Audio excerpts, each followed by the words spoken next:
Ad Astra at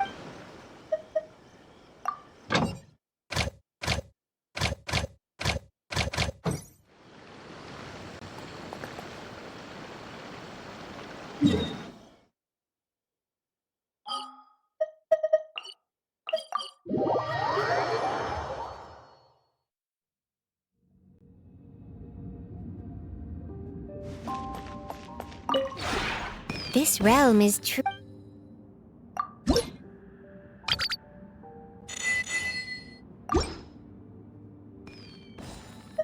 If you ever have...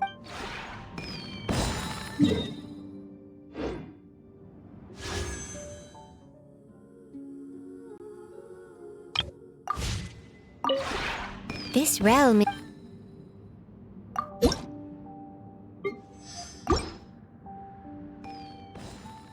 If you ever have it...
Access denied.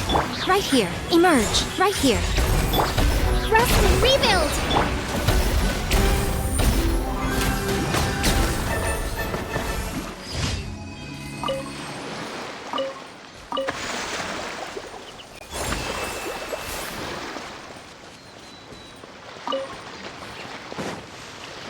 We're way behind schedule.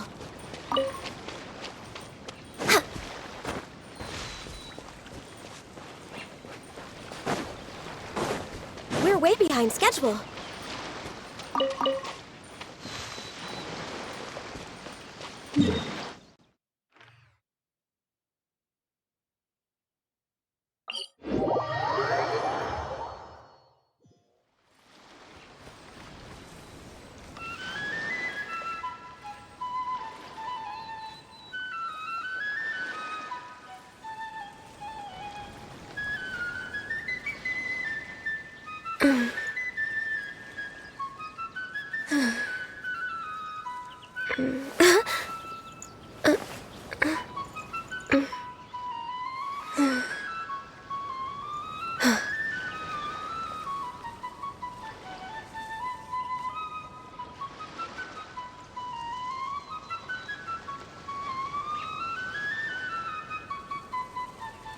It's so nice to de-stress.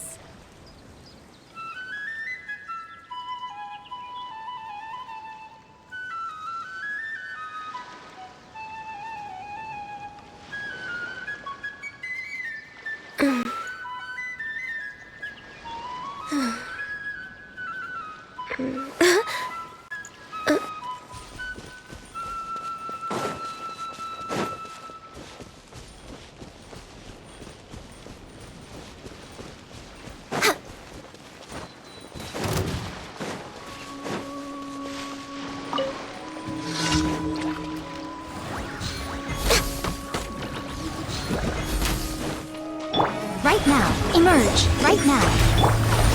For Rex Lapis! Born of ice and frost.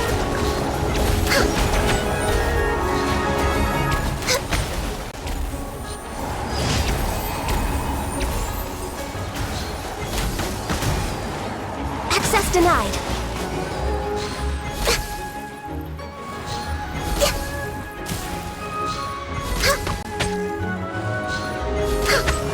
No touching.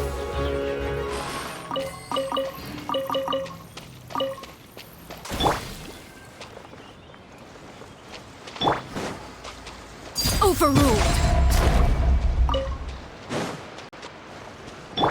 Hold the line!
Should we really be off work this early?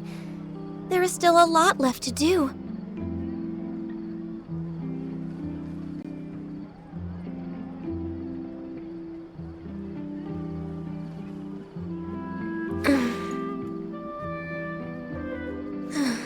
There'll be an extra fee for that.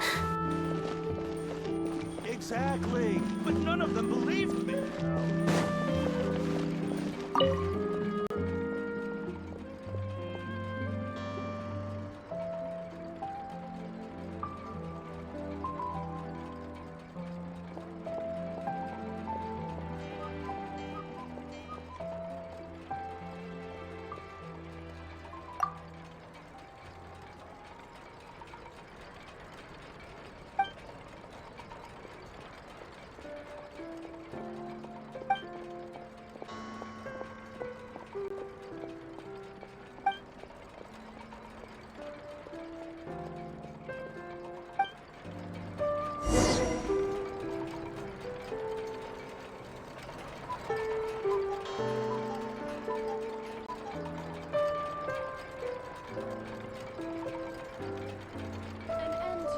It's so nice to de-stress.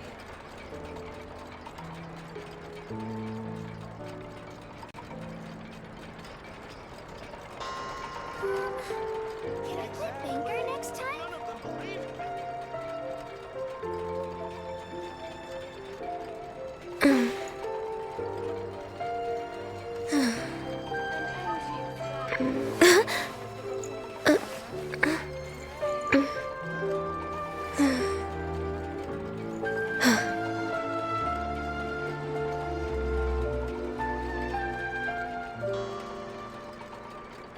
Exactly. But none of them believed me.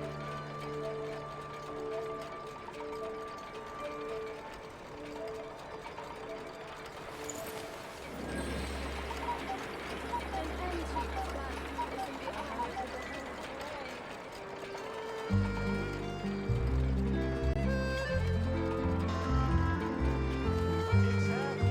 But none of them believed me.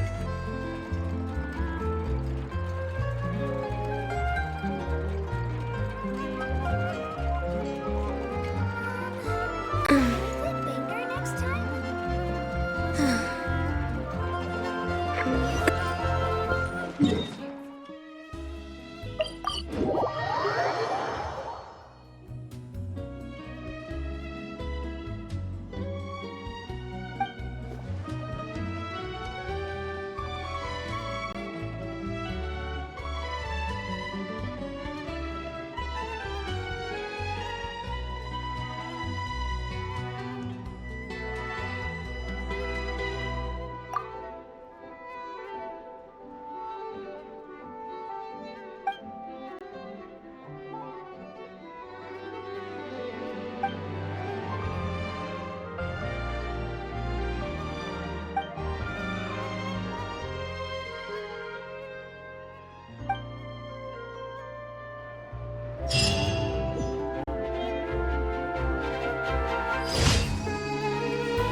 Ad Astra Abyssosk. Thank you for completing. Ad Astra.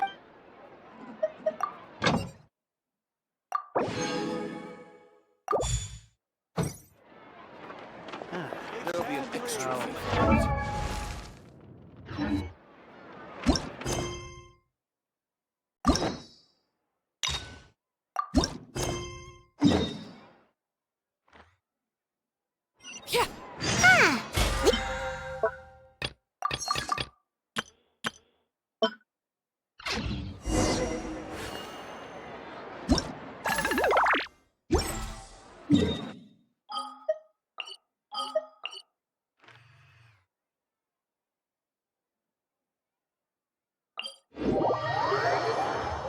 Let's go to Samara City and catch up with them!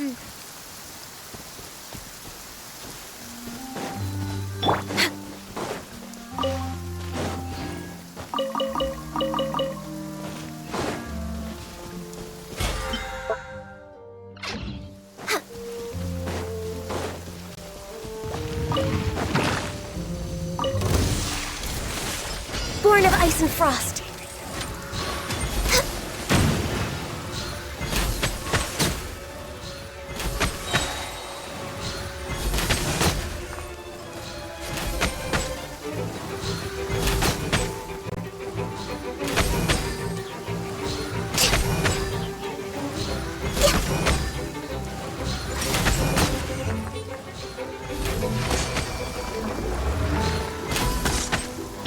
Right here. Emerge. Right here.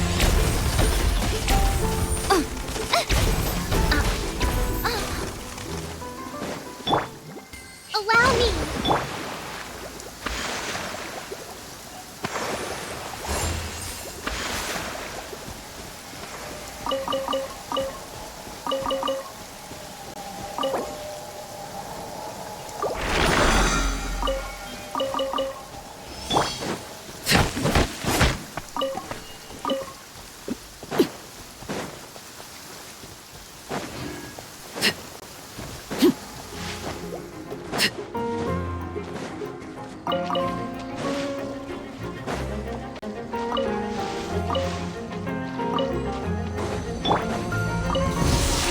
Please appreciate. All hail! Don't be a killjoy! We've only just begun. Emerge. You can't run! Right here. A sight to behold. Don't be a killjoy! Right now. Right here. Right now. Rest and rebuild! Torrent, bring refuge! Which is nearing its cap!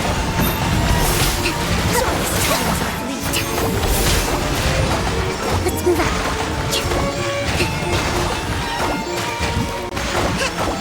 Emerge, right now. Access denied.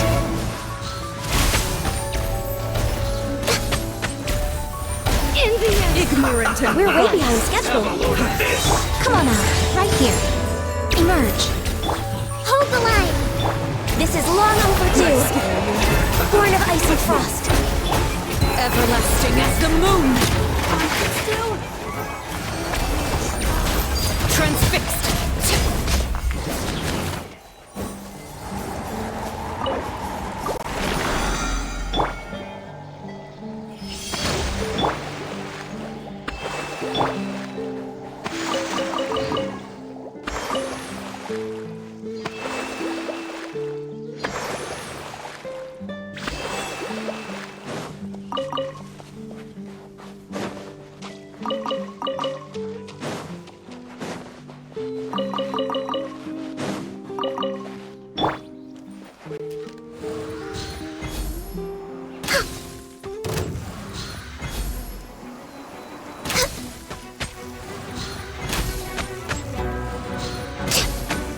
Please remain seated. No touching. Right here. Emerge. Right now. Rest and rebuild. Laid bare.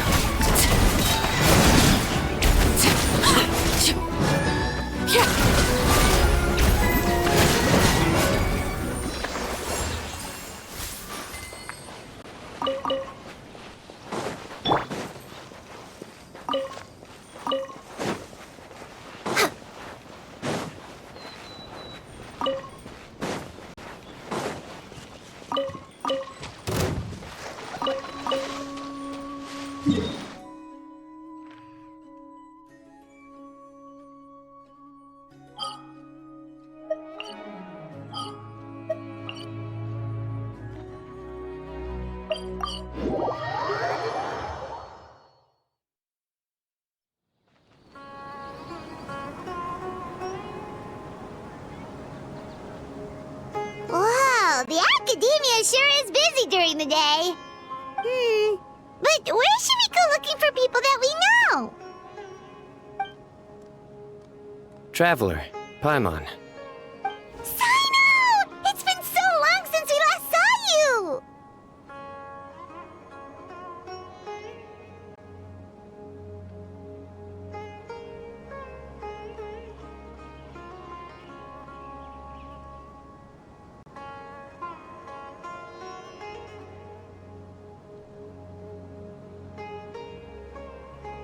Welcome back to Sumeru City.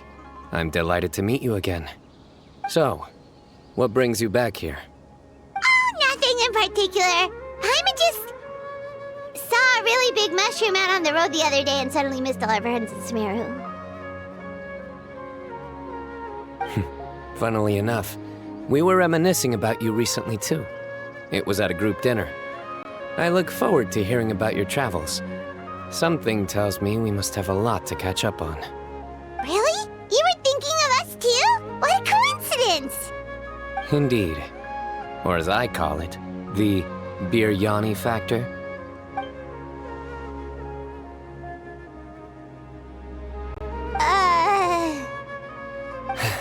You really want me to say the rest? Okay. It's always rice to meet stew again. Oh, darn, he said it. You like that one, huh? You must if you remember it after all this time. Admit the truth. You have long been in awe of my razor-sharp wit. All right. Here's your 500 mora. You're exaggerating. It's only 500 mora. Hey, 500 mora is still a lot of snacks to Paimon. All right. I'll treat you to some desserts later. Anyway, I'm actually investigating a case right now. My mind is focused on work, which is why I didn't complete the joke at first. A case? What happened? Nothing major. But after finding out who was involved, I decided, on reflection, to handle this one myself. Need any help? We only came here to hang out, so we've got the time. You may as well take us with you, and then when you're done, we can, Such enthusiasm. Are you worried I'll forget about treating you to some sweets if you're not around to remind me? What? No! All right, was it really that obvious? Obvious enough. Still, it's a fine idea. You are the heroes of Sumeru. It makes perfect sense to work together. All right, follow me.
We're way behind.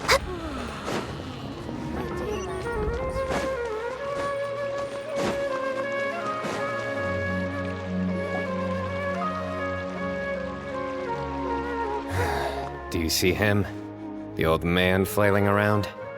Oh, is he the one you wanted to talk to about the case?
correct.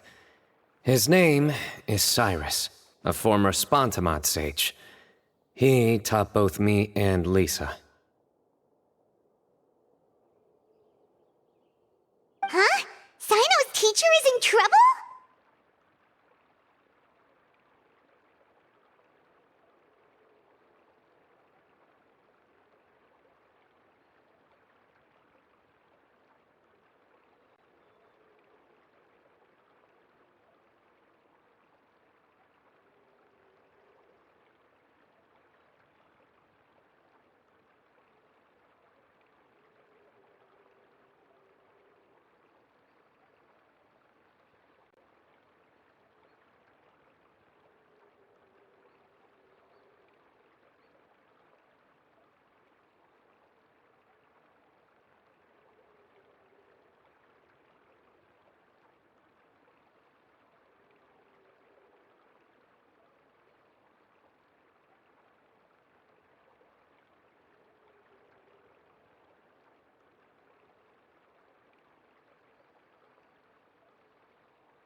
It's ridiculous. I'm just an old man who enjoys a spot of gardening, shopping, and wine. What sort of person targets an old retiree?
Professor, I've brought some friends.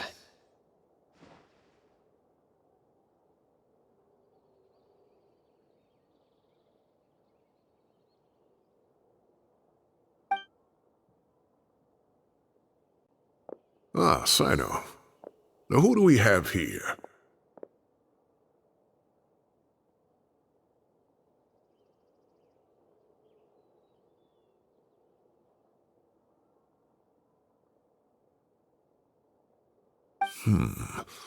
Hold on, let me think. A flying fairy dressed in white? A youth who does not seem to hail from this land?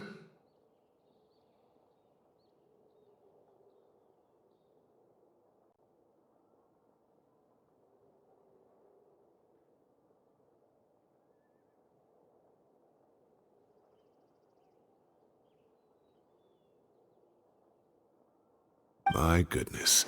You must be the legendary traveler in Paimon. I've heard all about what you've done for Sumeru.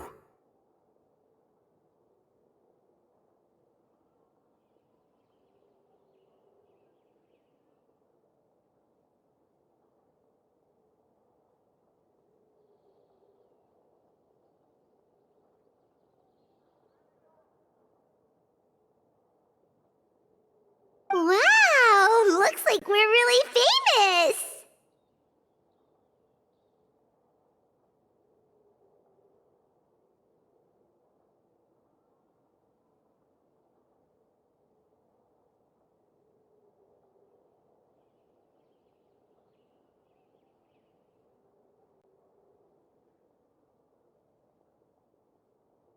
I've told him about you before. You are my friends, after all.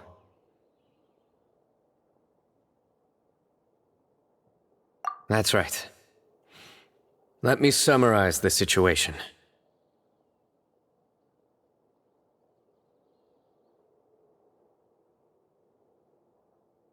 A couple of days ago, Professor Cyrus suddenly received a threat letter.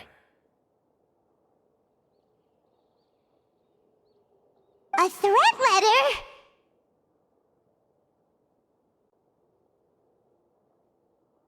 Exactly.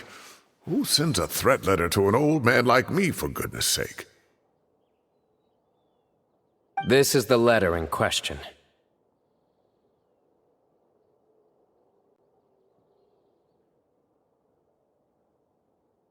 Cyrus, I have uncovered your secret. If you wish to prevent it from going public, leave 10 million mora at the back door of the cafe. Secondly, don't come looking for me. You'll never find me. But I will always be watching you and all of your secrets. Finally, if you dare to report this to the Matra, there will be consequences.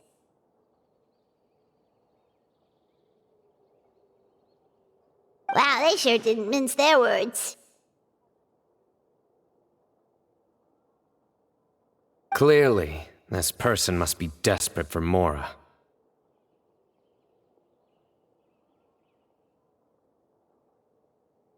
$10 million more. What a joke.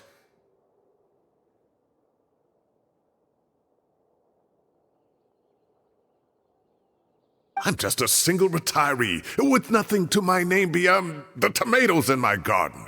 Where do people think I'm hiding 10 million more, huh? In my tomatoes? There were no witnesses, so currently the letter is all we've got. So, Traveler, Paimon, let's put our heads together.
Paimon's ready too!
All right, take a look.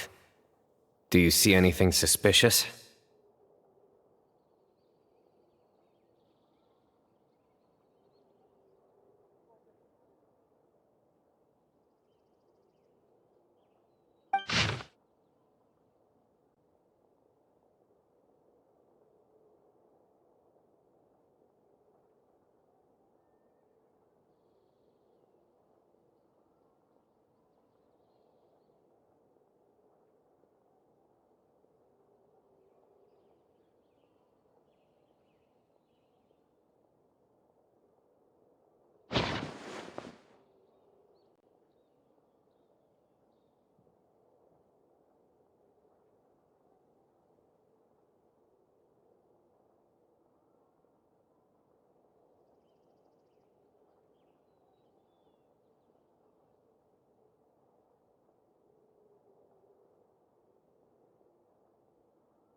Very good. The paper has a rather rough texture.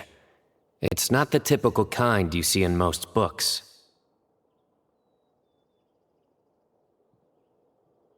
Another thing is, some of these strokes look kind of blurry. Could there be an issue with the ink?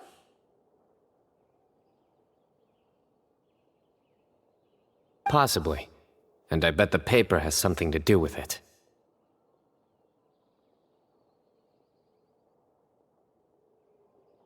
Most of the paper around here is much smoother than this, and the ink is absorbed quickly so it doesn't run.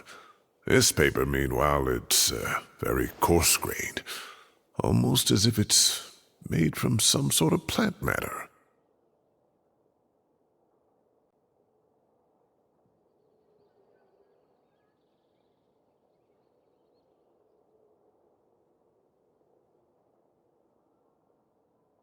It's certainly not the same paper as we use in the academia, but the ink is nothing special.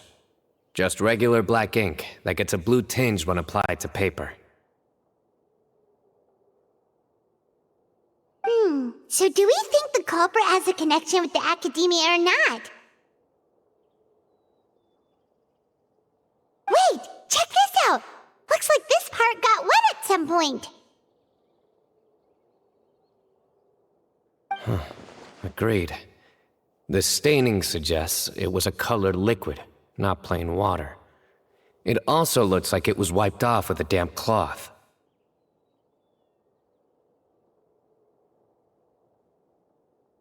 A colored liquid, so... tea? Wine?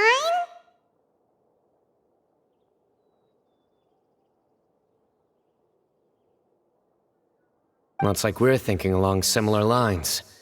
Let's go talk to Aureus. There are some things I'll need him to take care of.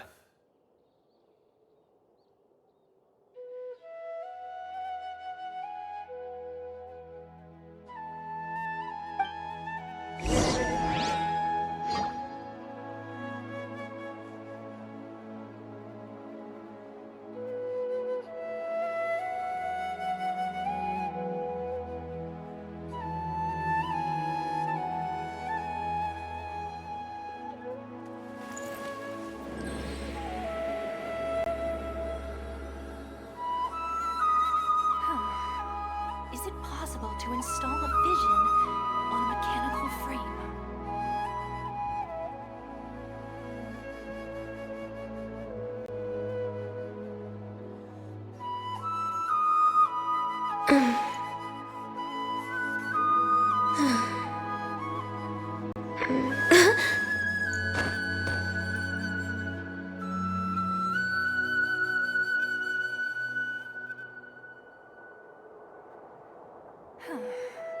Is it possible to install a vision on a mechanical frame?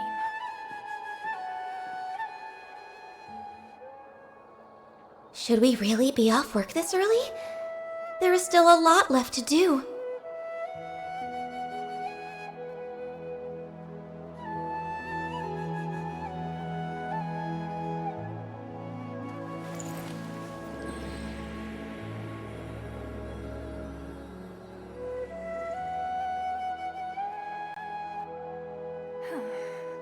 Is it possible to install a vision on a mechanical frame?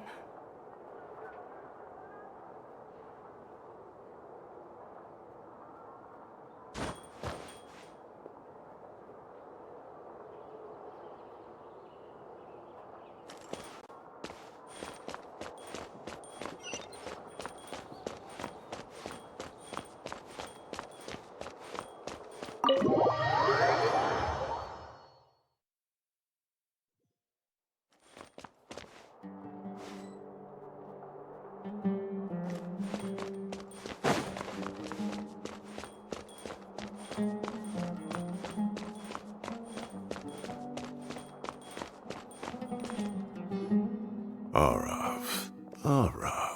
Ah, there he is.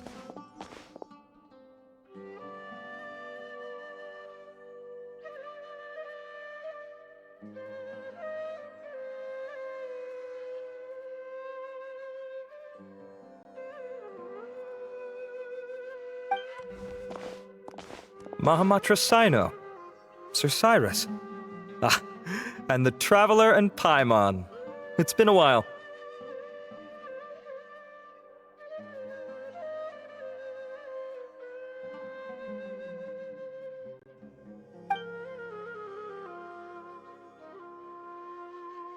As such, I'm inclined to believe that the culprit in this case is a student at the academia. Somebody young and strapped for cash. Oh, one last thing. I'd start your investigation by taking a look at the cafes in the city. Oh, of course! You think the culprit spilled their coffee on the ladder, huh?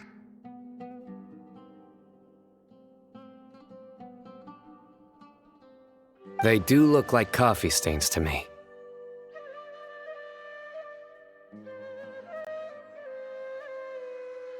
Also, if I'm not mistaken, the letter is written on a type of scented paper that has aromatics added during the manufacturing process.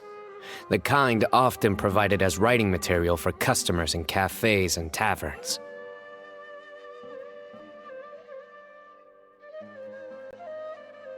Ah, of course! Yes, like they sell in the gift shops. I remember now. Zaha Hadid bought some a while back. She said she was going to use it as wrapping paper for a vase.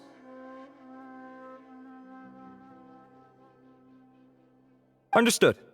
I'll assemble a team to investigate the points of interest immediately.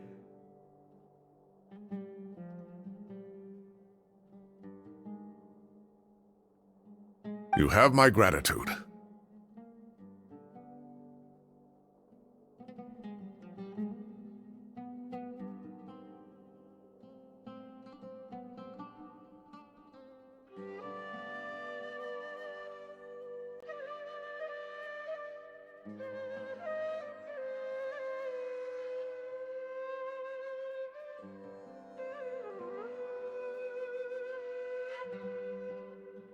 One last thing.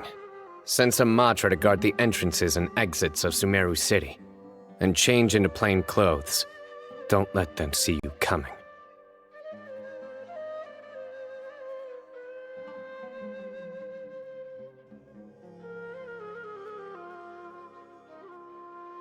Will do.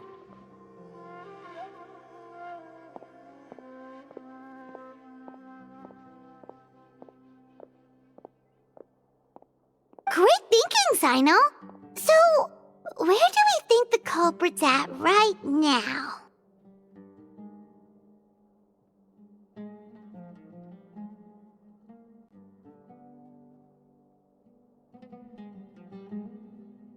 Yeah, they've probably been lying low at home waiting to see how Cyrus reacts. You're right, Paimon.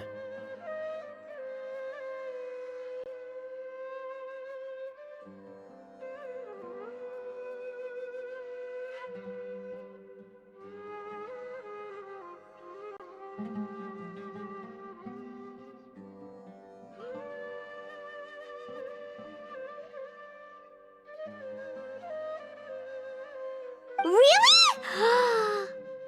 Which part?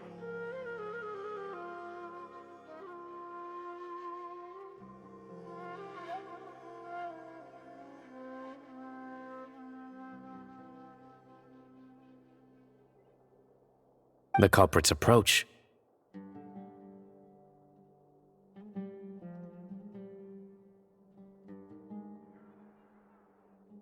Whatever happens, they need this Mora. But just because they warned Professor Cyrus not to go to the Matra, doesn't mean they know what he'll do next. So, like you said, they need to wait and see. And crucially, the culprit said they'd be watching the professor's every move.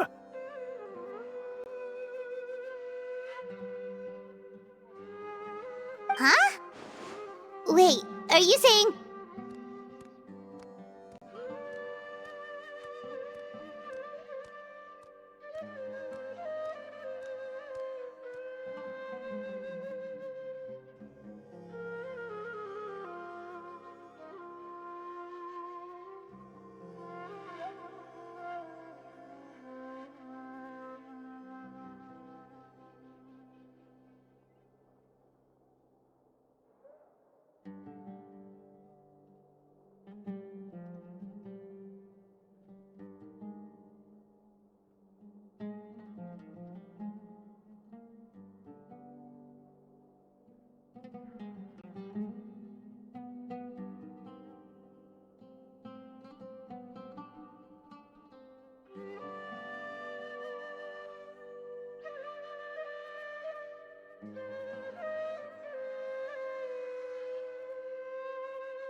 found you!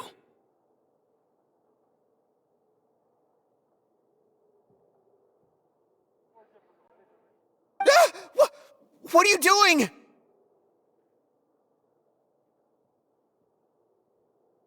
You wrote the threat letter! I don't know what you're talking about. What threat letter?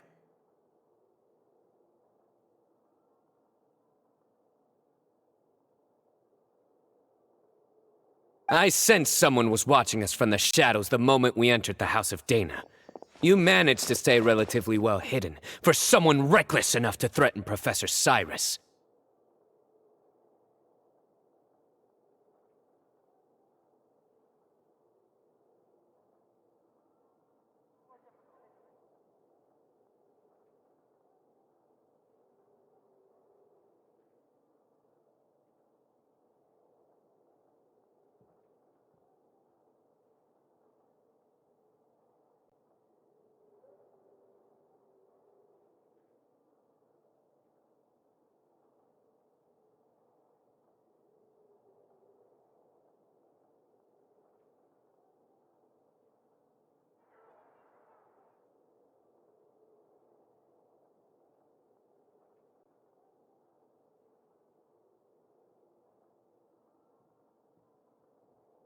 There are a lot of people here, but we were looking specifically for Arav.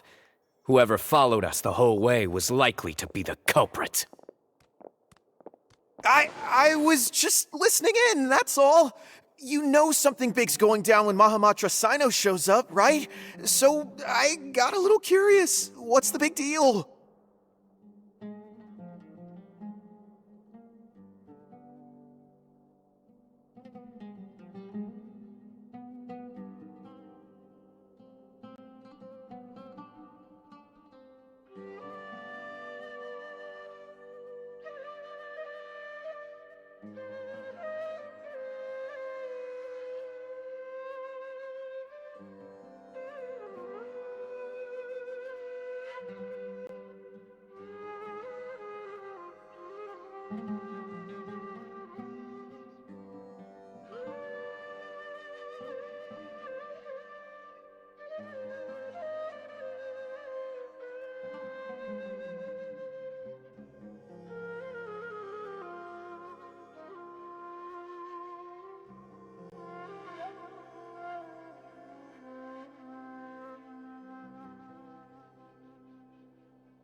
You smiled when Arav left.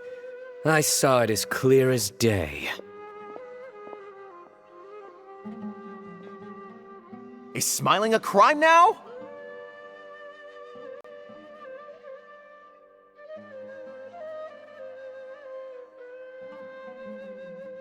There are coffee stains on the letter.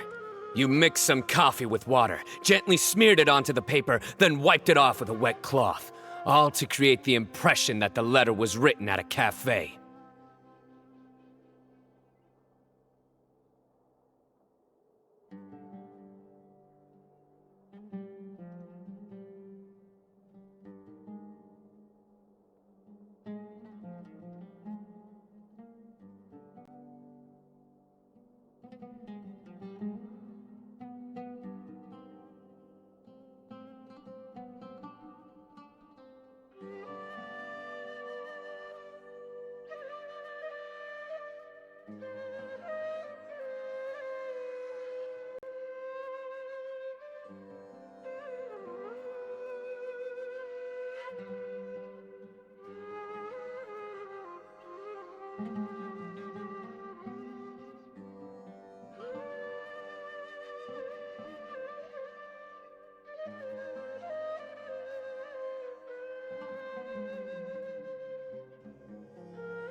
Closing off the exits to the city doesn't affect you, because you already live here. And as long as the Matra were focused on the cafes, you would be free from scrutiny.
The cafe was a red herring all along. You had to be somewhere where you could monitor the professor's movements. You can't pin this on me! I haven't done anything! Really? Then why are you shaking like a leaf? The innocent have no reason to fear the Matra. But you... Your heart's racing, and your eyelids are twitching. You're a terrible liar. I would never...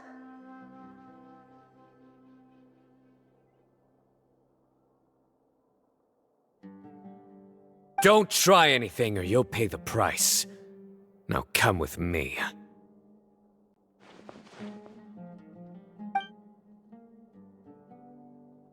Well, that was over quickly. Sino already caught the guy.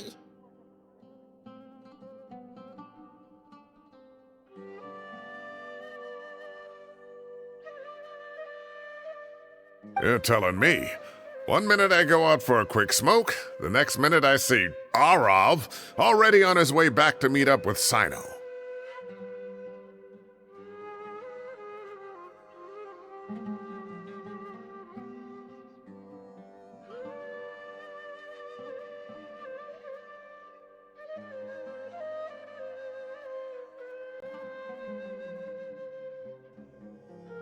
Looked like a young guy, too.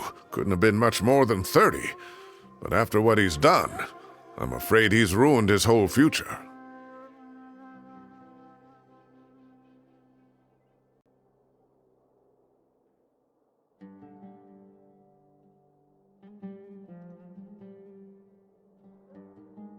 Everyone, it's all over.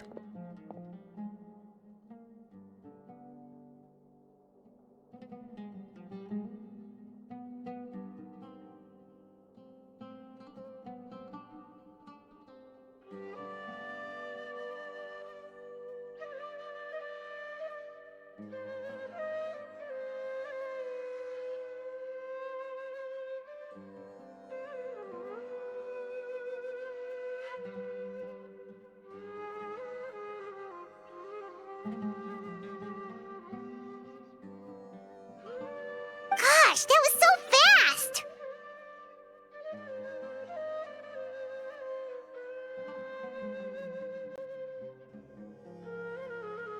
The culprit's name is Raka, a 16-year-old student in the Aureus Darshan.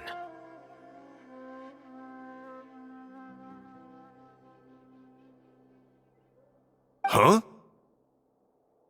16? Cyrus thought he looked 30-something! We checked his records. He's 16, a third-year student. But he looks so old. Yeah, seriously! Foolish child. He's too young for the criminal life. What the devil drove him down this path?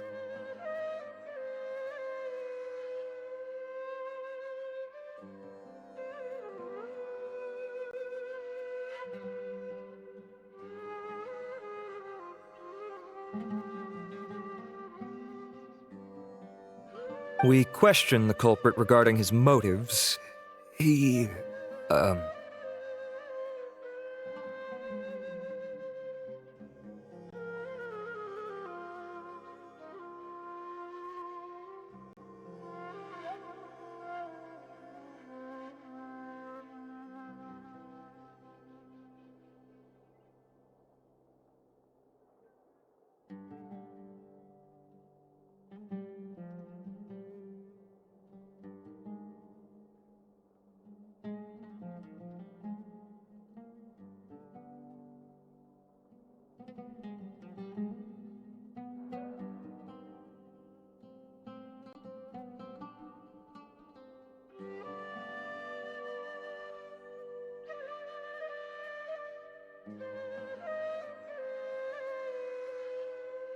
Oh, just spit it out. Nothing can surprise me at this point.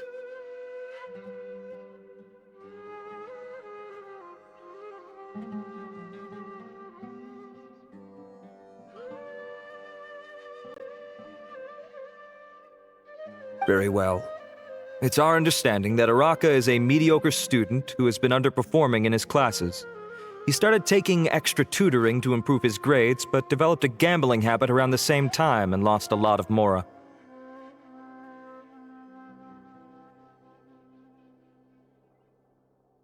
Down on his luck, he went to the tavern for a drink and overheard some people chatting about Sir Cyrus's comfortable retirement.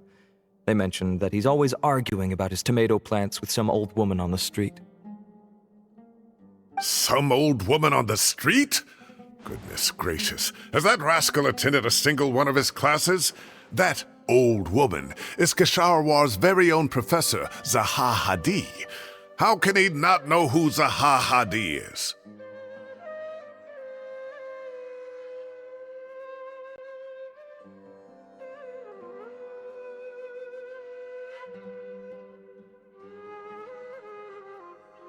Is this going somewhere?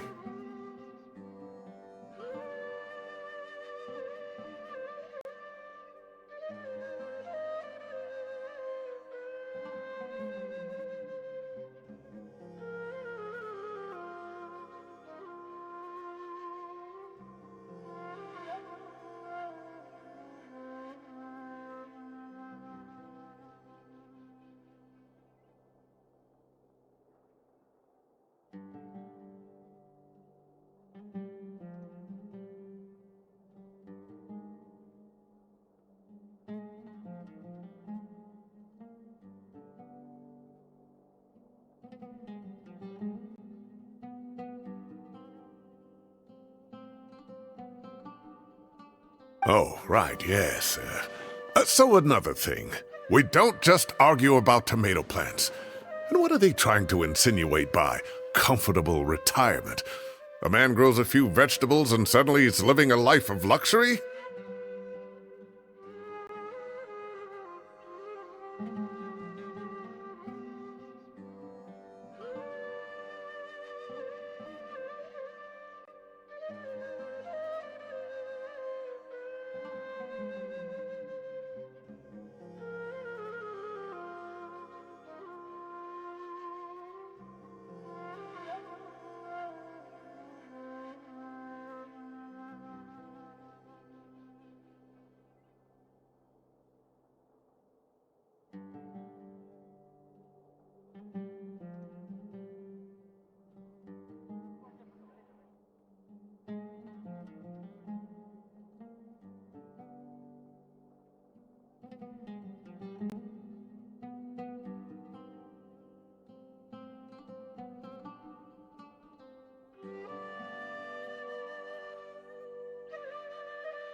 Maybe it's more the fact that you have the time to grow vegetables in the first place.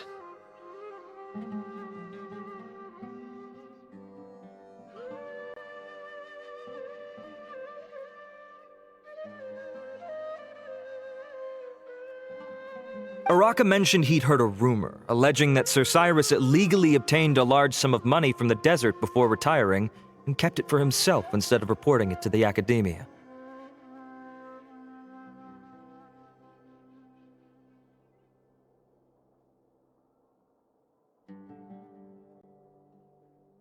Araka believes this money to be the reason why Sir Cyrus hasn't kept up with any academic research or other projects since his retirement. And given your advanced age, he thought you'd be an easy target to blackmail.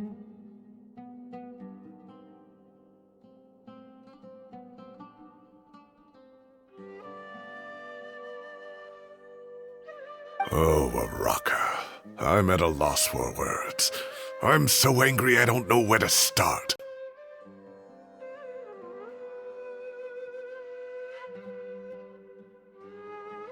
People make up rumors all the time. I am quite confident that Professor Cyrus has never embezzled a mora in his life.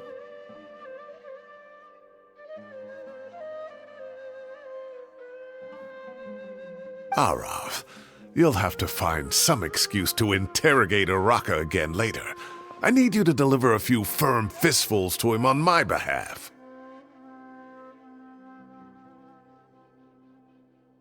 I completely understand how you feel, Sir Cyrus, but I'm afraid that course of action goes against the Matra's principles. Professor, there's no need to be childish about this.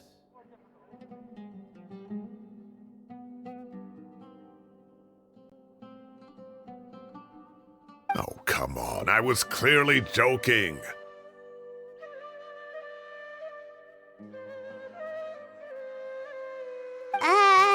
Okay. Where does this go from here?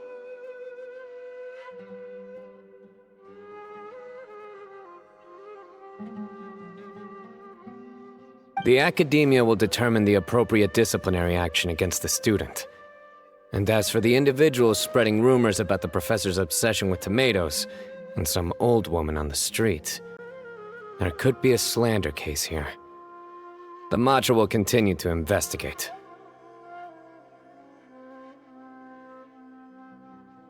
Who said I'm obsessed with some old woman on the street? Mind your wording or you'll start a whole new rumor.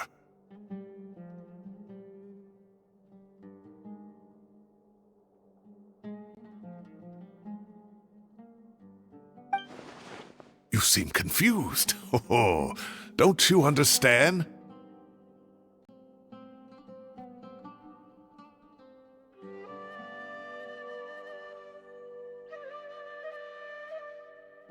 Uraka is just a young boy who made a very rash and very stupid decision based on some groundless rumor he heard.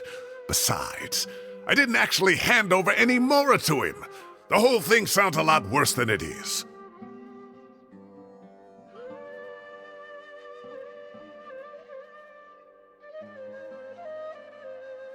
All it costs me is a little reputational damage. That's all.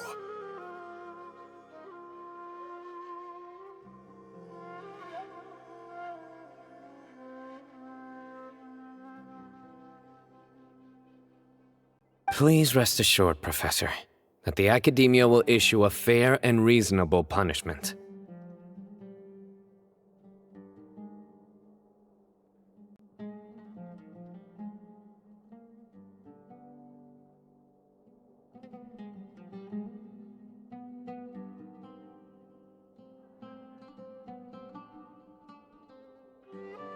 Yes, I have no doubt about that.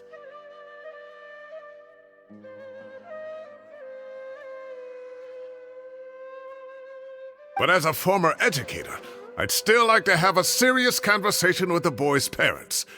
Their family lives in the city, yes?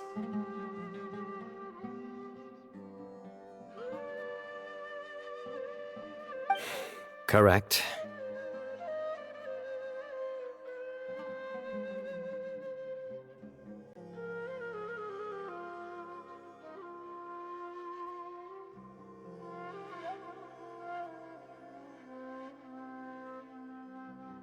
We looked into the family. Both parents are merchants, and they're often away on business. They've never taken much of an active role in their children's lives.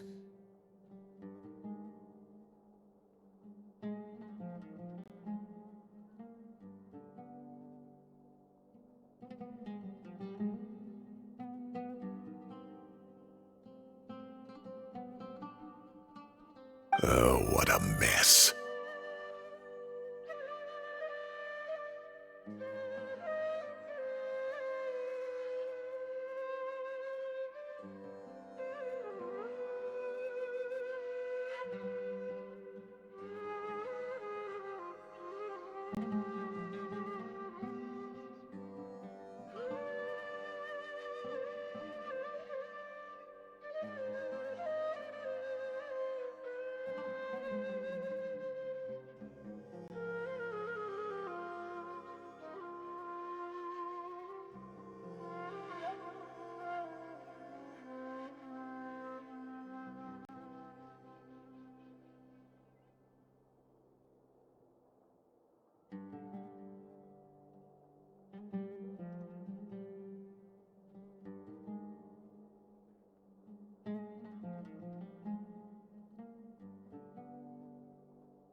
You don't have to seal the evidence away yet, do you? I'd like to have that letter back for the time being, if possible. I need something concrete for when I talk to the family tonight.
We have to show them how serious this situation is.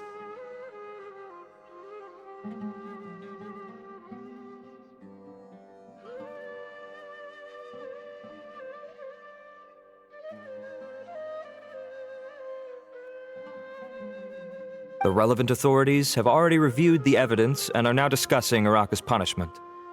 You can hold on to the letter for now. Just make sure to return it within a couple of days.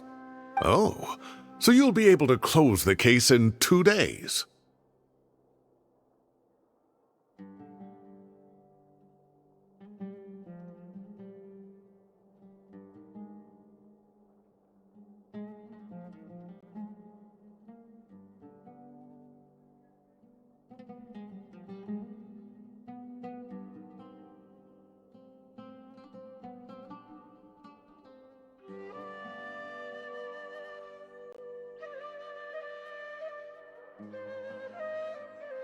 Give or take, cases like this are quick to resolve.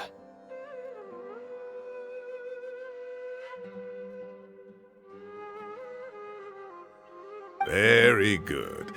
Well, thank you for all your help. Perhaps we can all go for a meal together. Oh, my treat, of course.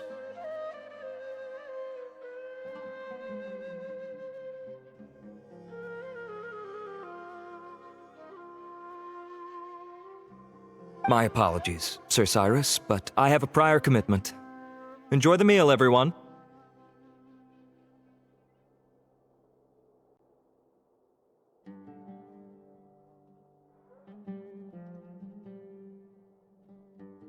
Ah, I see. Well, that's a pity. But Sino, you have to come. You found the culprit at record speed, and I owe you for that.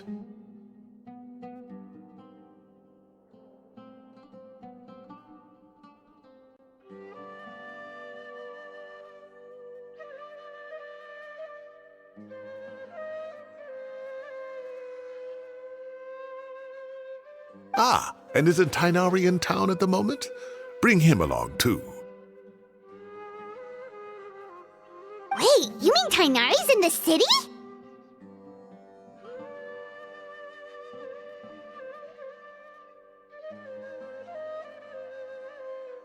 He is. Tainari's master, Sir Nephis, called him and Kale to the Academia to help out on a project. They should be at Nephis's office at this hour. Though I must say, I'm surprised you're extending an invitation to Tainari. Did you do something to offend Sir Nephis?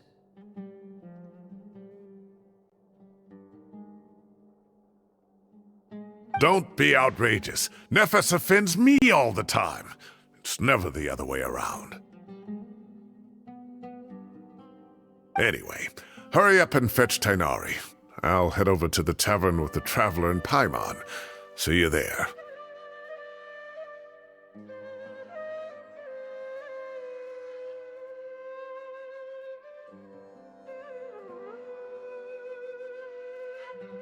Go on now.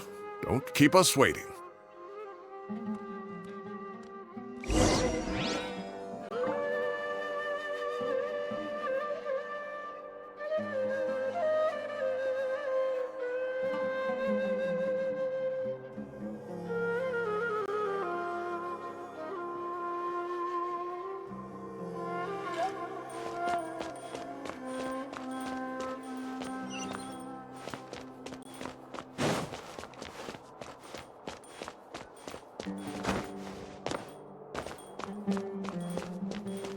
Please show me your credentials before borrowing books.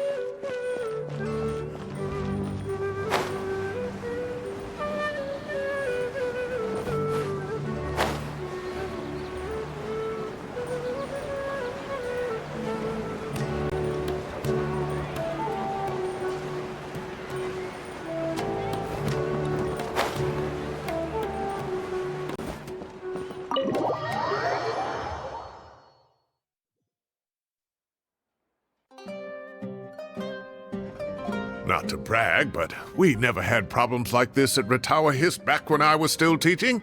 And if you don't want to take my word for it, you can ask them.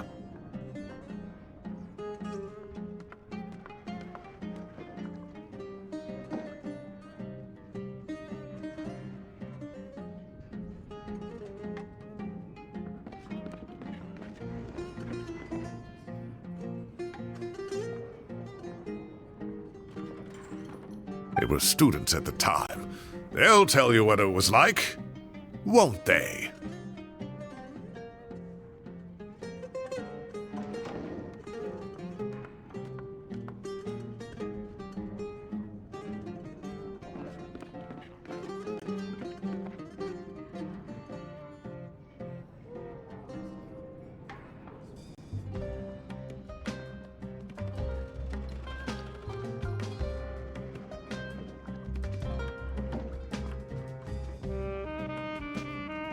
I was out in the forest at least 4 days a week back then, thanks to a colossal workload from Master.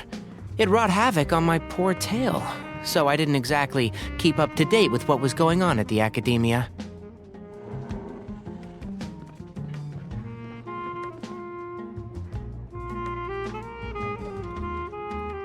Most of what I know, I heard from Sino after the fact.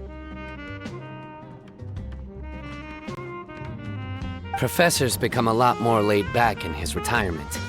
He used to be far stricter, and was especially known for being extremely principled.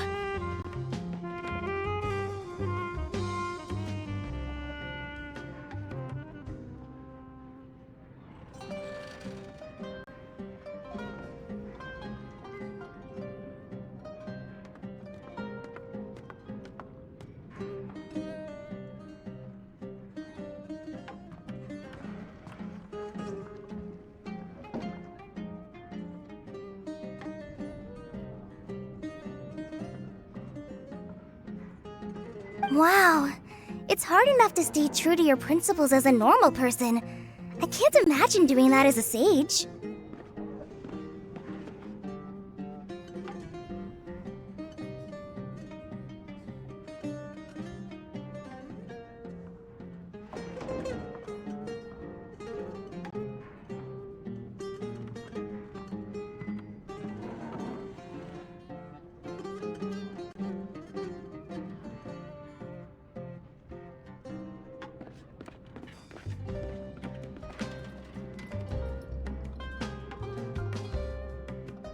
It's a pity Kale wasn't around at the time.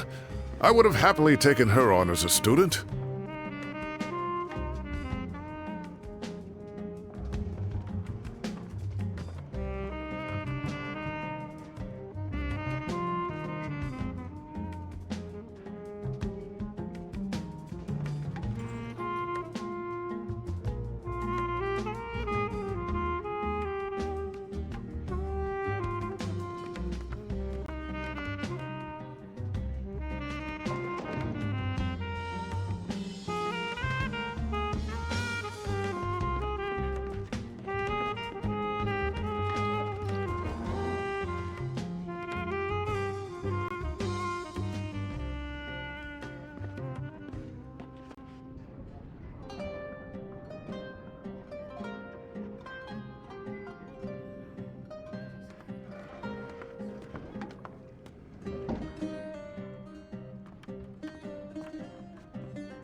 And then we'd have one more person who has to address Lisa as upper-class woman.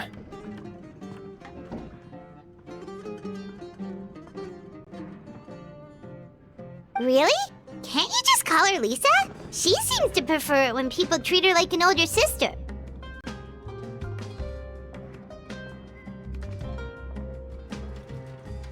Oh, believe me, back when she was a student, nothing made her happier than the younger students acknowledging her seniority.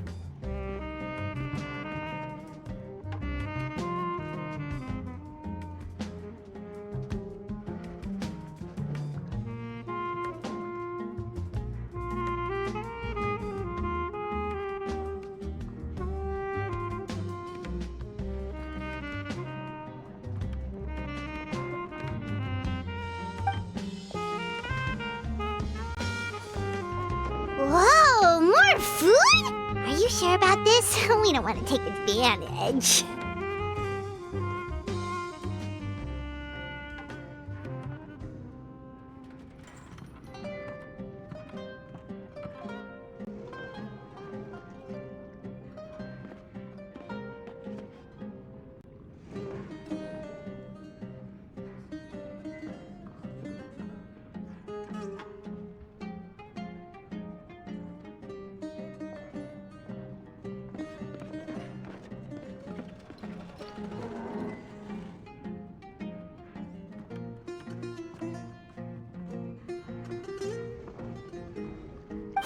Oh, don't worry about it.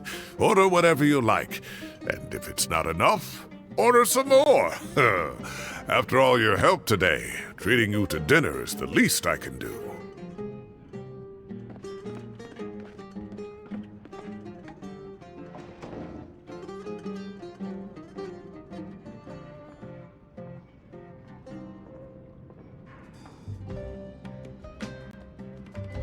I thought I heard some familiar voices. And Sir Cyrus is here as well.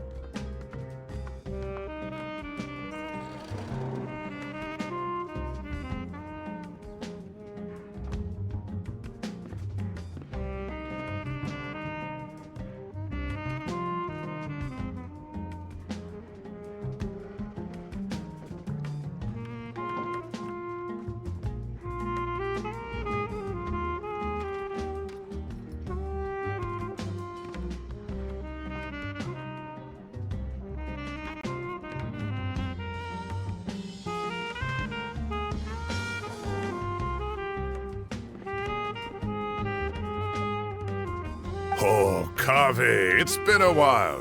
Zahahadi was talking about you last month. How have you been?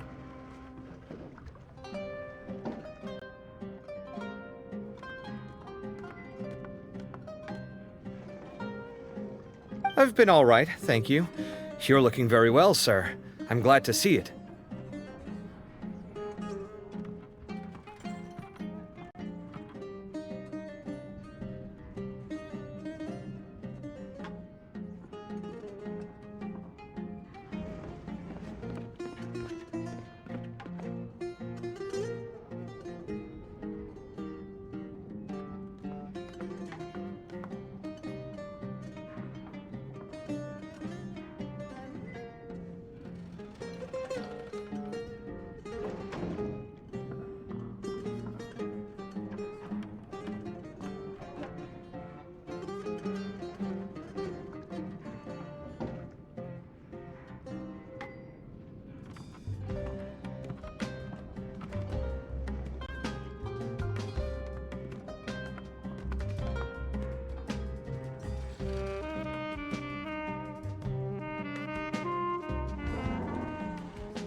have you eaten yet? Care to join us? That's awfully kind of you, but I had a late lunch, so I'm not really hungry just yet. I'll have dinner a little bit later tonight. I just came to Lombard's to buy some wine, and when I heard some voices I recognized, I thought I'd come and say hello. So what's the occasion, anyway? Some sort of celebration?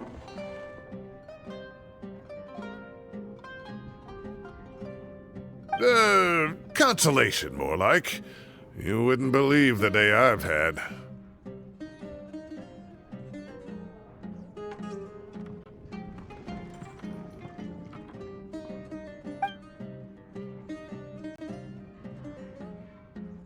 Sounds like things have really gone downhill since I was there. My whole time as a student, I've never heard of anything remotely like that.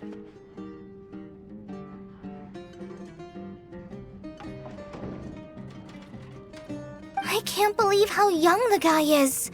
Oh, what are his parents going to think?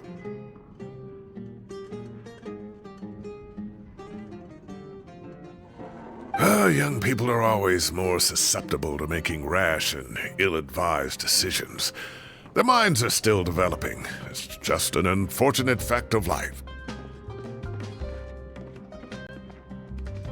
But still, this boy has some nerve. Just look at what he wrote. Oh, it makes my blood boil.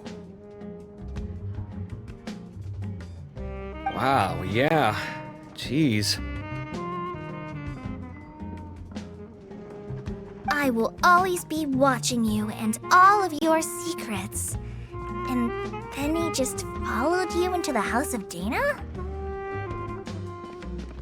If this were my son, oh, he'd get the scolding of a lifetime. Oh.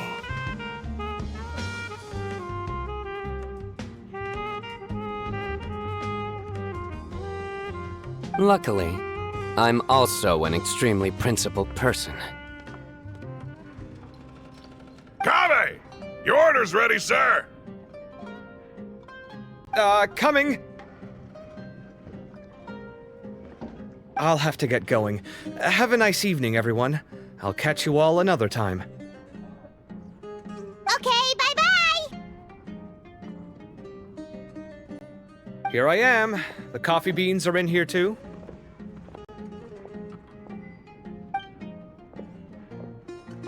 Yep, it's all there. I'll stop babbling away now. Let's eat before the food gets cold.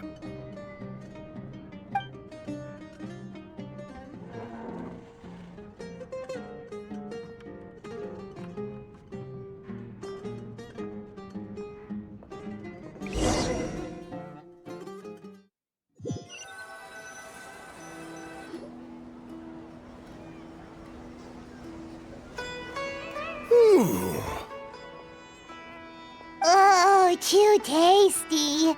Paimon's belly is about to explode. Oh, mine too. I'll have to walk home to burn some of it off.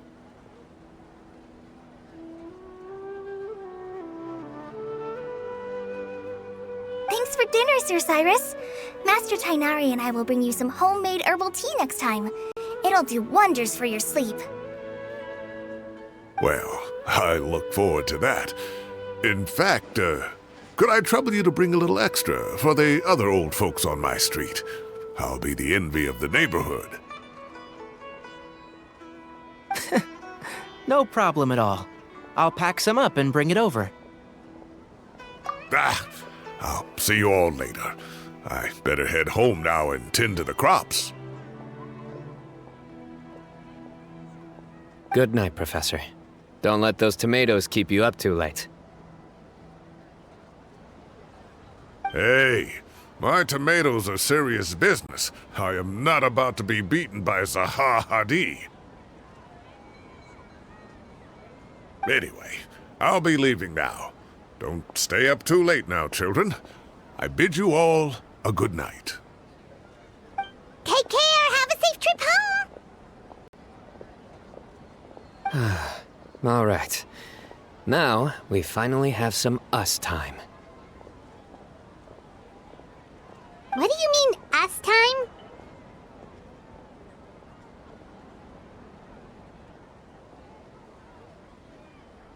Well, I was talking with Tainari and Kale, and since we all have some free time, we thought we could all go camping together.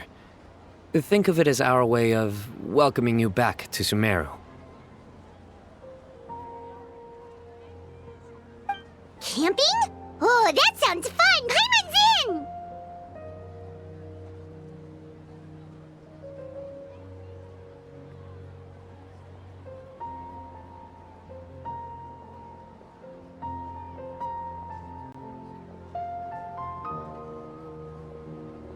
Right? It's been so long since we did something fun together. I can't wait!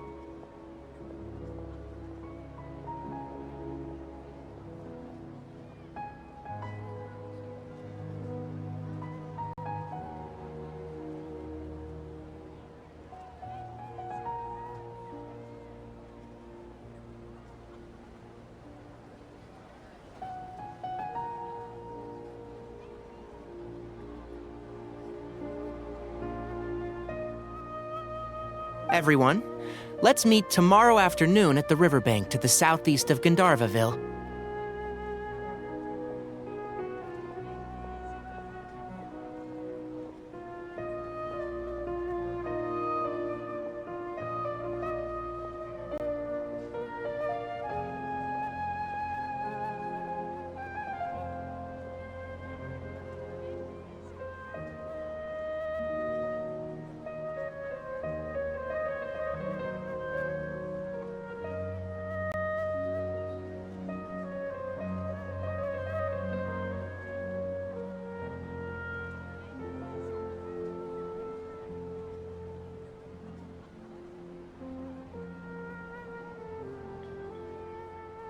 No need to bring anything. We've already packed everything for the trip. Just bring your delightful selves and prepare to have some fun. You got it! We'll be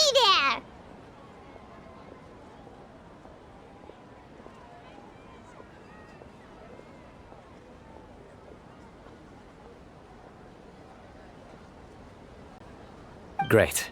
Then we'll see you tomorrow.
Time to set off! Let's head to the southeast of Gandharvaville and meet up with the others!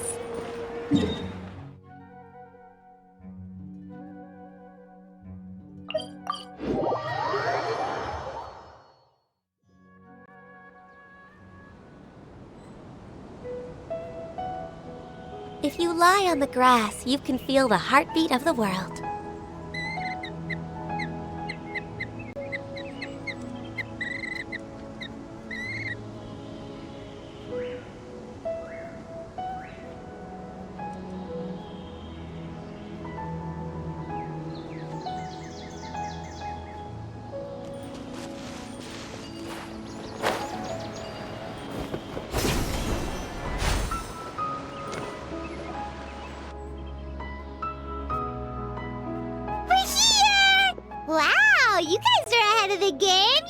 the tents already!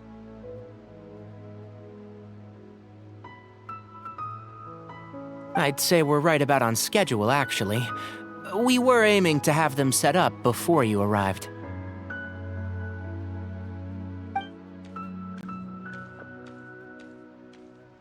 Traveler, Paimon, let's go fishing together. Whatever we catch, we can grill for dinner tonight. You got it! Dinner's on us tonight!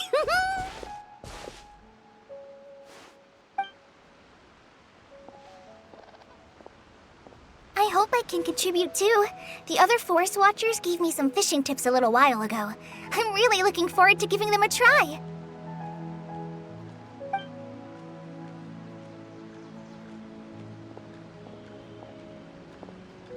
I saw some very appetizing mushrooms in the area, so I gathered a few for us.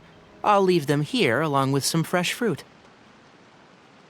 Wow, camping with a Forest Watcher is the way to go! They think of everything! And even if they don't, they can improvise! This is true. I don't think I've ever had a single rough day in this forest.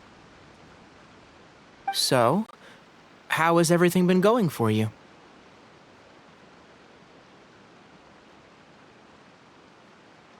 Well, there's been some high points and low points, but we've had some unforgettable experiences along the way. I see. Oh, in that case, you should try a valberry. I bought some from the market this morning. A valuable suggestion. Just don't bury your feelings using food.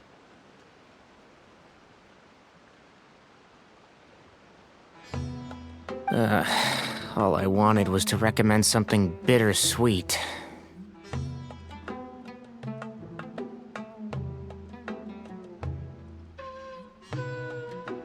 Oh, I have a sudden craving for fruit tea. I'm gonna go fetch some stuff. Bye!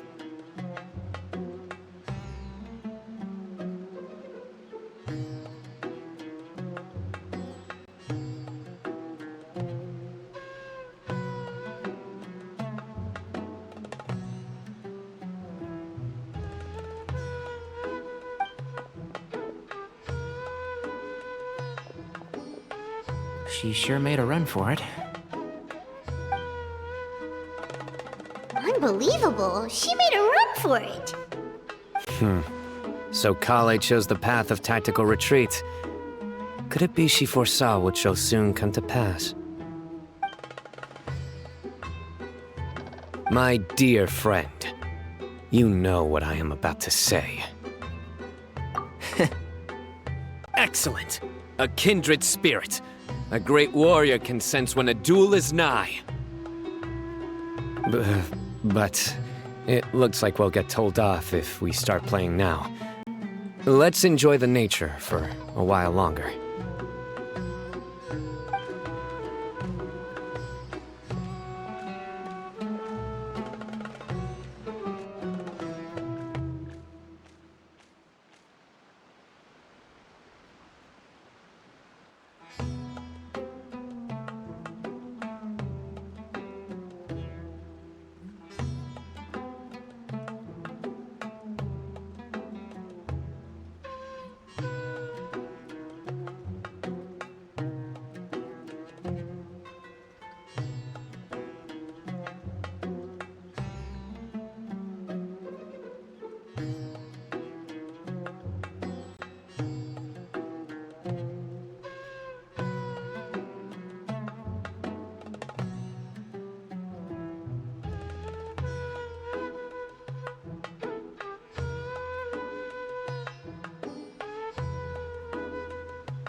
I'll reel it in.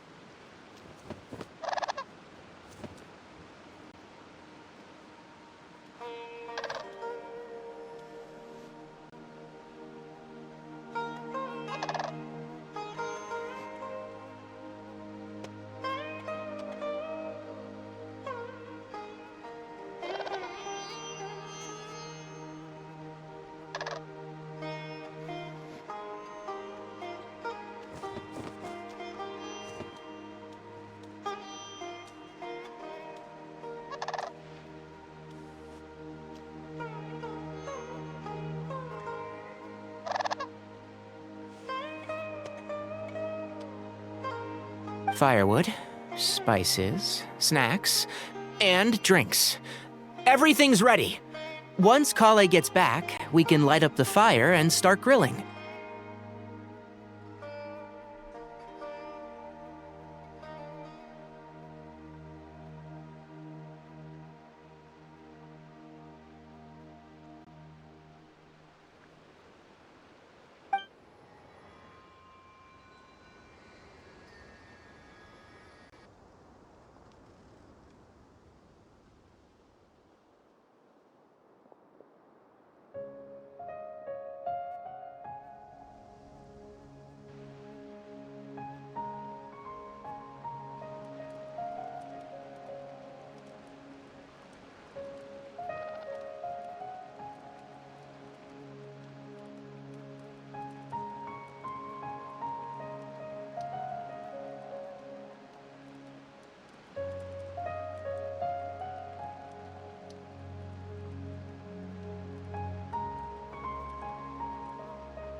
There are 3 tents.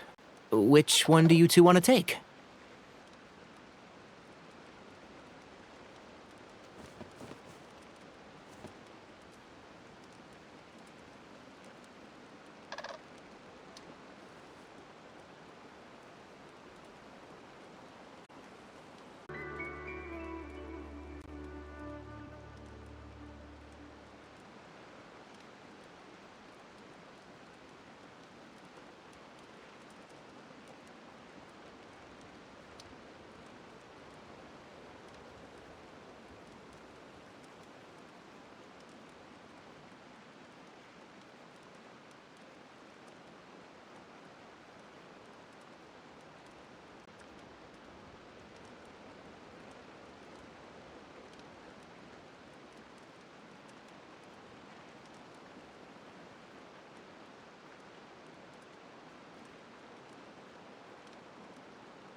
How about the one on the left?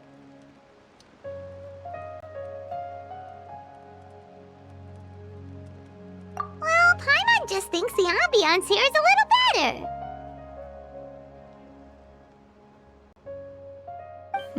True. But it's also the closest to the water. If there are any sleepwalking fungi around tonight, they might stumble into your tent.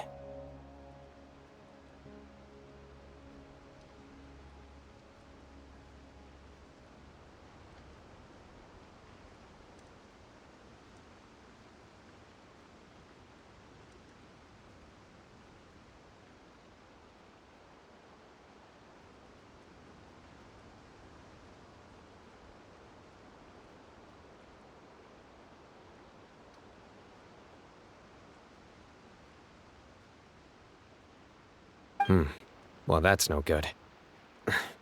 Take my weapon. You can use it to bar the entrance.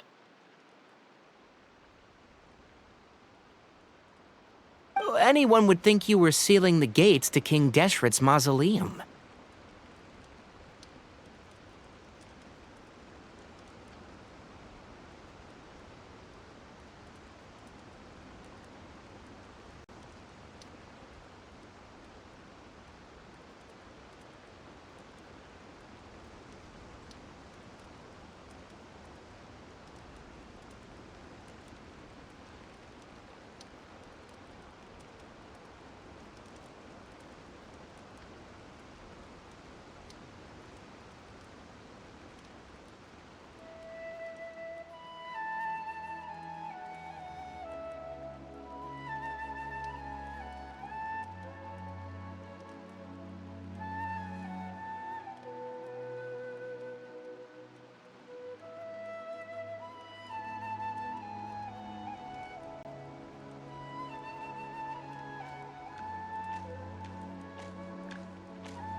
Excellent.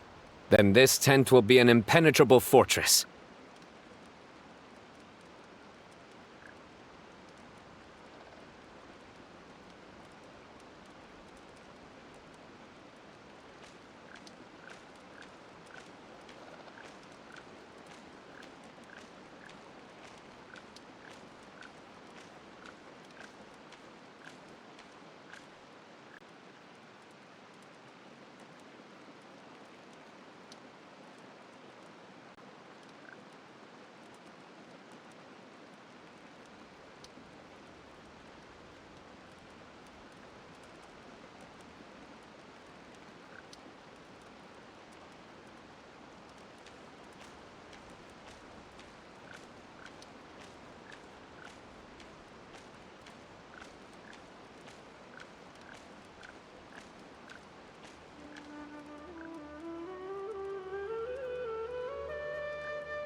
I'm back! How's your appetites? Ready for the barbecue?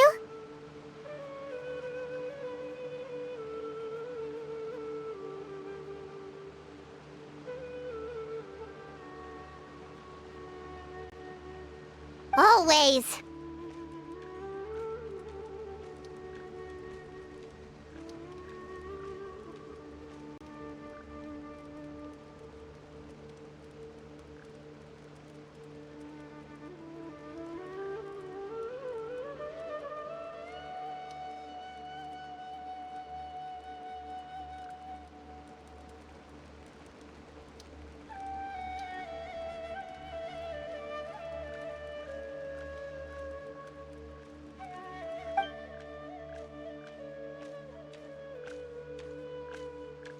Oh, it smells so good. Paimon's drooling.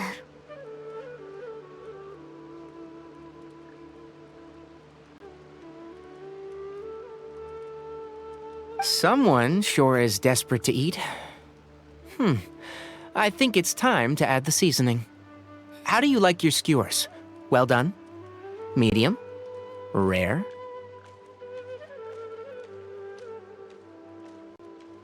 Wait, what? Isn't that just for steaks?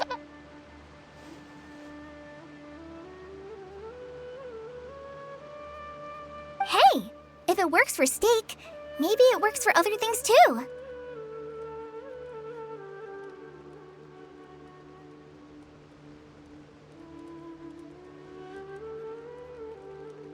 Medium well for me.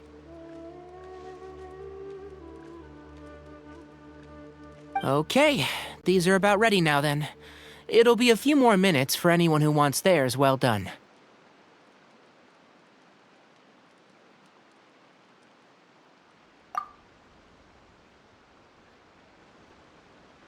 Oh, that was so delicious. If Paimon's stomach had space, she'd eat 3 more skewers. I ate a lot too. Here comes the food coma. If you're tired, then go rest.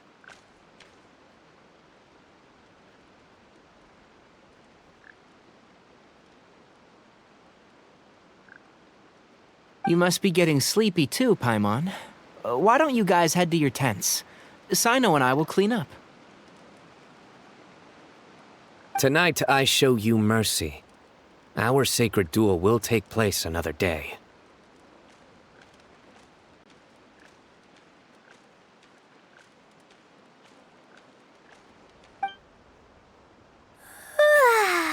Good night.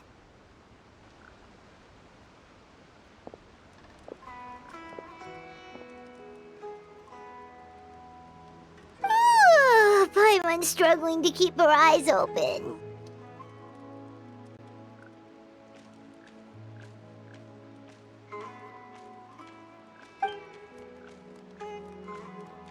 Oh, don't forget this. The Staff of the Scarlet Sands. Wait, you were actually being serious about that? It's a very powerful weapon. Try it.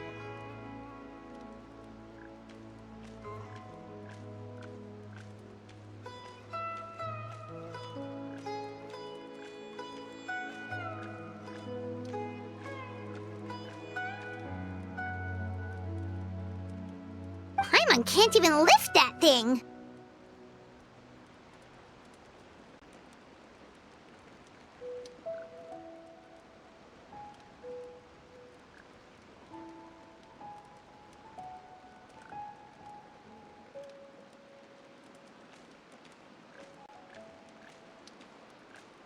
Fair enough.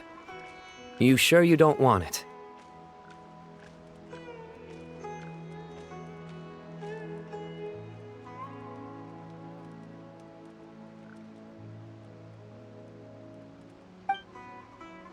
Yeah, Paimon's sure. We'll be fine. And even if we do get an uninvited guest in the night, Paimon will be here to take care of the traveler.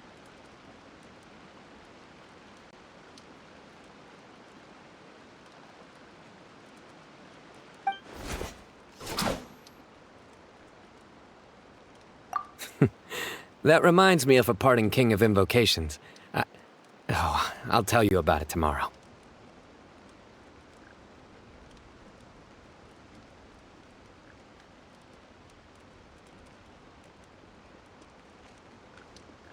But right now, it's time to rest.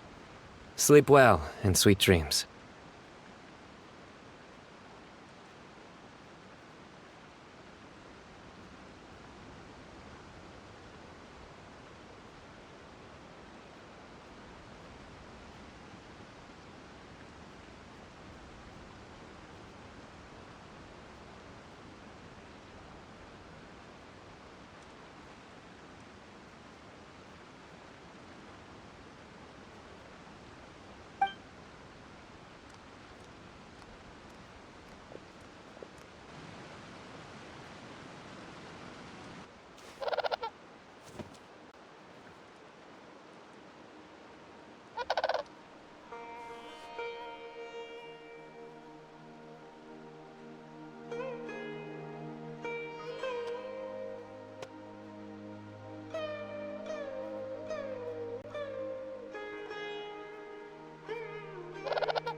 think they should all be here.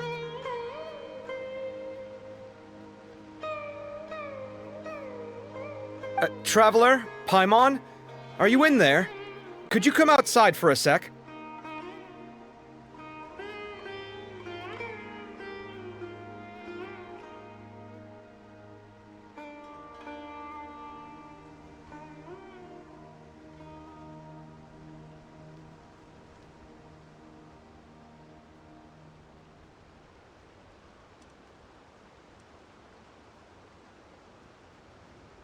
Look at this.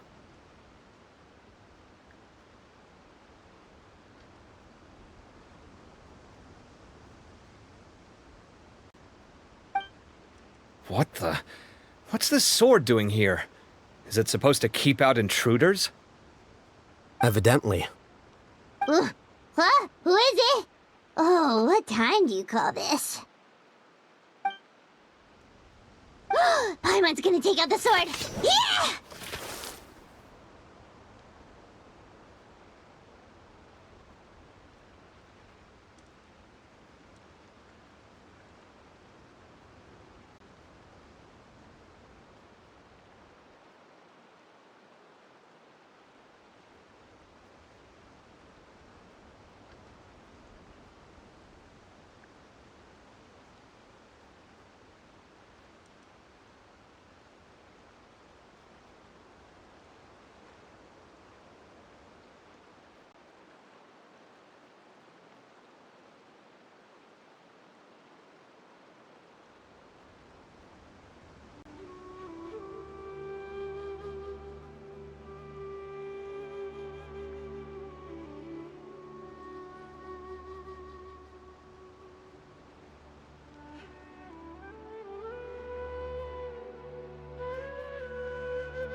Oh, hey them, Kave!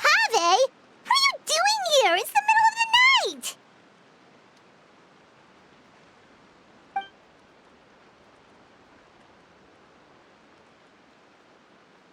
Sorry to wake you up at this hour of the night, but we've got a situation on our hands.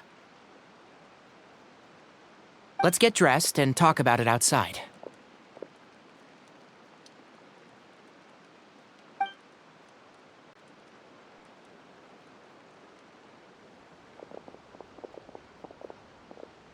Something has come up. And since it pertains to Cyrus and Cyno, I deemed it essential to inform you all. Whoa, back up. Let's start from the beginning.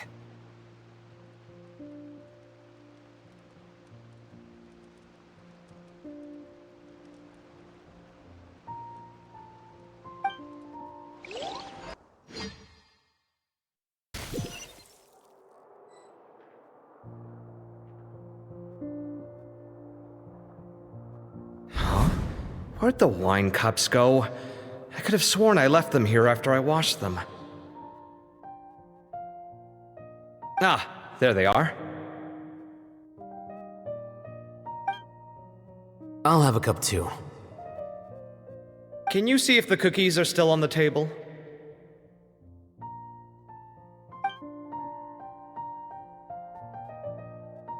They are, and so are the fruits.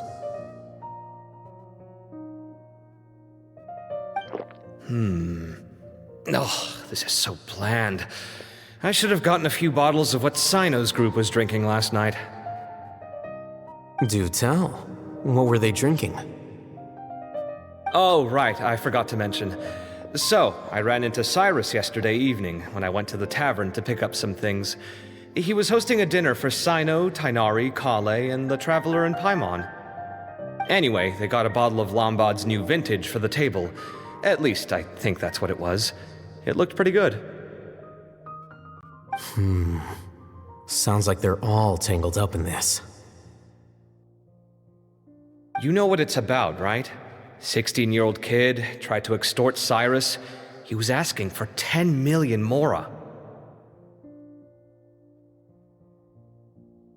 I heard some people talking about it on the streets, yes. Didn't take them long to catch the culprit. The sages are probably dealing with the case by now. I wonder what Sir Nephis and the others will make of it. Oh, Cyrus showed me the extortion letter, too. It was crudely written, but the paper had this beautiful pattern on it that I've never seen before. Really caught my eye.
Give me a sec, I'll sketch it out for you.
Okay, done.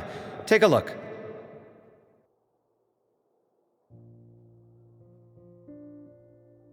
You see what I mean? I don't think I've ever seen writing paper like this around before. God knows where the culprit got it from.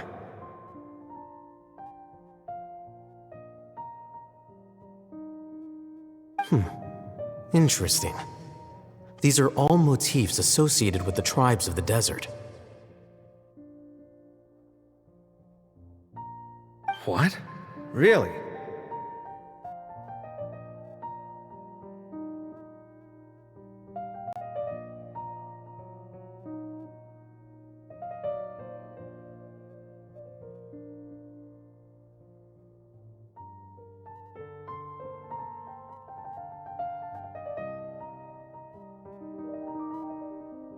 Take this, for instance. Looks like an outline of a spire, similar to the kind found on some ancient palaces. And the crisscrossing and mirroring here, I recognize that too.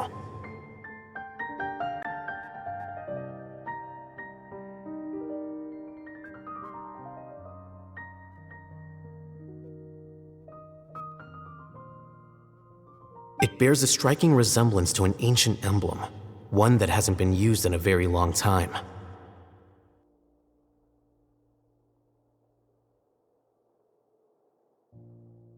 Whose emblem is it?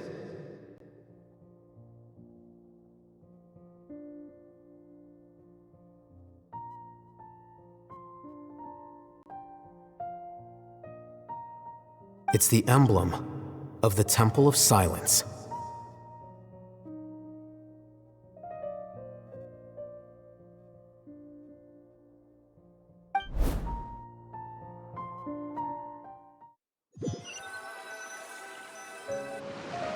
After discussing it with each other, we both agreed that something didn't feel right, so we went looking for you.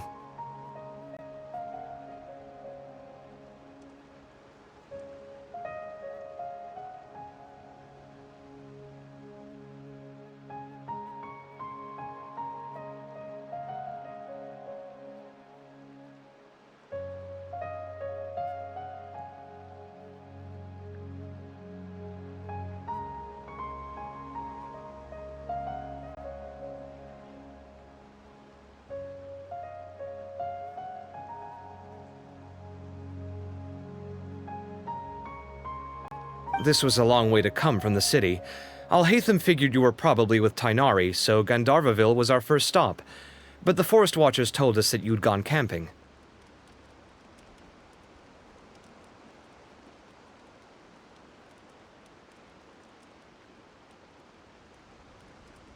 Then, just as we were heading off to the campsite, we ran into Sino. He said he was on a supply run. We exchanged a few words, and then he ran off.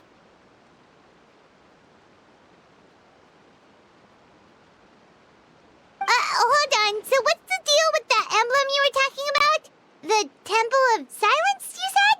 What is that? Should we be worried? Is everything okay? Give me a second. Let me get Kale.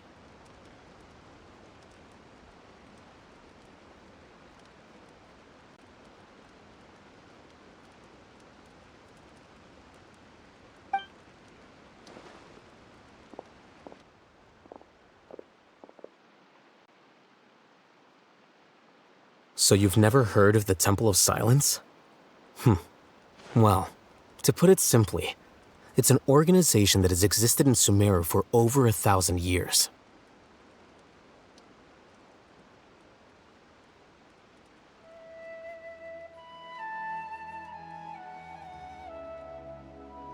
These days, you can find a Temple of Silence office in the academia. Theoretically, it's responsible for the custody and disposal of information and documents not fit for public dissemination.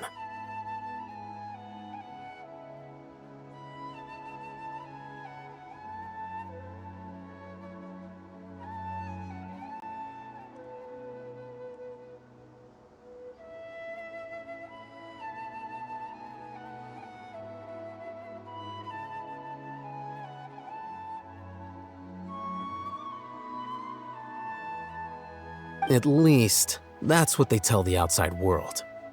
In truth, it's essentially a vestigial institution nowadays. There's an office with their name on it, but it's functionally obsolete. Historically speaking, the original Temple of Silence is said to have been established by Hermanubis, one of the 7 pillars of King Deshret and the greatest of all sages. Most of the organization's members hailed from the desert. By contrast, none of the Academia Temple's current members are from the desert region, nor do they use any symbols connected with the desert folk.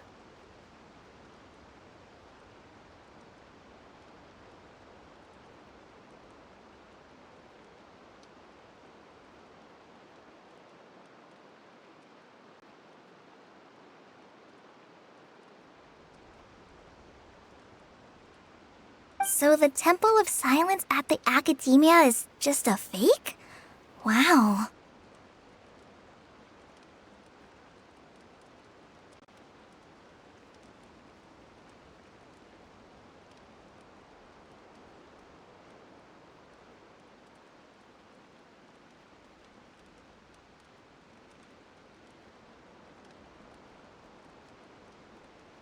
It's possible. The real question is, why? My guess is they're covering something up.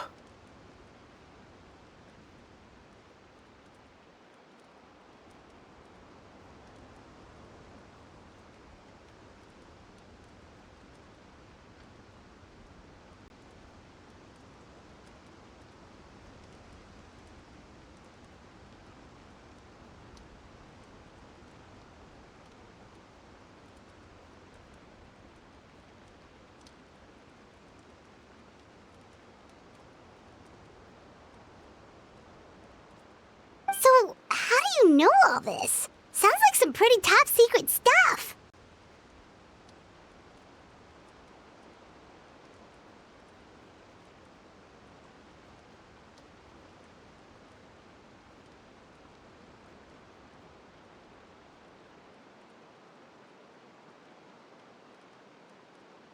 Did you forget?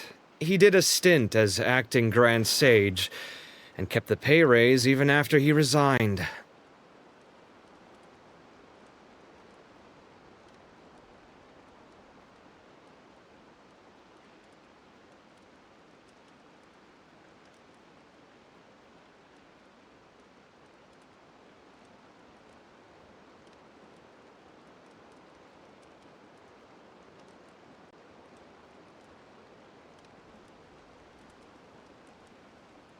Oh, yeah! Paimon did totally forget about that. So you took the chance to read all the top secret documents while you were acting Grand Sage, huh?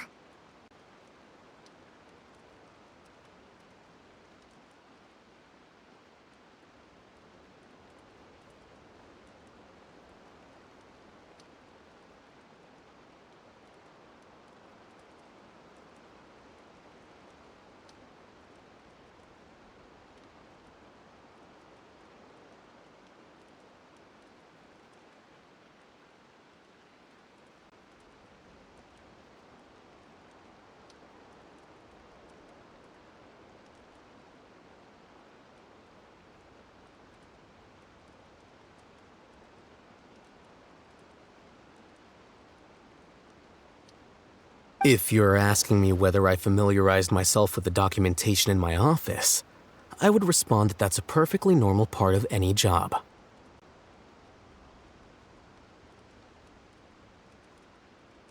So much about this doesn't make sense.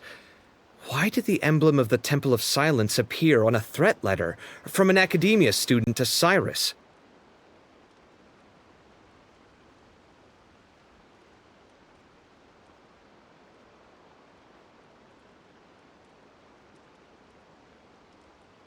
The student's only 16, and doesn't have any family ties to the desert. So where could he have seen that emblem, or gotten the paper?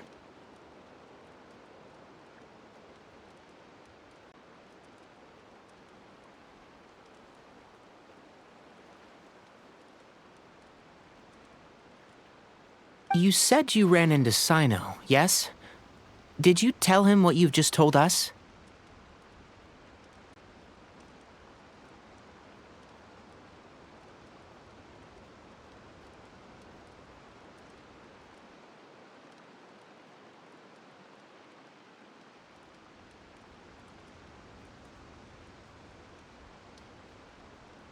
Yep.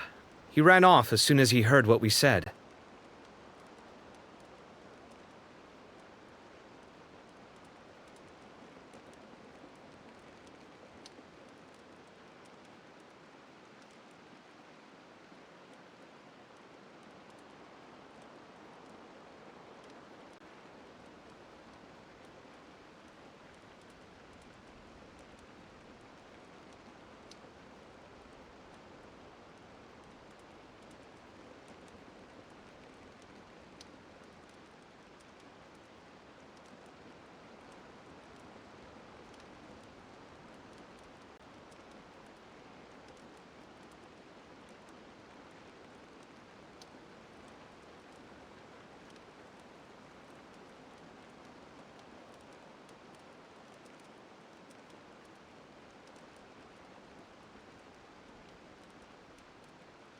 Given that Cyrus is involved, he's probably halfway through solving the case by now.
Still, we should try to catch up with him.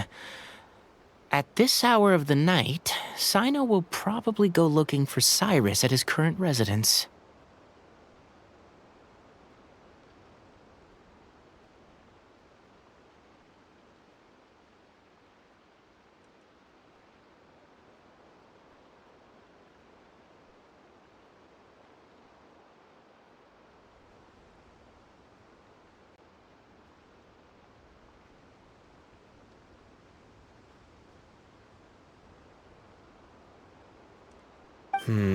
If the Academia's Temple of Silence really does exist just to cover up the truth, the sudden appearance of this emblem can't be good. It's sure to stir up trouble.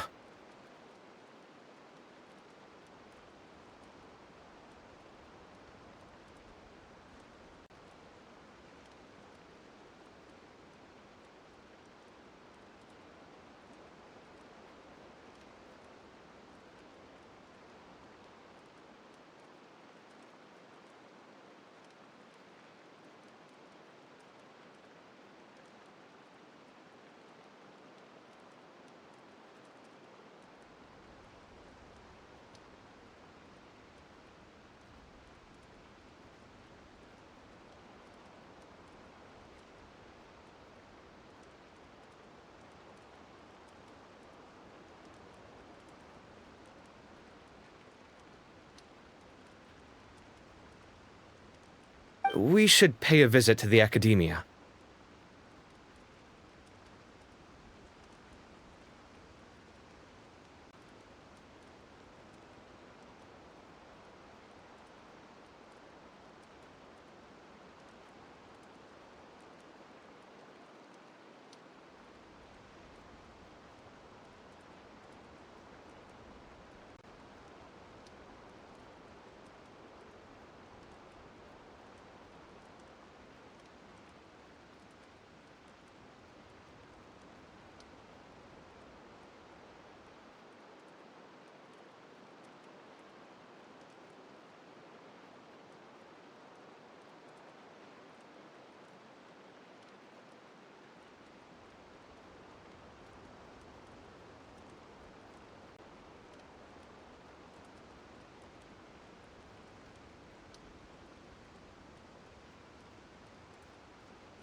Yes. As the Sage of Amorta, my master ought to know the truth about their office. You can ask him to tell you what he knows. The more information we have, the better prepared we'll be for whatever happens there. If this situation is connected to the real Temple of Silence, the emblem has to be part of a bigger conspiracy. Kale, could I trouble you to send a message to the Core of 30? Tell them to keep an eye out for Cyno and Cyrus. Traveler, Paimon, you two come with me. We'll go after Cyno.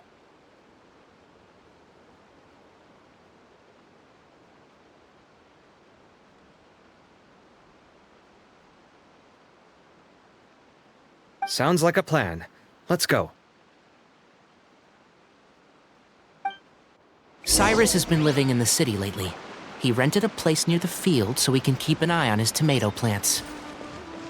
Then let's go look for him there.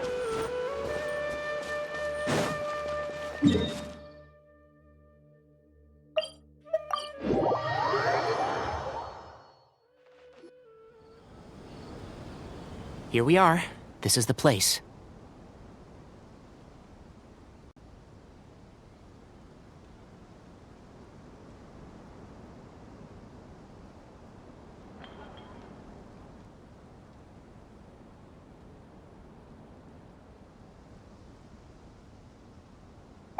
We might be too late. Looks like nobody's home. Oh, Sino moves fast. If he was here, he's probably long gone by now.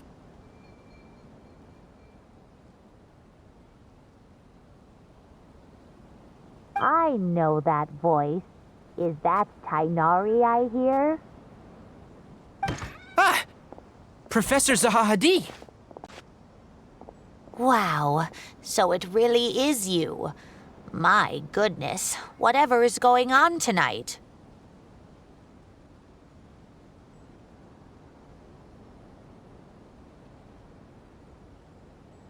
We're looking for Sino. So, he's already been here.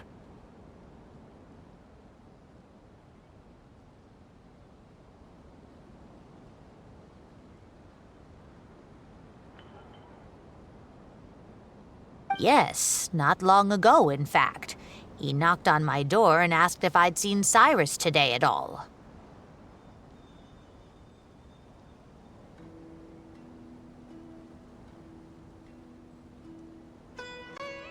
I told him the old fool left early this morning, and I hadn't heard him come back. So we went to his place, and would you believe it? He's gone. Goodness knows where to. It must have alarmed Sino, because he took off in an awful hurry after that. He never did explain what this was all about. How serious is it?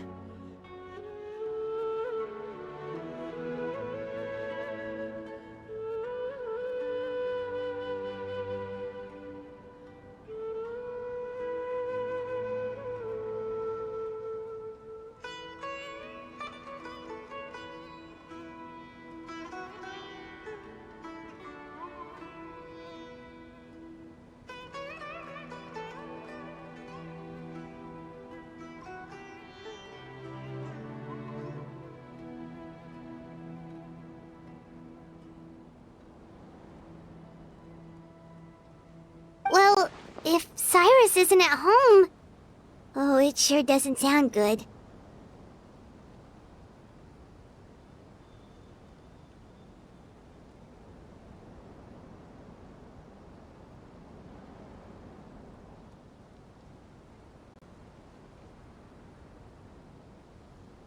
Professor, did you hear that a student recently tried to extort Cyrus?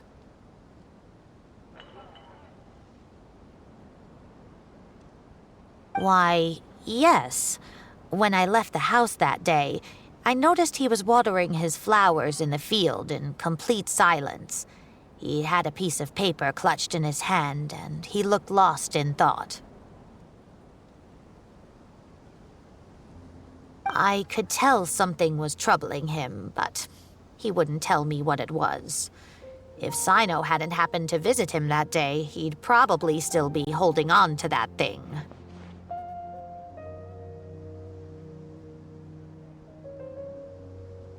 After seeing the letter, Sino told him to contact the Corps of 30, but Cyrus was very reluctant. He claimed it would only damage his reputation. Eventually, he relented, after much persuasion from Sino. Huh? Cyrus didn't want to report it? Well, that's strange. When we saw him, he seemed pretty okay with the idea of the kid getting his just desserts. As a former sage, it's possible Cyrus still has enemies at the Academia. That's why Sino was so insistent that he report the matter to the authorities. I was there while they were going back and forth over it.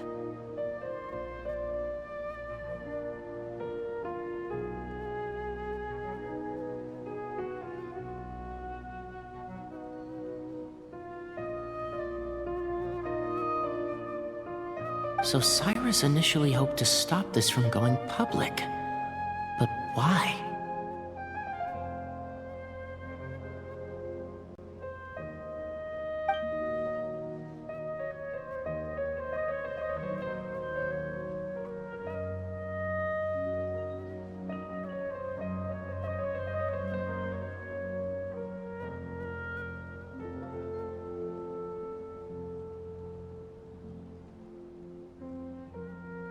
Oh dear, what on earth has that old fool gotten himself wrapped up in? Oh, I do hope he's not in danger. Oh, I almost forgot. Sino left me this letter to pass on to you. He wrote it when he came by earlier. He realized you might come looking for him.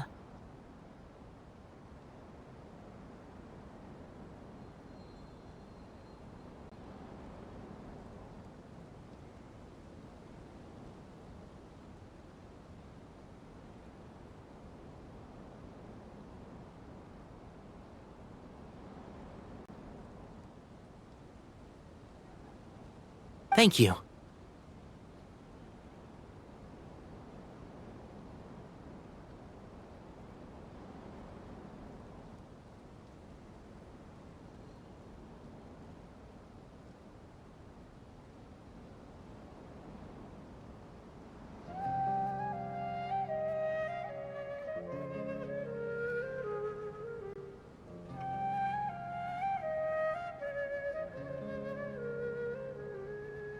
What does it say? Let Paimon take a look!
My friends, this is a rather complicated state of affair.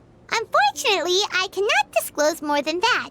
I ask you to understand and accept that I had to act alone at this stage. Don't come after me.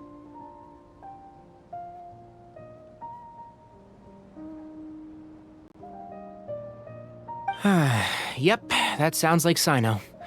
Thank you, Professor. Please do not worry. We will do all we can to protect both Sino and Cyrus.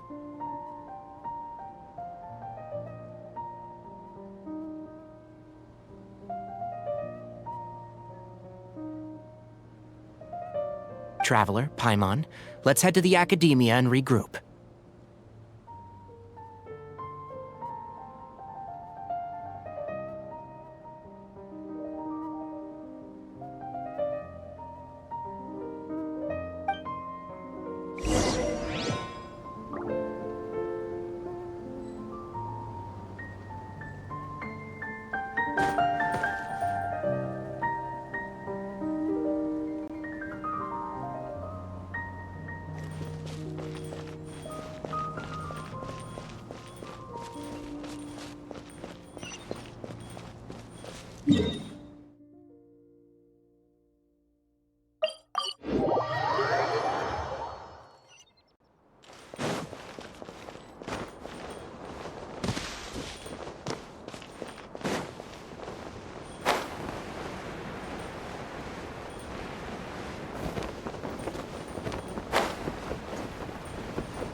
You're here? I thought you were going after... Ah, I guess you lost their trail.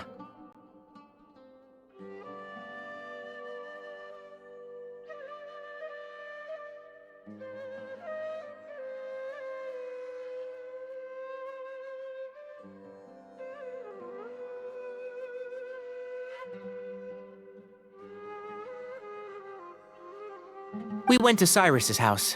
No one was there. Sino got there before us, but he was long gone by the time we arrived.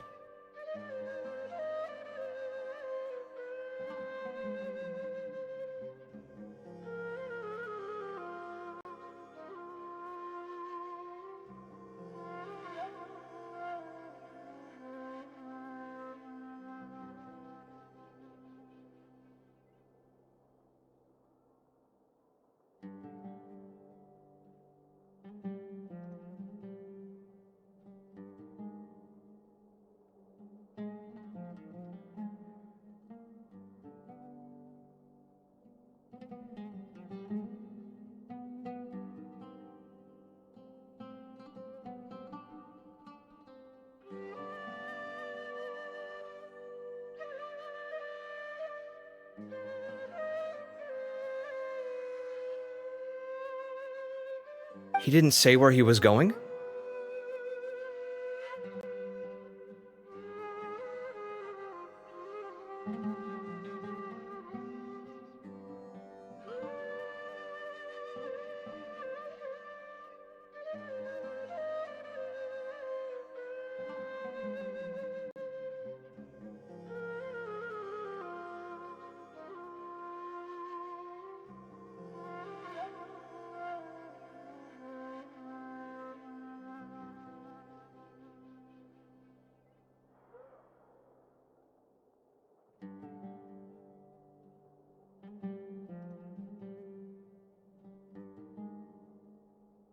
No! He left us a letter and told us not to go after him!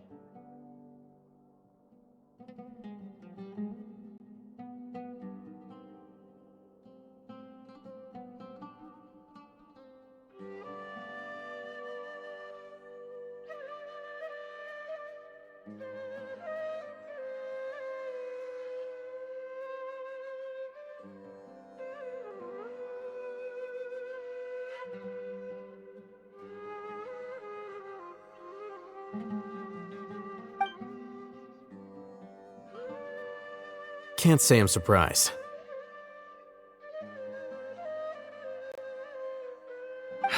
Typical Sino.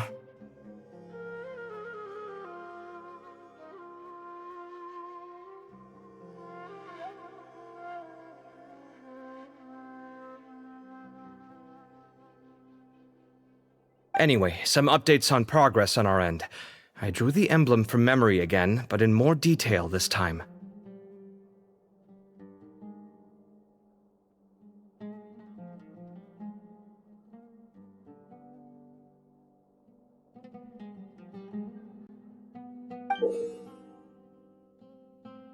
I checked some ancient texts for a similar design.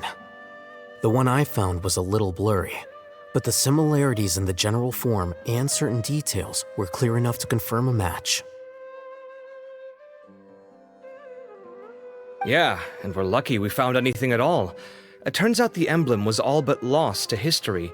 We scoured the entire Academia collection, and that book was the only one with a record of the motif.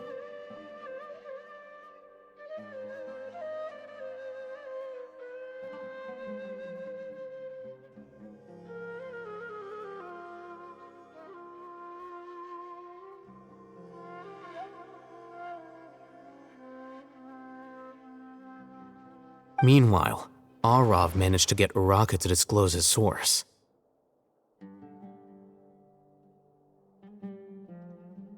The one who told him about Cyrus's embezzled funds was a young man from the desert. According to Uraka, he had a striking presence and was well educated.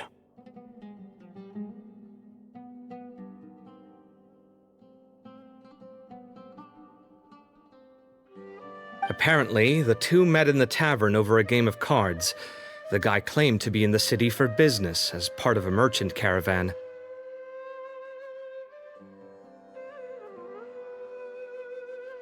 Uraka was intrigued when he heard what his new acquaintance had to say, and brought up the idea of extorting Cyrus for Mora. The guy encouraged him to go ahead with it, then handed him some pen and paper to write the letter.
I see.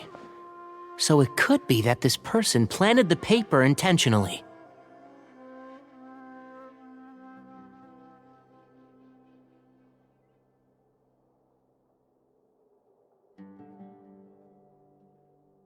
So, how do we find this guy? Did Uraka say where he is?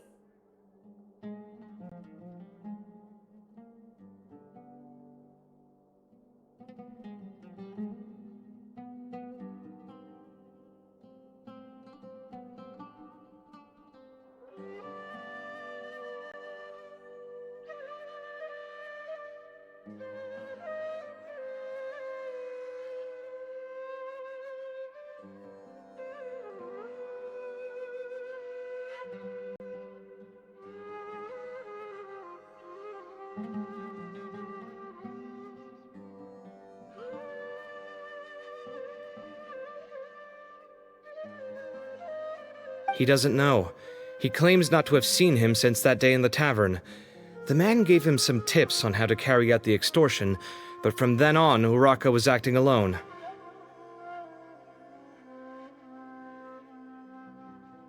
Nephis and Arav have gone to meet the Core of 30 and review the city's entry and exit records.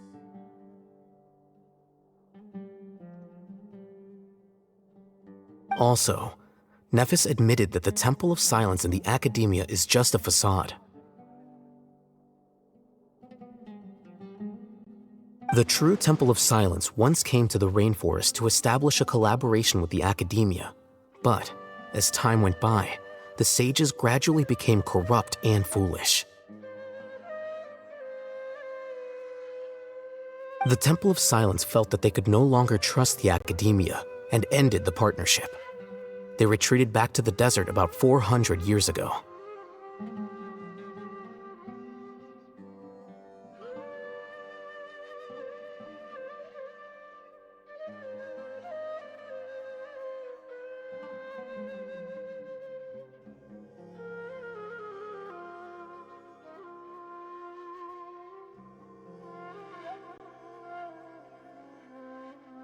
Ever since its inception, the Temple of Silence has been the guardians of King Deshret's civilization and belief system. They traveled throughout Sumeru, sequestering and guarding any wisdom that posed a threat to the people's livelihoods. At its roots, it was a legitimate and reputable organization whose purpose was to guide people towards the right path.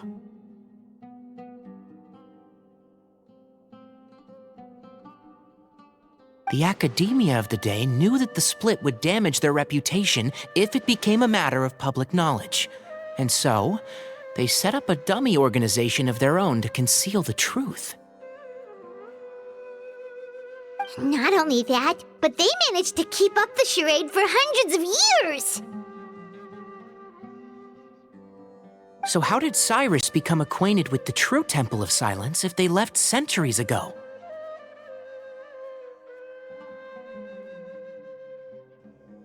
I'll bet that's the question that bothered Cyno. Probably why he went after him in such a rush.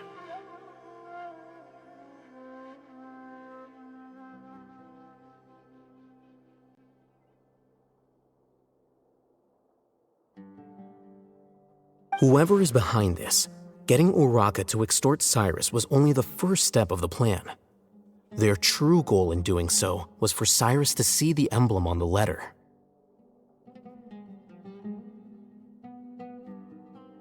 He must have recognized it right away. That'll be why he didn't want to involve the authorities. He probably hoped to take care of the whole thing by himself. Unfortunately for him, Cyno had other plans.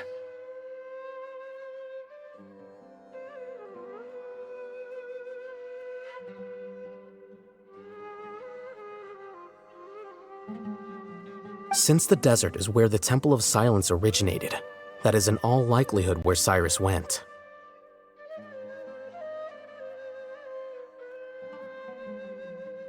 I have to go after him. Really? Are you sure that's a good idea, with how you respond to the heat? Why don't we send someone else?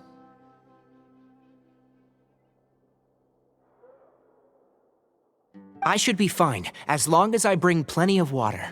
Besides, I just can't shake this ominous feeling that if we don't catch up to them soon...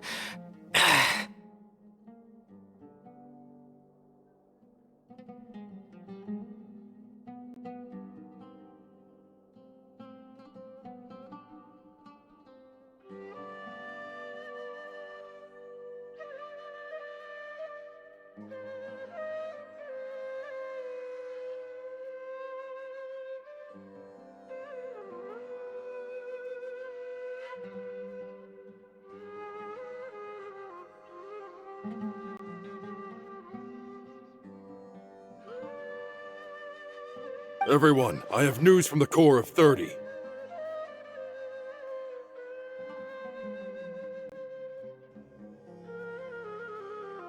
Master!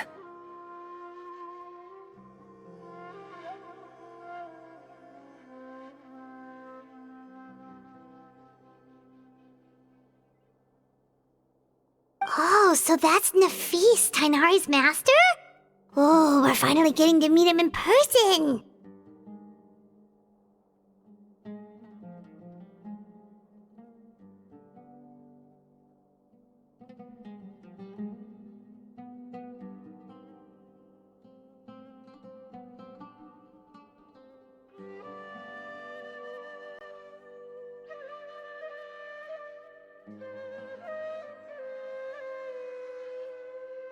It's a pleasure to meet you, Traveler in Paimon.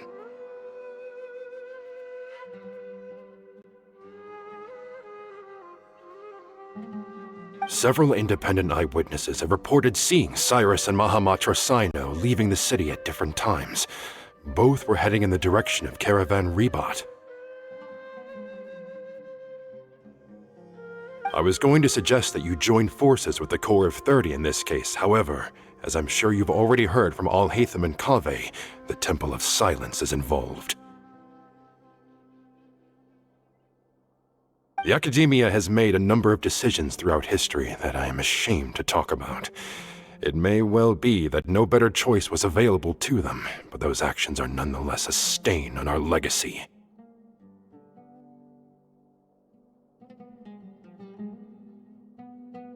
I won't attempt to make you understand the Academia's perspective. Now is the time for action.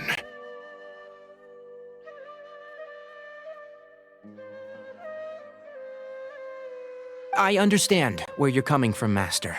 But I'm afraid the situation might be more complicated than we thought. I think we need to keep a low profile, or risk making things worse.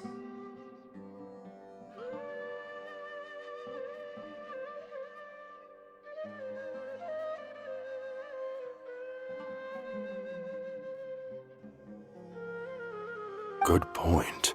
If Cyrus is involved with the other side, or worse, if he's fallen into their hands, and...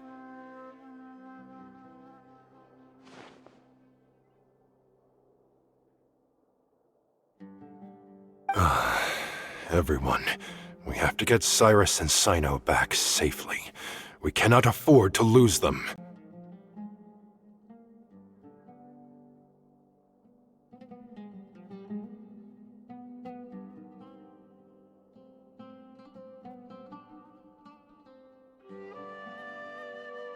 Need our help?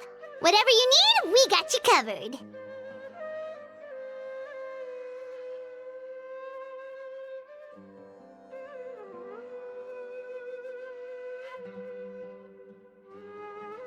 Really? Wonderful. You have my most sincere gratitude.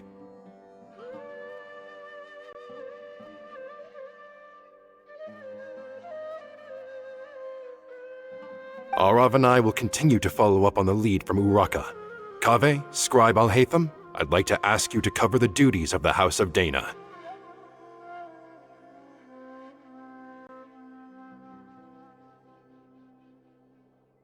Tainari, you are planning to go into the desert, correct?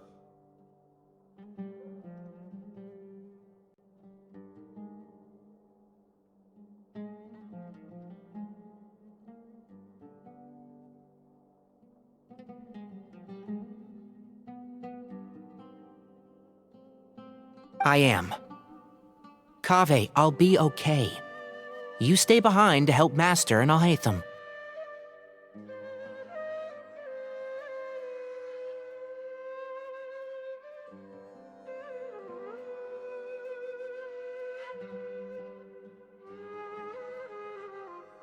Well, if you're sure, okay. But be careful.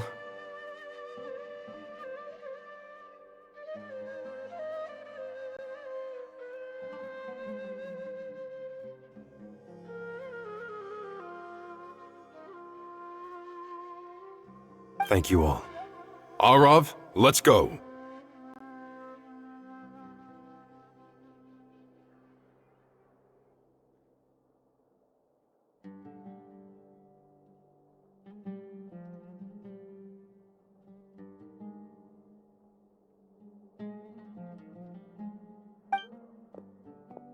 You'd better get moving.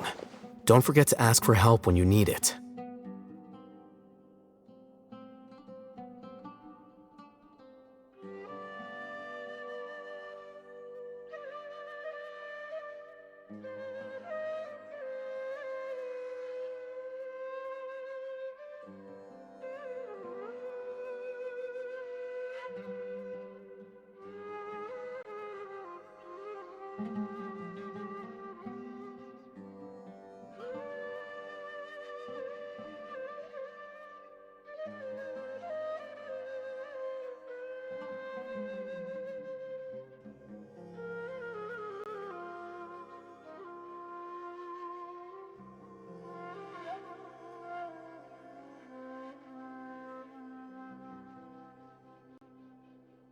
Will do. Let's go, Tainari. Hopefully we can catch up with Cyno before it's too late. Knowing him, he's probably covered a fair distance already, but we still have a shot. Let's take it.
Okay, we made it to Caravan Ribat.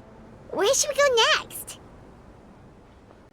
Maybe we should ask the nearby guards if they've seen anything. Hold on. Look over there. Is that Dia? You sure you want to brave the desert alone? I mean, it's your choice at the end of the day, but still. It's not my first time. I'll be fine. Sino. If you're really going to go through with this, then at least take our advice. When you're packing for your trip, budget for 5 days more than you plan to spend out there. Makes sense. Okay, I'll go get ready. Thought we might find you here. You're trying to retrace Cyrus's steps, aren't you? Didn't I tell you not to come after me? I thought I had a good lead on you. Well, sorry, but we never agreed to that. Why would you go off on your own like this? Nothing personal. It's just a complex situation. And I'd rather not involve anyone else if I can help it. Takes a special kind of person to get Sino chasing them all the way out to Caravan Ribat. But why so coy today, huh? You only gave us his age and description. Why can't you reveal his name? Is he Sumeru's most wanted or something? Oh, also, hey guys, it's been a while. Dia and Candace! So nice to see you. Actually, seeing all of our friends is the whole reason we're here. You're looking well. Glad to see it. Candace and I came to Caravan Ribat on business. We ran into Sino as he was asking about some elderly gentleman's whereabouts. Some people say they saw him. Guess he stood out as an older guy heading into the desert alone with just a sumpter beast in tow and very few supplies. That's gotta be one heck of a story there. Sino, it's okay if you can't tell us anything about the case, but let us know how we can support you. We're here to help however you need. The more people we have working on this, the quicker we'll be able to find the person you seek. No, it's not that simple. If I'm right, he'll be doing everything he can to avoid us. We spoke with Zaha Hadid.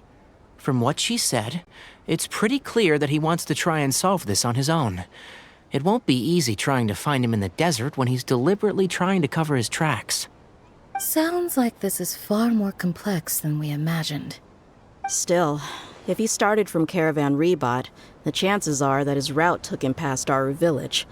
You may as well ask if anyone there has seen him. My thanks to you both. Once this is resolved, I will find a way to repay you. Come on. No need to get all serious. Just buy a round of drinks next time we're all in the city or something. That's a deal. All right, so, you all set? Yes, we'll handle it from here. Thank you again for your help. I don't take it for granted. All right, then we'll leave you to it. Just remember, if you change your mind and need some reinforcements, we'll be here.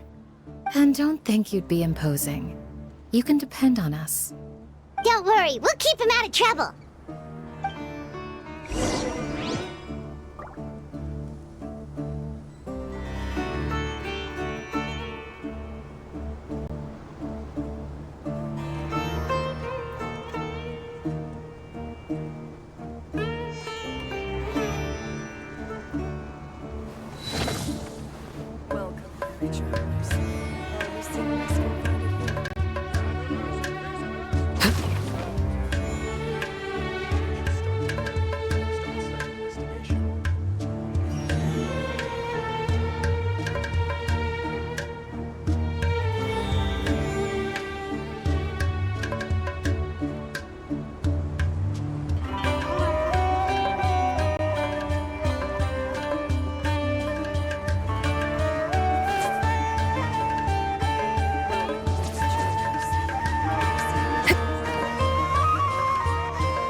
travelers. All who seek rest will find it here.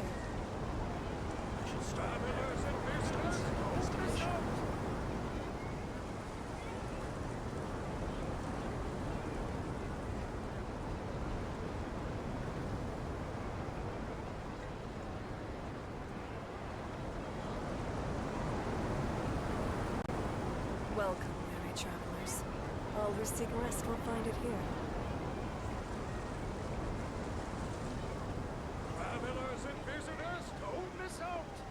I should start preparing for the next on-site investigation.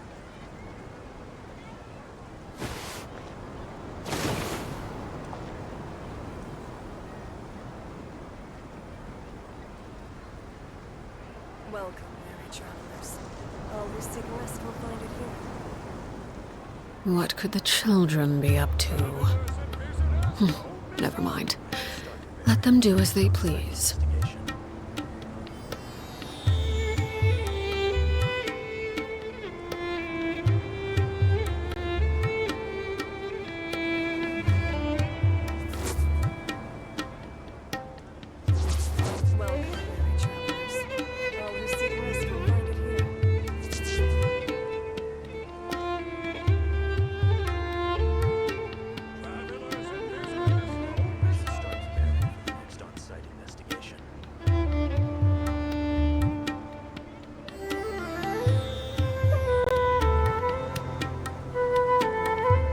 Staring into my eyes is ill-advised. I can't promise you'll like what you see.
Sino should count himself lucky that the Traveler and Tainari got here when they did.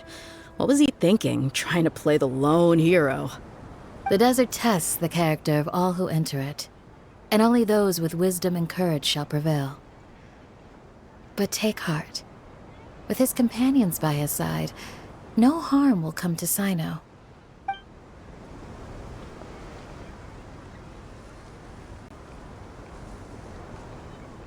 Welcome, weary travelers. All who seek rest will find it here. Travelers and visitors, don't miss out! Something you wish to report? Go on. You have my undivided attention.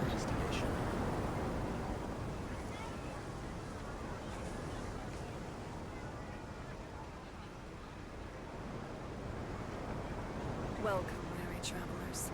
All who seek rest will find it here.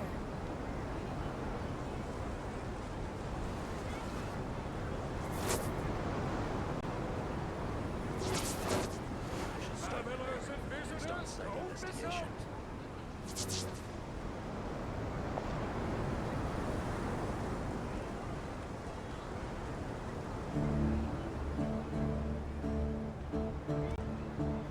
Welcome, weary travelers. All who seek rest will find it here. What could the children be up to? Never mind. Let them do as they please. Start preparing for the next on-site investigation.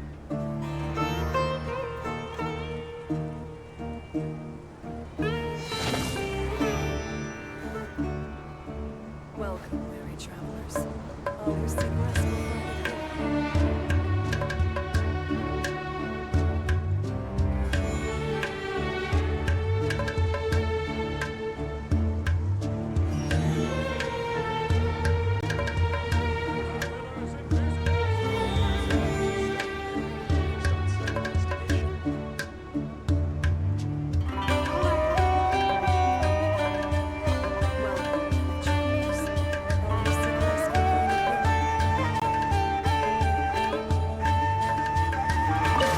Sino should count himself lucky that the Traveler and Tainari got here when they did.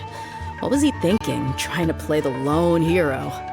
The desert tests the character of all who enter it, and only those with wisdom and courage shall prevail. But take heart. With his companions by his side, no harm will come to Sino.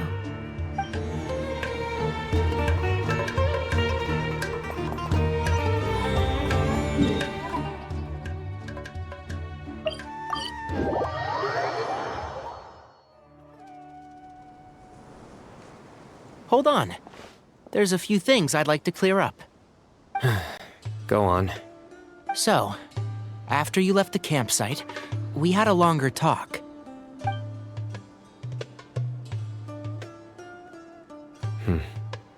Clearly, we've only scratched the surface of the Temple of Silence question. It doesn't surprise me at all that the one in the academia is a fake. Do you have any connection with the Temple of Silence? I do. I trust you're all aware of the spirit that gives me my power. Hermanubis, the original founder of the Temple of Silence.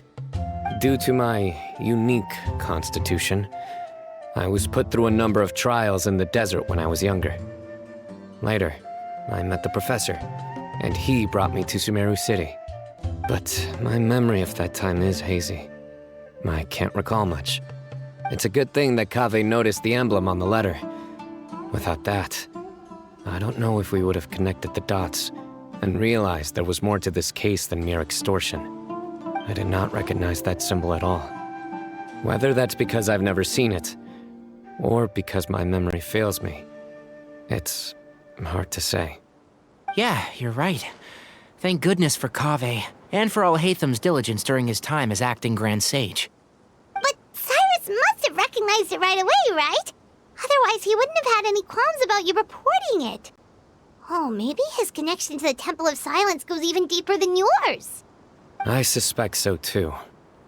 Professor has never once mentioned the Temple of Silence in conversation. And whenever the conversation turns to Hermanubis and the concept of spirit indwelling, he avoids going into any depth. Well, speaking of avoiding things, you do realize, don't you, now that we've caught up with you, you're stuck with us for the rest of the way? I am aware. And I have accepted it. Or rather, I don't see how I could manage to ditch you en route, so I might as well accept that you're coming with me. That's right. Fact is, we're coming with you whether you like it or not, so the best option now is to try to look out for each other. Ha! Fair enough. Then at least let me buy you a drink once we're back in the city. Works for me. All right, off we go. Let's start by seeing what the guards here can tell us.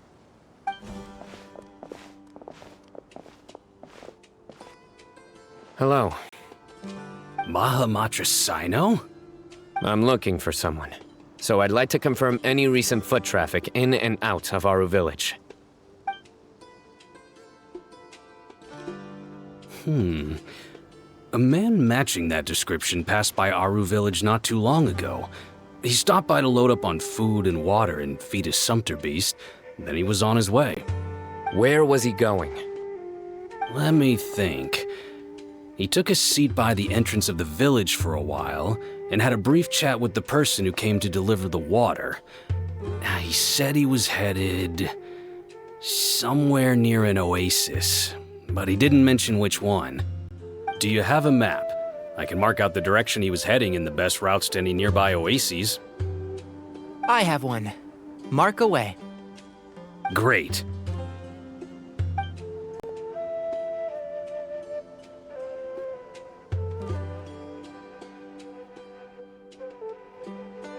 There you go. Thank you so much. You were a great help. You've got a really good memory. Ah, you're quite welcome. Just doing my job. Best of luck. I hope you find him soon.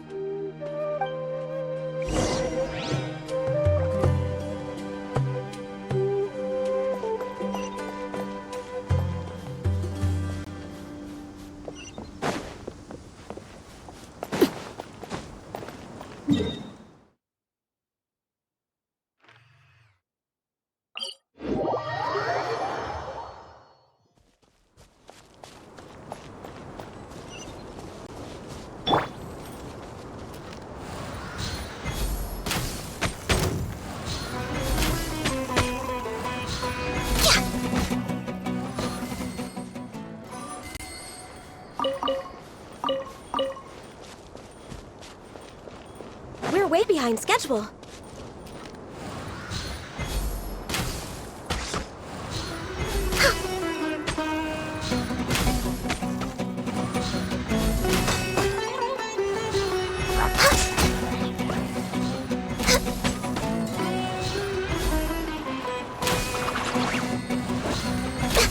Next on the access denied.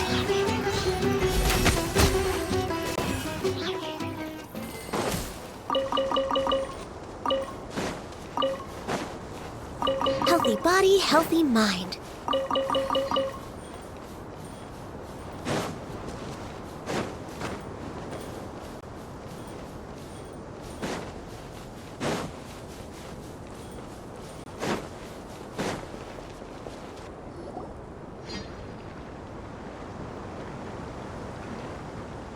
Hold on.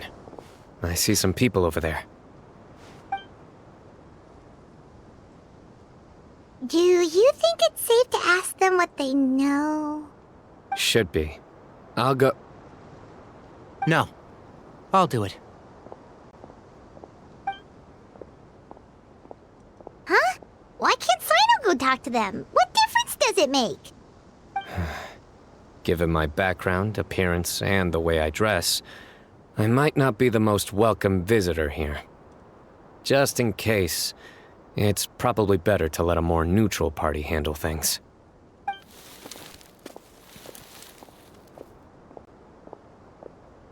Ah, hello there. I hope I'm not interrupting. My friend and I are looking for an elderly man who's gone missing around these parts. Any chance I could ask you a couple of questions? Oh, a missing person, huh? Sure. What do you want to know? I'm just wondering if you've seen him. Let me give you the details.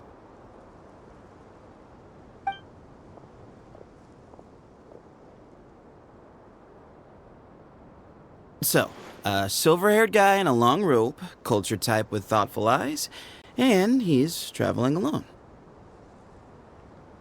He'd stand out like a sore thumb around here. Yeah, sounds like the kind of guy we'd remember if we saw him. He's looking behind me.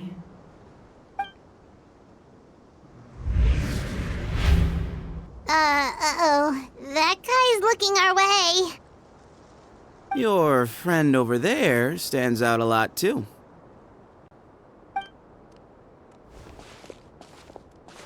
Hey! Aren't you Sino, the General Mahamatra?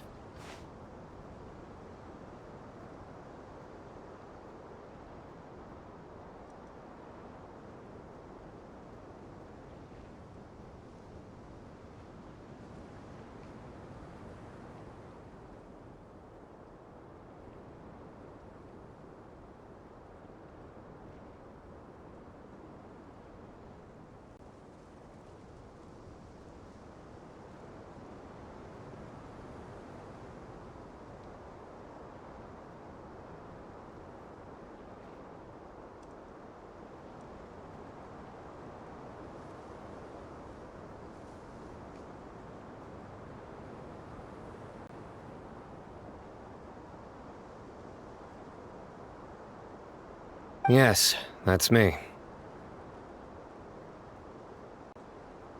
You don't seem surprised that I recognized you.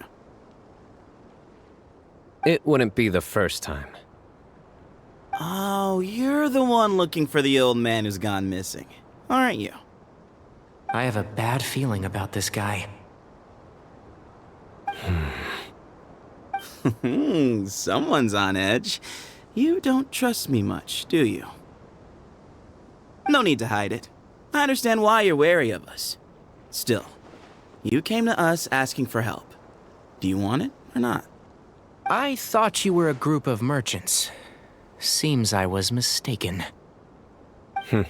Your henchmen don't look like much, but something tells me they put up a better fight than most mercenaries. Hey! Hear that, guys? You're my henchmen now. Suits me, as long as I get paid for it. Just cut to the chase already.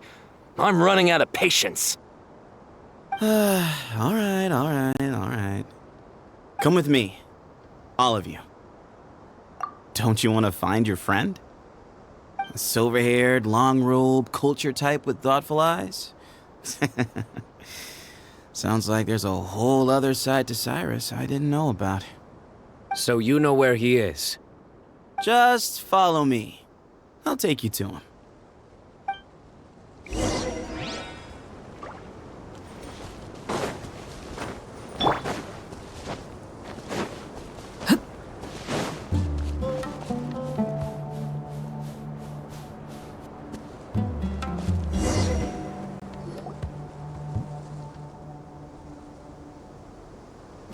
And here. What? Where are you looking? There's nothing here! Please step back. Whoa! Something's coming out of the ground!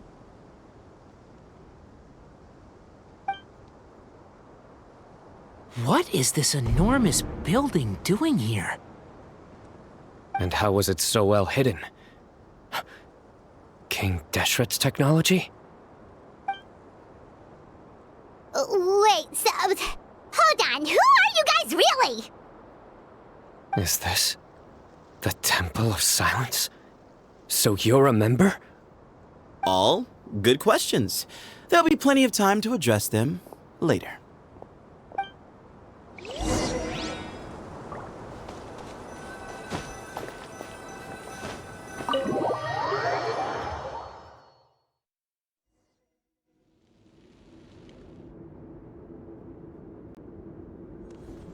This is not what Paimon was expecting to find in the desert, especially not hidden right next to an oasis.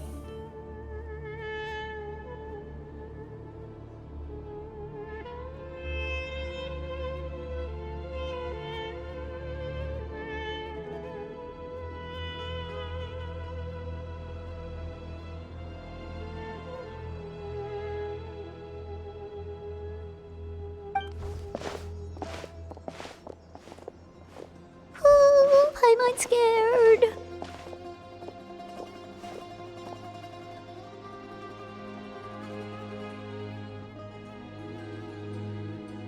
They must have kidnapped Cyrus. Do you think this is the guy Raka met in the tavern?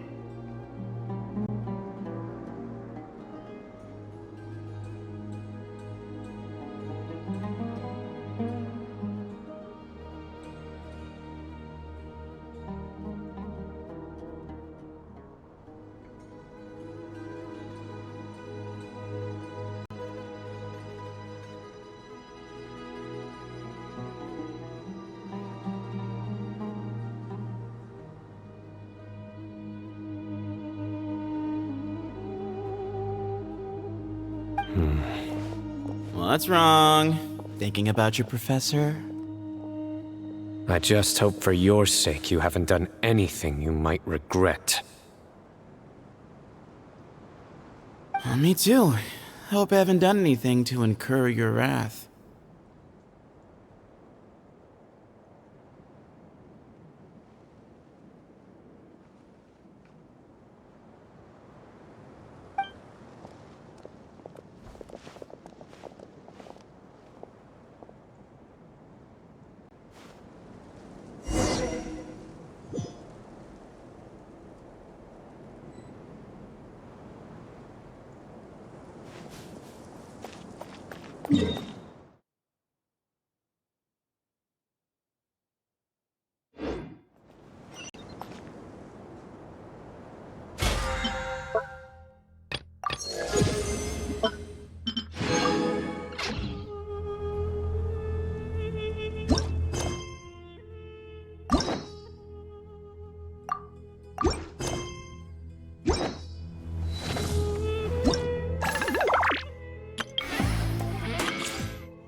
All right, you can wait here for now.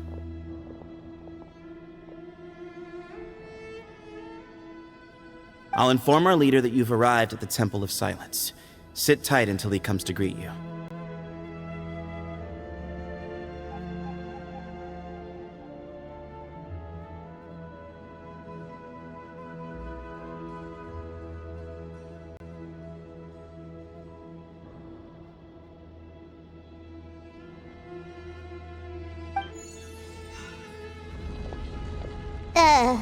So he's just gonna leave us here unattended?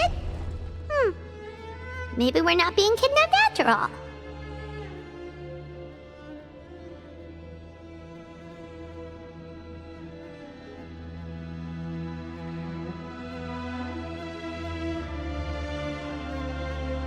They can't have been at the Oasis by chance. They were waiting for us. Whoever the leader is here, they were obviously counting on us showing up.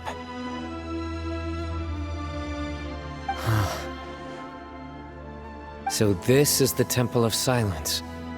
After leaving the rainforest, they hid themselves here? Hey, look! That guy's coming back. Don't worry. Someone will come and call for you soon. What's your name? Sorry, guess I was so delighted to see you, I forgot to introduce myself. My name is Sethos. I'll be here if you need me, but I'm not planning on answering all of your questions. Other than that, you can occupy yourselves however you see fit. So we're free to explore by ourselves? Yep. I mean, I'm not worried about you running off. Cyrus is here. And unless I've misunderstood, you're all quite anxious to see him again.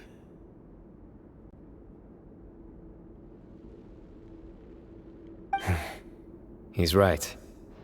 Well, if we've got some time, we might as well take a look around.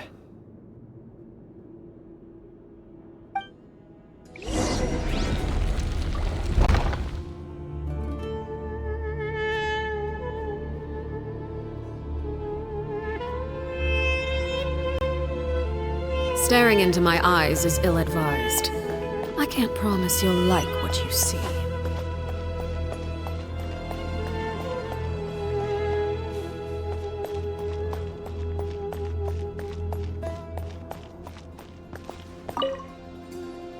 I never imagined that the true Temple of Silence would be hidden somewhere like this.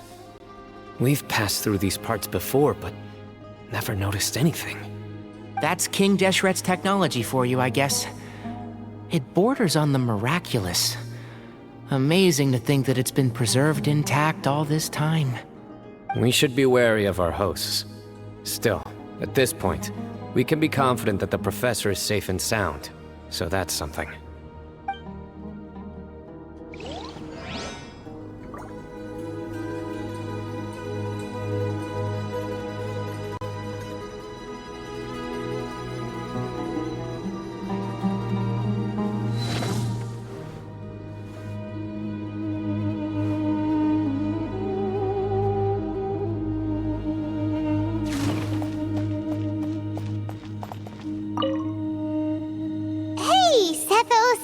Have you got some time to chat?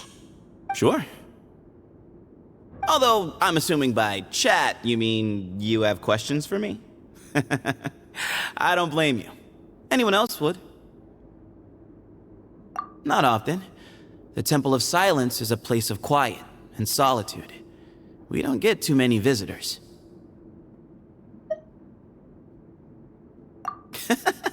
What kind of question is that? He's the General Mahamatra. Everyone in Sumeru knows who he is. Right, but back at the Oasis, you can't have known who he was for sure, or you wouldn't have asked him. So, what we're really asking is, have you never seen him in person before? I've lived in the desert my whole life. Guess you could say I've never had the pleasure. Ugh, why does Paimon feel like this guy's not being straight with us? Come on, we've only just met. If I give you all the answers up front, you'll have nothing left to look forward to. Nope. Not once. Really? I have no need to go there. Not when the taverns are full of the Urakas of this world. Besides, we're well aware of what goes on at that place. Spies? It's not as clandestine as that. The city gates are wide open.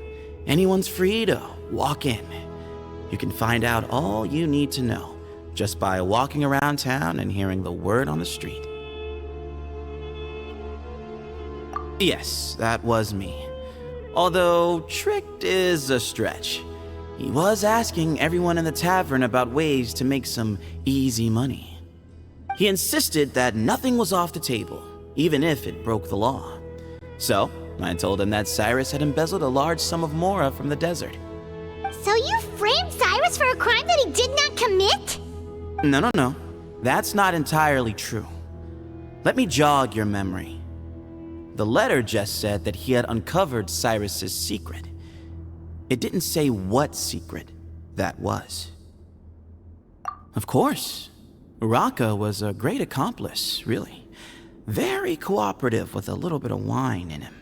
Did exactly what he was told. Not much of an original thinker, though. It doesn't surprise me that he struggles academically. Why did Cyrus leave for the desert as soon as he received the letter?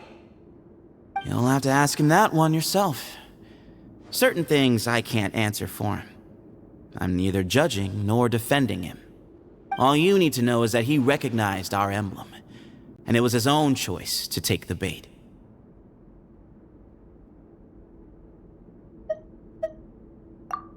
Mm-hmm.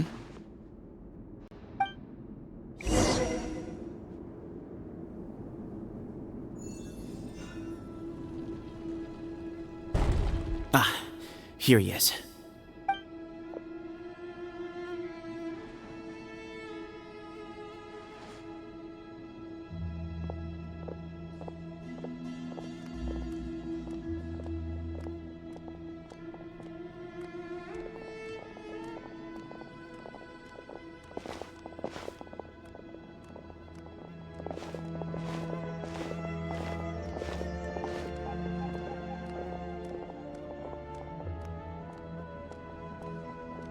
Grandfather, the person you wish to see is here.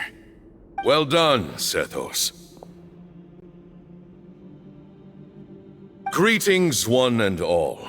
I am Ba Moon, the current leader of the Temple of Silence. I know why you are here, and I thank you for your patience. Bring him out.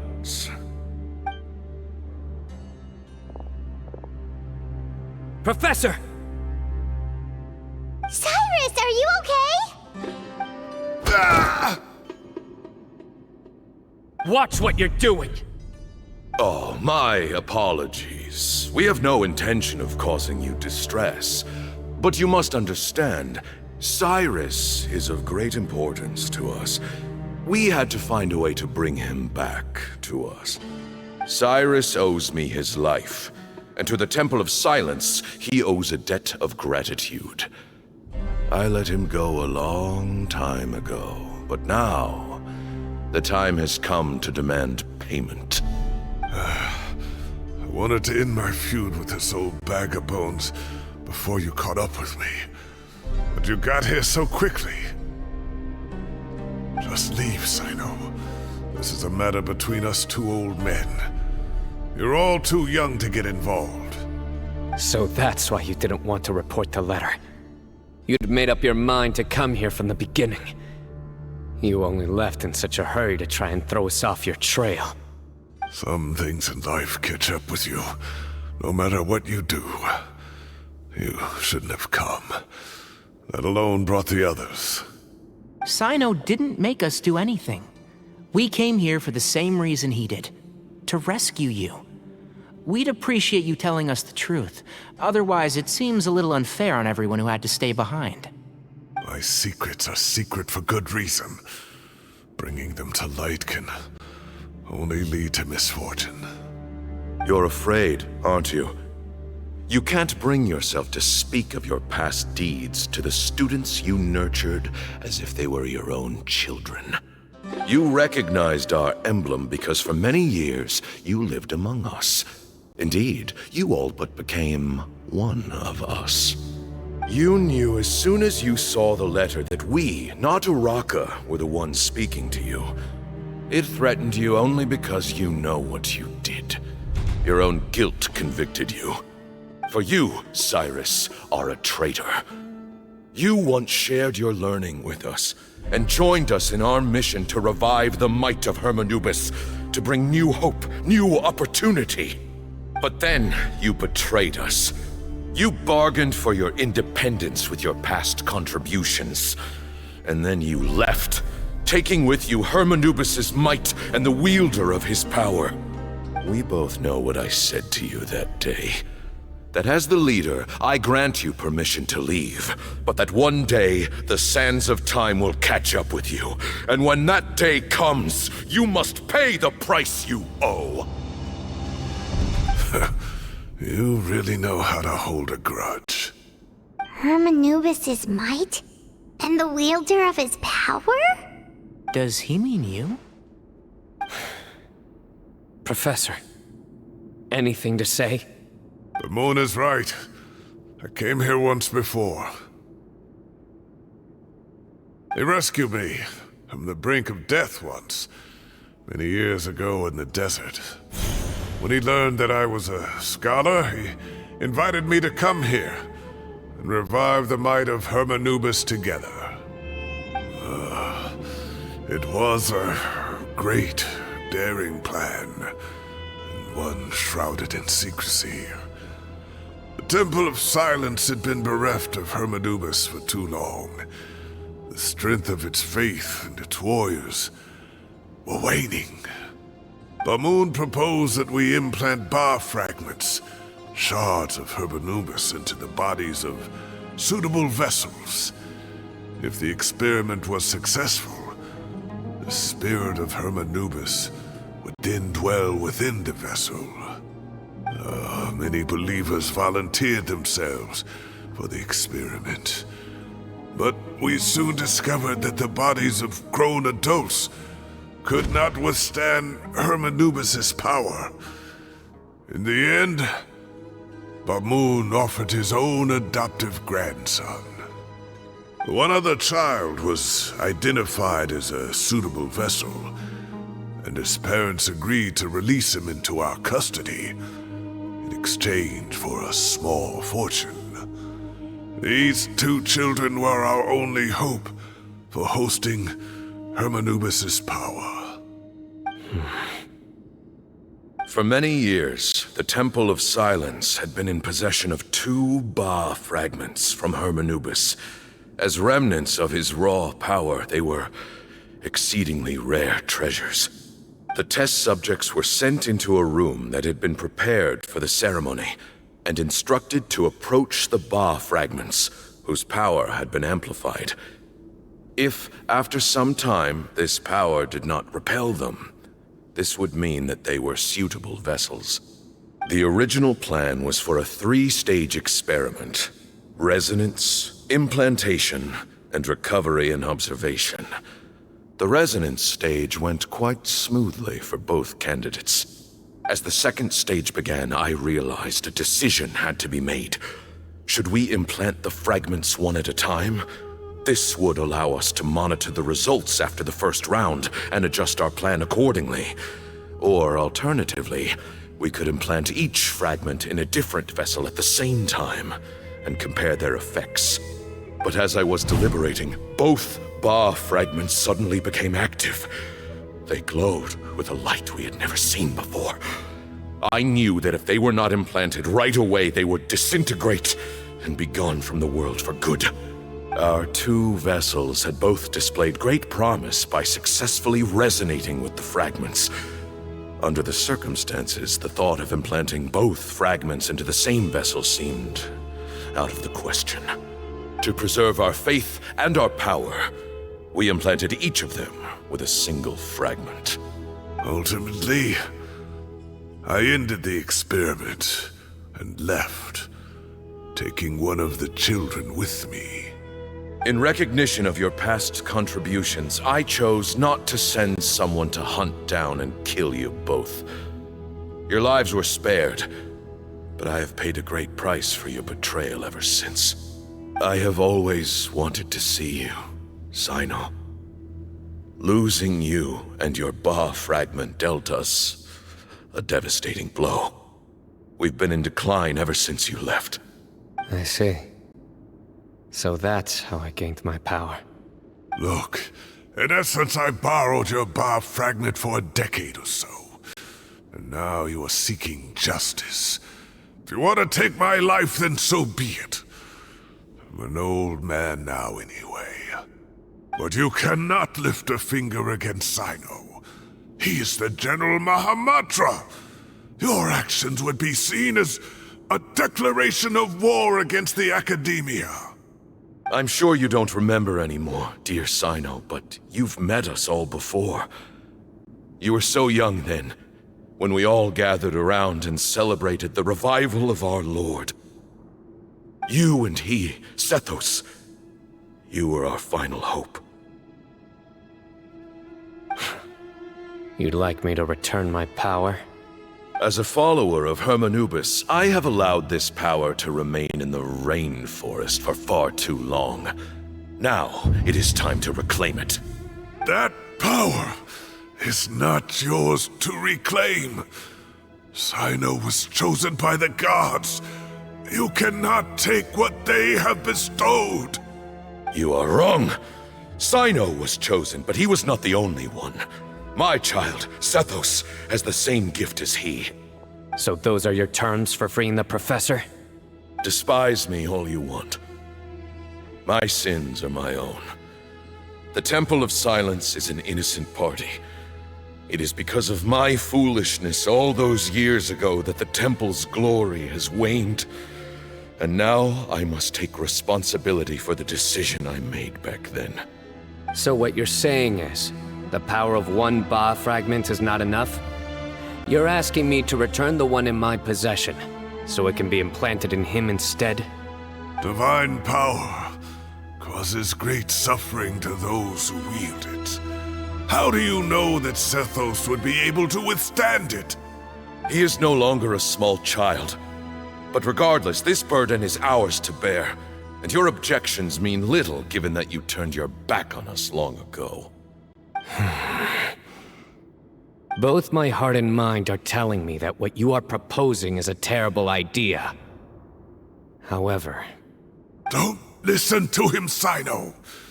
That power is no more yours to give than it is his to take. You have to understand. I know. But if this is a question of your freedom versus a fragment of power, then... there is nothing to debate. Sorry to interrupt, but in my view, there are a number of contentions here that still need addressing. Say that Cyno refuses to return his power, and you also refuse to release Cyrus. Then, we are at an impasse. I find it hard to believe that you went to all this effort without planning for that possibility. You're trying to gauge where we stand while keeping your remaining cards close to your chest. Well, my stance is, put the rest of your cards on the table. Then we can have a discussion. Wait, those ears... So, we have a descendant of the Valukashuna in our midst. Splendid! Fate smiles upon us after all. Everything we have longed for, Hermanubis will provide. Perhaps this very day we'll...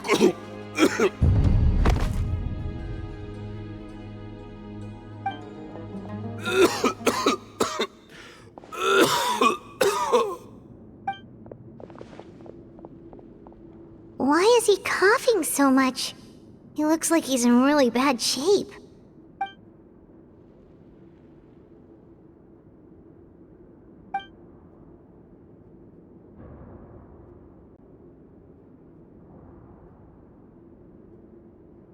Moon, you... Take our leader back to his room. Sethos, you must... Grandfather, I know what you wish to say. Leave this in my hands. I don't like to drag out conversations, so I'll just cut to the chase. Had Cyrus not stopped the experiment all those years ago, the plan would most likely have been a success. The wisdom of Hermanubis would have been ours. Still, it's no use talking about what-ifs. We cannot change the past. I'm not like my grandfather. The Temple of Silence has a grand legacy and a sacred duty to fulfill. So it's somewhat inevitable for the leader to have an inflated sense of self. But I see things a little differently. I don't believe the temple has the same stature that it once did. Time has worn away at its prestige and changed things almost beyond recognition. So I'm not going to force your hand. You're all free to leave. Except for Cyrus. My grandfather gave him his chance once, and now I'm giving the rest of you yours. You have courage and wise judgment, kid. Reminds me a lot of Bamoon in his younger years. I truly wish that the temple would take an objective look at the academia of today. You've been to the city yourself. I'm sure you've seen that much has changed for the better, and things will only continue to improve. Why not consider cooperating with the academia once more? If you hadn't betrayed my grandfather, I might well be open to persuasion. But it's a bit too late for that now, Cyrus. Tighnari made a good point earlier. He said there has to be more to your plan than this, and I agree. All you and Ba-Moon are after is the Ba fragment. The professor will accept whatever fate you deem fit for him out of a sense of guilt. I am the one who has a choice to make. And that's how it was always going to be. Ultimately, you want to trade the Ba fragment for the professor, correct? I'm glad to see you're giving it some serious consideration. I won't forsake my professor, nor do I intend to run from a problem that I must face sooner or later. Give me one night to make my decision. That works. Then I'll be waiting to hear your verdict, Sino. Oh, my grandfather still has a fair few things he wants to say to Cyrus, so I'll be escorting him back now.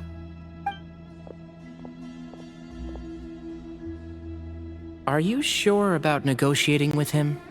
I need to think this through. Everyone, let's meet again later tonight. Until then, take some time for yourself. Alright, well, don't put too much pressure on yourself, Sino. If you need any help working things out, just come and find us.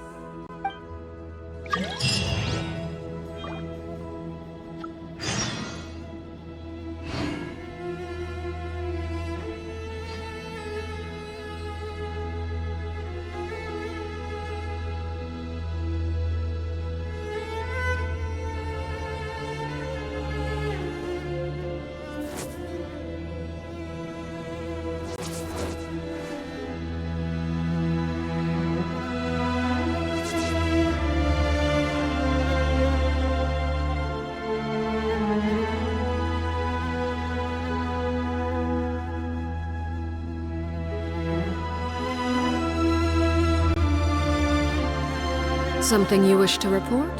Go on. You have my undivided attention.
Staring into my eyes is ill-advised. I can't promise you'll like what you see.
What could the children be up to? Never mind. Let them do as they please.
Staring into my eyes is ill-advised.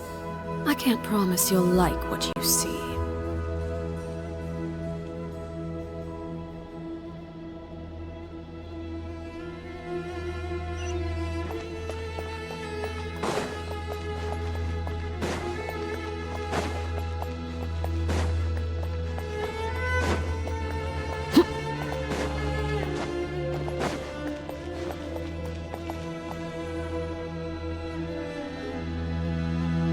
I've taken some time to reflect on this. If I had to guess, Professor Cyrus came to the desert knowing that he would almost certainly never return. He's a stubborn man who tends to double down when he feels strongly about something. We won't get anywhere trying to convince him to escape. I agree. My master Nephis says the same thing. Once Cyrus makes up his mind about something, he won't listen to reason. So that's one thing. A few other things come to mind too. You've heard all you need to hear about the Temple of Silence. So on that, I don't have anything to add. My own memories of this place are hazy though. Probably something to do with the overpowering presence of the Ba fragments. That might explain why I suffered from constant headaches and fevers as a child. I do remember having some fleeting moments of profound emotion when vague images would appear in my mind. But I don't recall much, only bits and pieces. I was still young then, and all I could understand was that there was a strong will inside my mind. Thinking back on it now, I suppose it was Hermanubis' way of trying to encourage me, even if we couldn't communicate. The power that came to inhabit my spirit was probably one of the cornerstones of their whole faith. So if the will and might of Hermanubis is a real, intangible thing, and they are its rightful worshippers, then... You're not gonna give in to their demands, are you? Surely there has to be another way!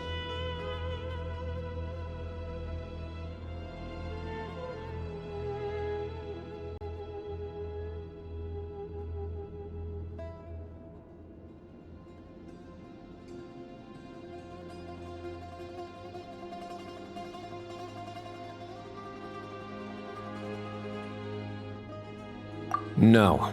I have no intention of returning it. I need this power to protect Sumeru. But the temple has the right to make the final decision over its fate, since it belongs to one of the 7 pillars of King Deshret. So I will challenge them head-on, and win the right to wield this power for myself, fair and square. This reminds me of something Alhaitham mentioned to me just before we left. He said that the Temple of Silence was originally founded by the ruling elite of the day.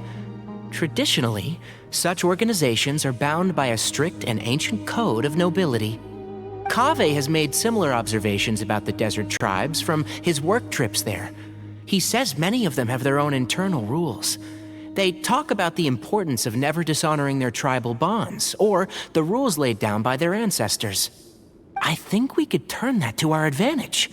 Go back to them with a proposal of our own. Wow, and just like that, we've turned the tables on them! Looks like we have the same idea. Turn it back on them now while we still can, in terms that they cannot refuse. That's how we win this.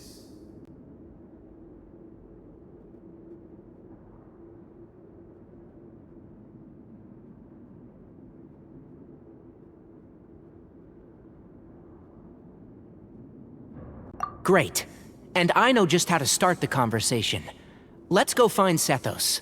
We'll tell him that I know a thing or two about medicine and would like to take a look at his grandfather's condition.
Sethos. Let's talk. Have you made up your mind? We'll get to that, but first, I have some degree of medical training, so I was wondering if you might let me take a look at your grandfather? I have no objections, although we do have our own doctors here. I doubt you'll be able to tell us anything we don't already know. Only one way to find out. Follow me. Keep your voices down. We don't want to disturb him.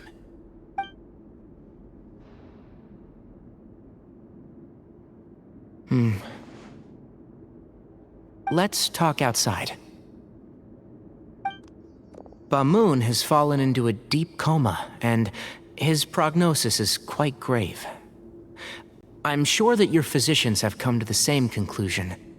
He appears to have sustained a serious injury in his youth, which has been exacerbated over the years by the heavy burden of work and now by the effects of old age.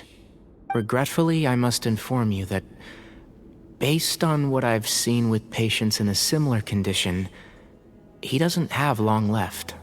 A few days at most. Yeah. I've known for a long time. You're his heir, aren't you? You clearly have a lot of respect for the man.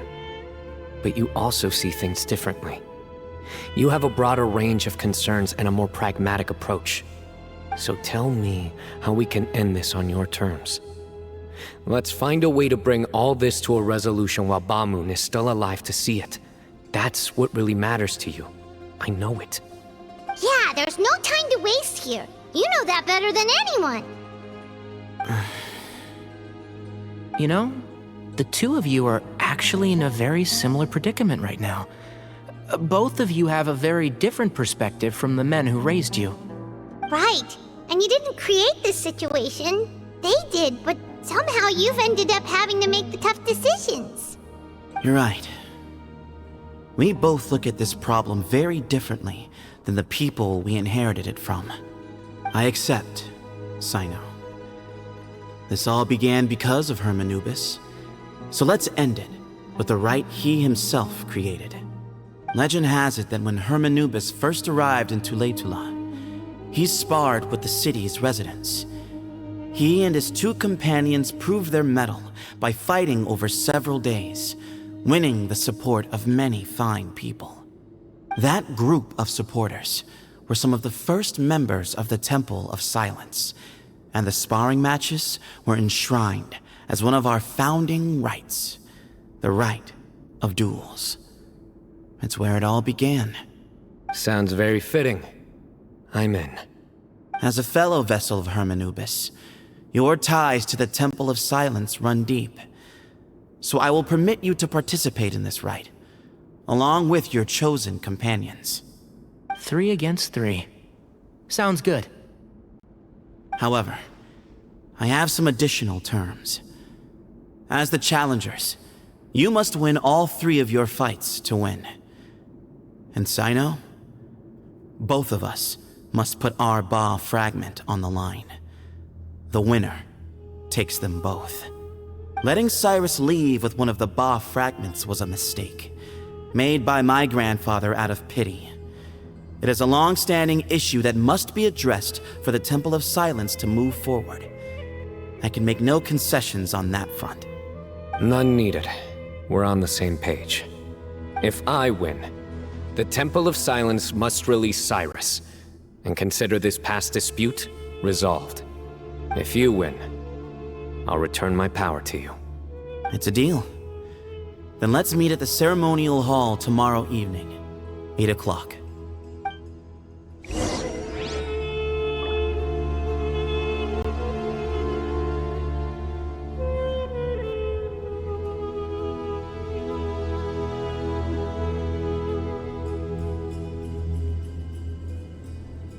What could the children be up to? Never mind. Let them do as they please.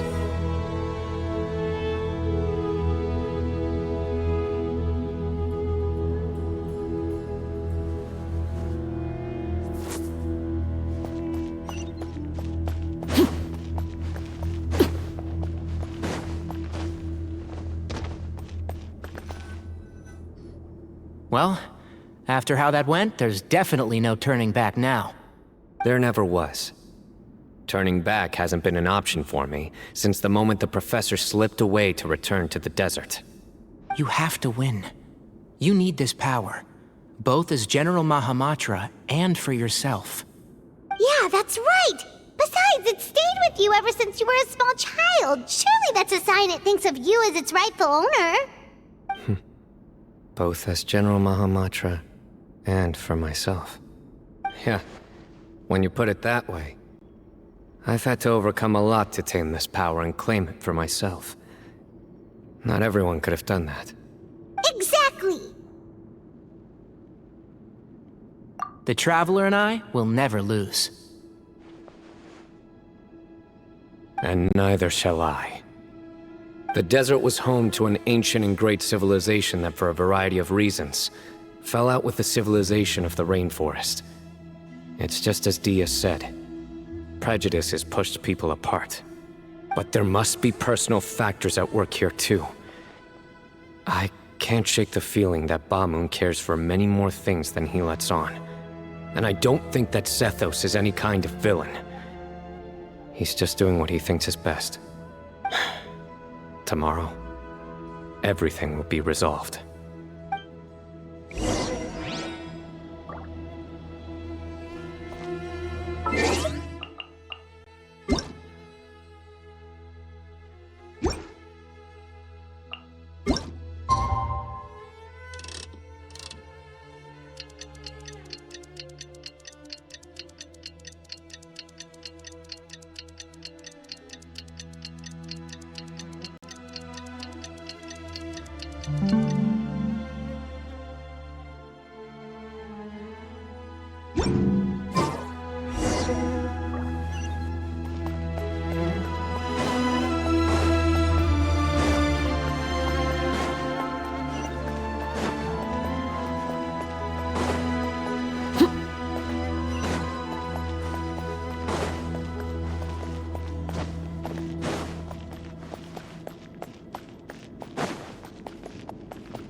We gather on this day to perform once more the rite of duels, with the greatest of all sages, Lord Hermanubis, as our witness, for his power and authority is present in our midst. This is our most sacred of ceremonies, and no disruption from the audience shall be tolerated. It is incumbent upon all to observe the duel with the utmost respect and reverence throughout the proceedings. Representing the Temple of Silence, the Defenders.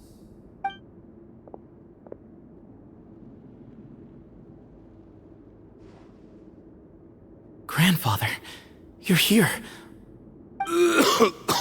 A rite of duels after all these years. I am surprised by your decision, Sethos. I know what I'm doing, Grandfather. Just leave it to me. Representing the Academia, the Challengers. Ready. We will fight to have our voices heard. Warriors, take your positions and decide on the order of battle. We come not to debate what brings our challengers here, nor what will become of the defeated duelists. Duelists, the might of Hermanubis himself is at stake here. Now, fight. Fight until the rightful victor is proclaimed!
Huh?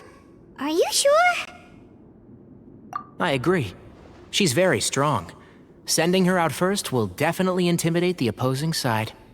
Okay, then you're second. Sure. We have decided. So have we. Let's begin.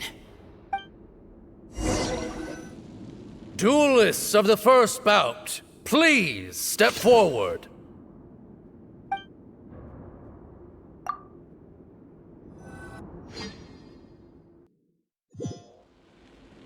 Don't forget, safety first!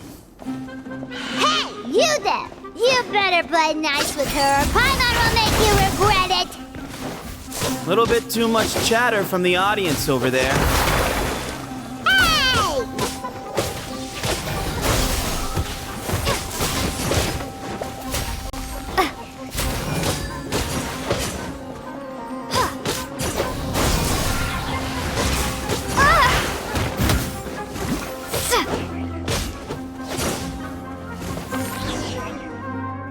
A swift end to the first bout. I now invite the duelists of the second bout to please step forward. When you're both ready, you may begin. Let's begin. Watch out! He drank plenty of water before the bout, so he should be fine.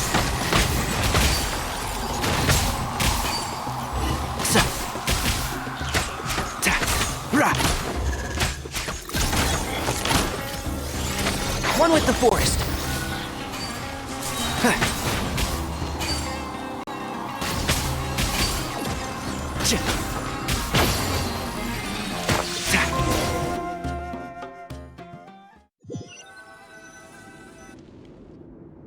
Thus ends the second bout. We will now move to the third bout. Duelists, please step forward. I'm ready. So am I. This is the final stage of the rite. I remind you both that the terms you agreed upon in advance are binding. When you're both ready, you may begin. I am Sethos, vessel of Hermanubis, grandson of Bamoon, the leader of the Temple of Silence. For many years, we have kept our covenant with Lord Hermanubis by guarding the secrets of King Deshret.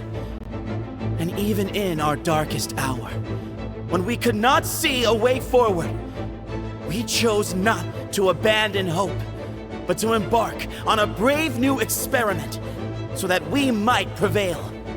We earnestly sought Lord Hermanubis' wisdom and power, longing to see his spirit and his light descend upon us. Now, I will fight to become the rightful wielder of that power! I am Sino, General Mahamatra of the Academia, student and successor of Cyrus, the Sage of Spontamod. I fight in defense of my power, my professor, and my nation. And you, I think you left some things unsaid. This is a sacred duel, and Hermanubis is watching. So bare your soul. Everyone, old and young, fit and frail, they're all waiting to see how this duel will end. My grandfather is a wise leader. He is also known to be a ruler who is not afraid to get blood on his hands. I understand his beliefs well, and I know what he expects of me. But our faith has held us back for too long.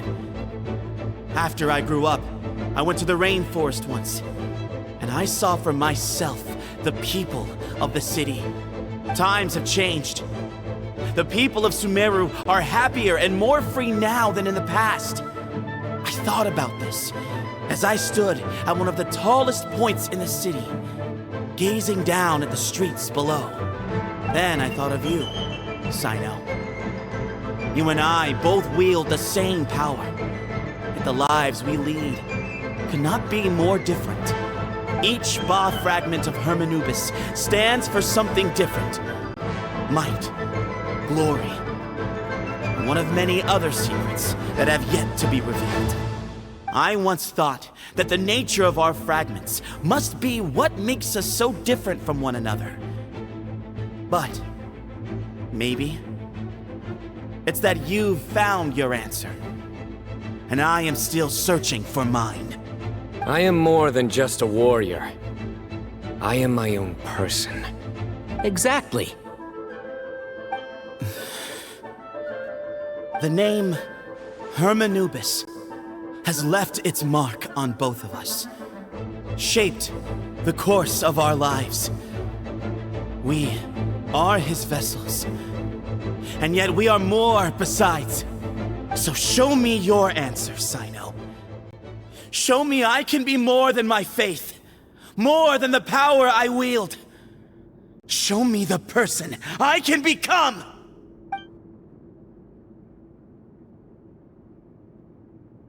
Bring it on!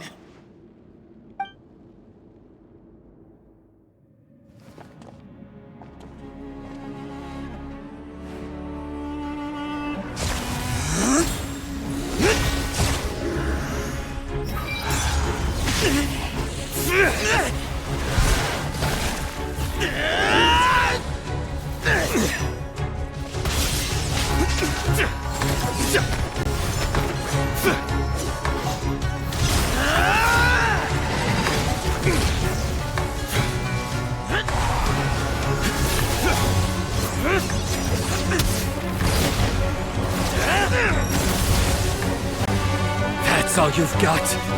What happened to searching for your answer?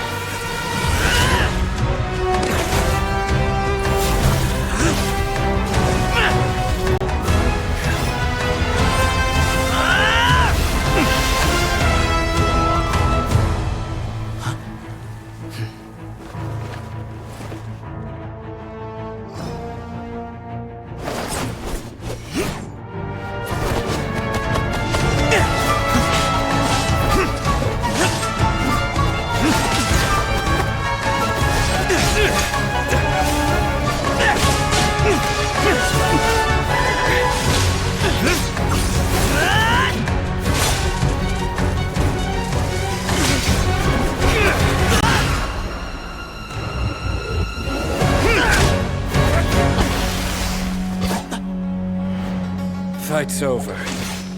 Do you yield? You won. Well then, looks like you found your answer.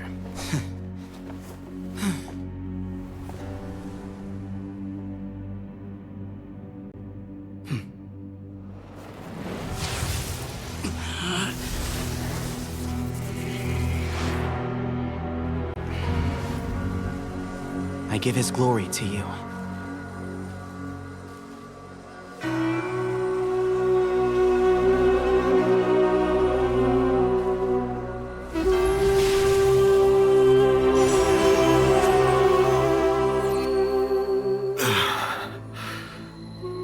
I've seen that light. That is the light of our Lord, the great Hermanubis, priest over all other priests. His spirit dwells within that lightning, and his will lives on. Once a warrior of Tynar, he emerged from the barren desert sands to serve the god king Al-Ahmar.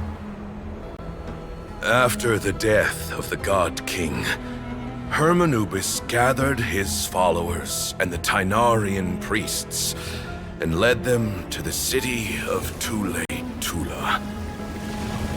There, they founded the Temple of Silence, and from that day forth, we became stewards of all knowledge that survived from King Deshret's civilization.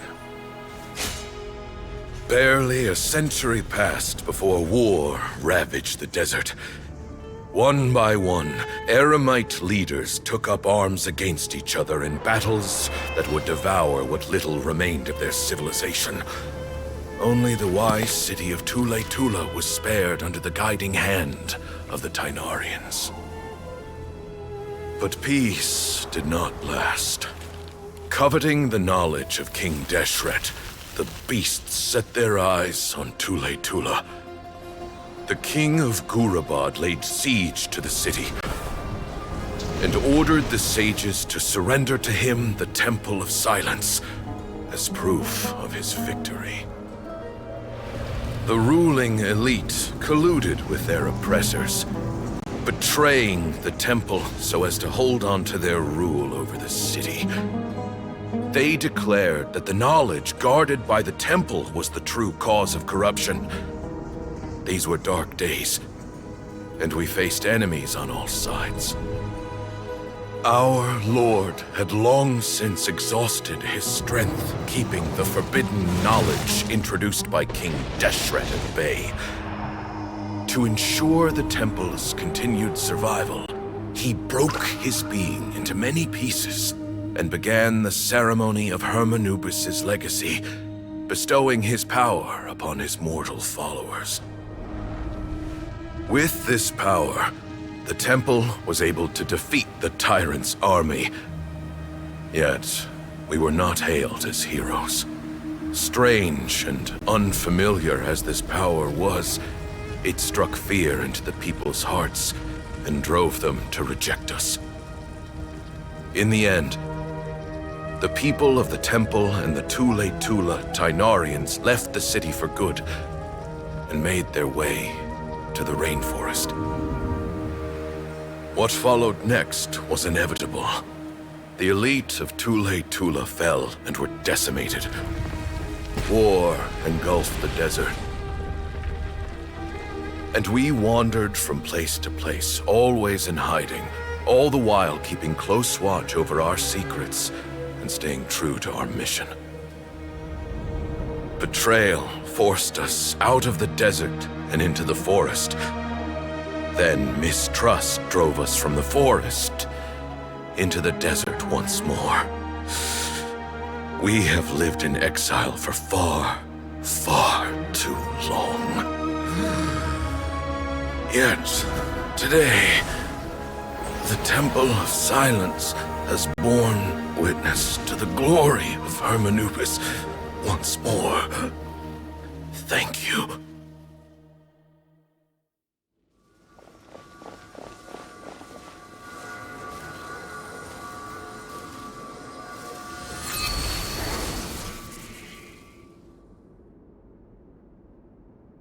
How is it? Do you feel okay?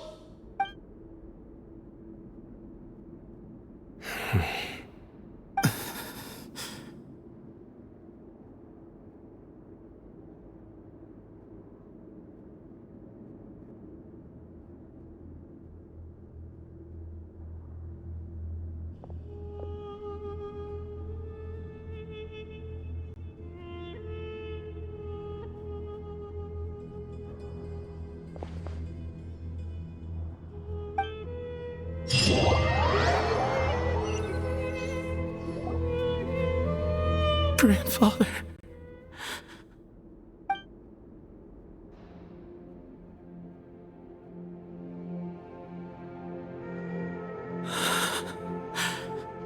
Hey, Sethos. You'll get through this. I know. I'll miss him.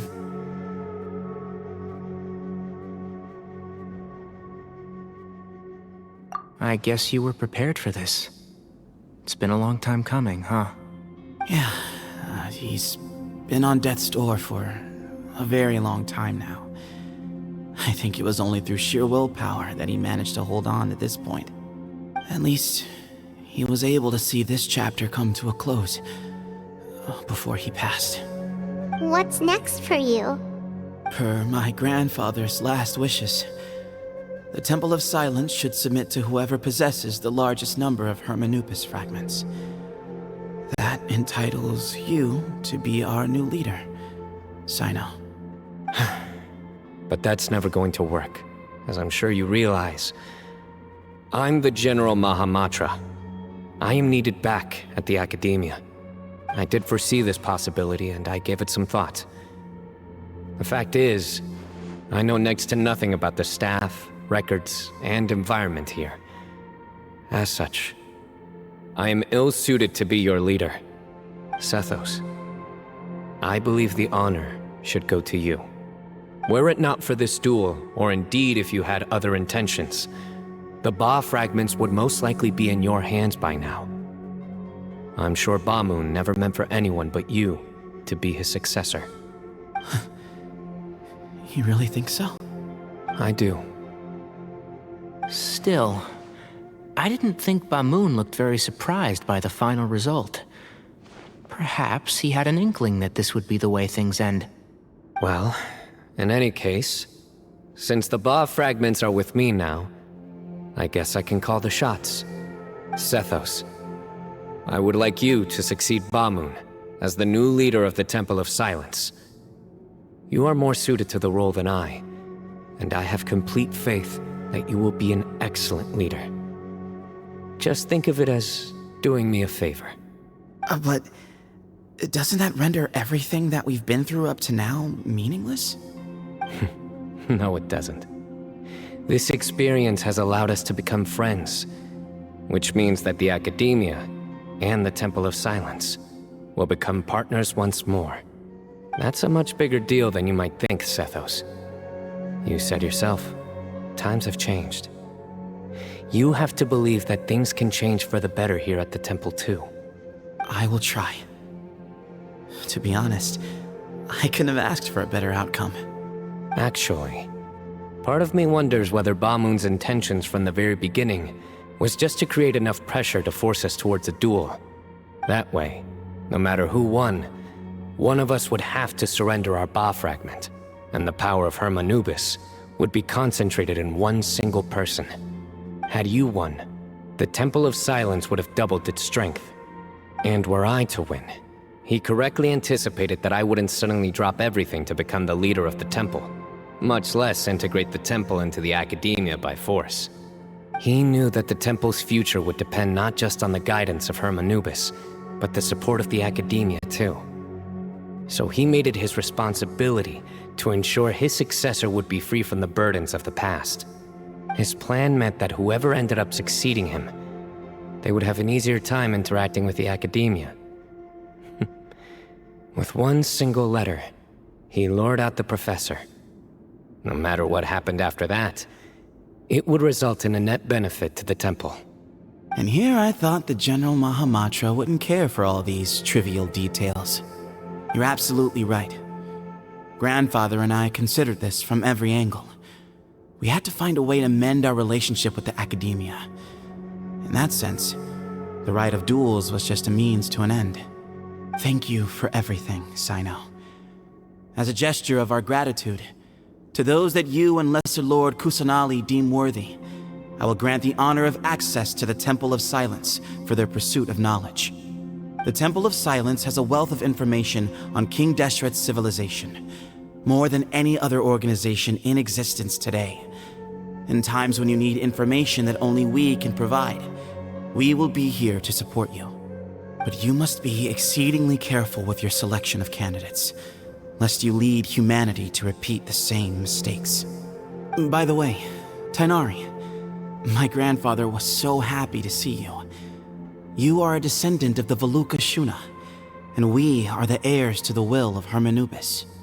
The story goes that King Deshret chose the sage Hermanubis from among the Tainarians and appointed him as his familiar. He went on to fight many valiant battles with his Tainarian companions. They always stood by each other, from the founding of the Temple of Silence to the fall of Tuletula. The Tainarians who left Tuletula joined their human counterparts in the rainforest. A few centuries later, when some of the group returned to the desert, many of the Tainarians chose to stay and put down roots in the rainforest. In all likelihood, those were your ancestors. How fascinating. My father once mentioned that I was named after the Tainarians, but I never knew that my forebears had such a history with the Temple of Silence. I like this story. By the way, has anyone seen Cyrus? Yes, Cyrus. You'll probably find him in my grandfather's room. He wouldn't show it in front of me, but I think he still has many fond memories of my grandfather. If it's true that you and your grandfather really planned for everything to turn out this way, then I guess he didn't really resent Cyrus as much as he appeared to. Who knows? Perhaps all of us. You, me, and Cyrus. We're all just pawns in my grandfather's plan to set things straight. He was awful like that. Someone's got to make the decisions when history is at a crossroads. I will make a detailed report on all of this to Lesser Lord Kusanali, and arrange for an official delegation from the Academia to come and meet you in the desert. I'm sure you'll have lots to attend to in the days ahead. But once things return to normal, please come and visit the rainforest again. You should stay for a few days this time, and start to build some relationships. If we're going to work together, both sides have to get to know one another better. I will. All right, well, bye for now, everyone. I'll be seeing you. See you soon. Come hang out with us anytime.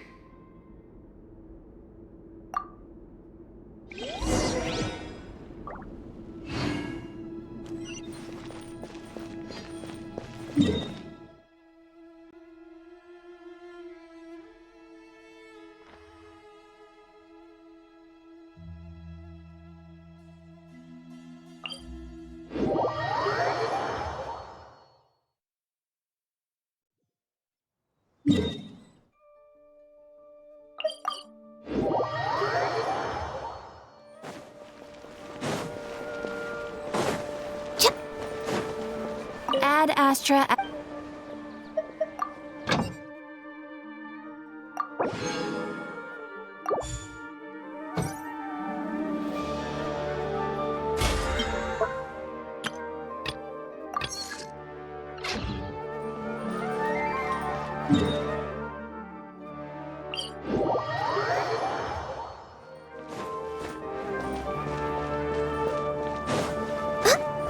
We're way behind schedule.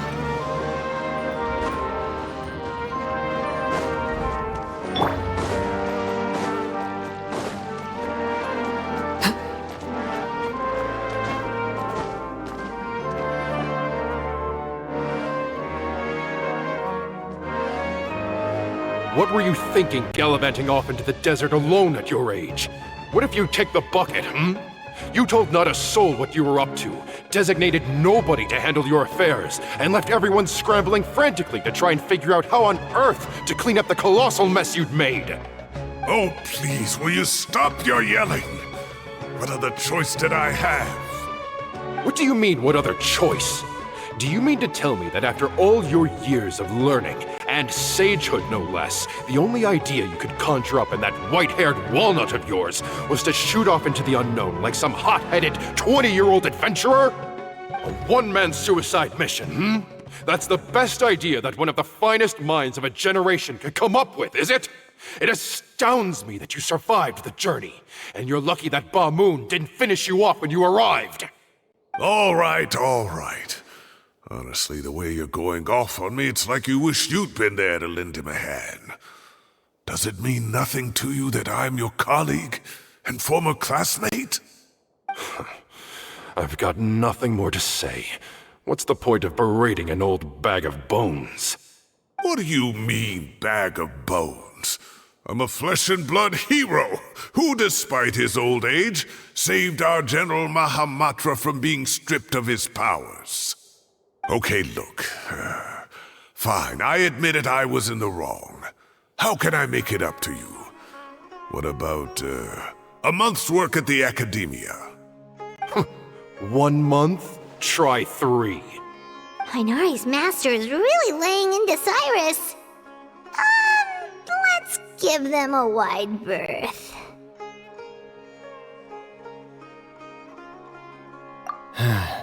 Professor brought this on himself.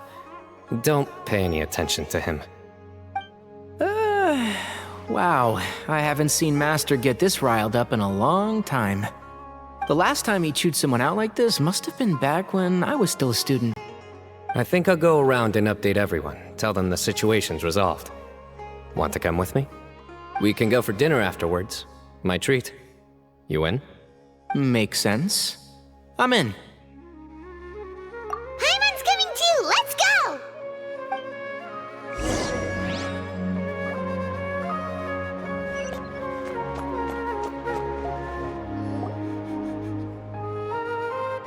Hey, Kale. You're back!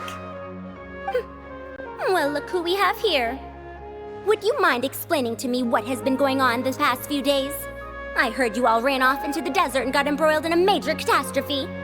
All taken care of. That does not answer my question. How could you be so careless? That goes for you as well. Yes, and you too. When you run into problems, you really ought to ask for help, you know? I've been around the block. Don't you think it would have made sense to involve me? And let's not forget, I know the desert like the back of my hand. Now would not be a good time to attempt to argue with Farazan. You're right. Mm-hmm. It's not the first time that I've had to talk to you about this sort of thing either. You need to learn that there are times when the right thing to do is get a more experienced member of staff involved. Do I make myself clear? Because if you don't, Kale, please do something. He's giving me the signal. All right, guess it's time to play my ace in the hole.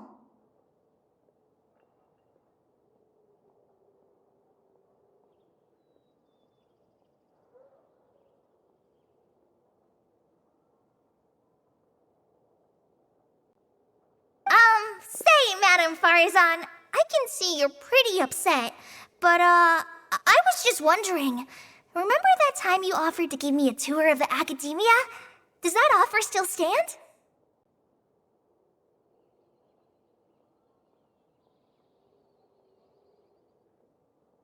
Huh?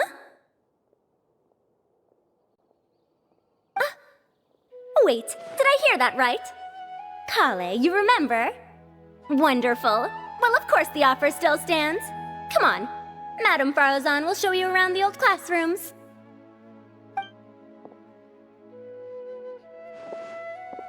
Poor Kale getting dragged off like that. Also, check out Farazan acting like some sort of official academia tour guide. Kale! Cup. Huh? What? Oh, right! What do you mean, cup? You need a cup. I can get you a cup.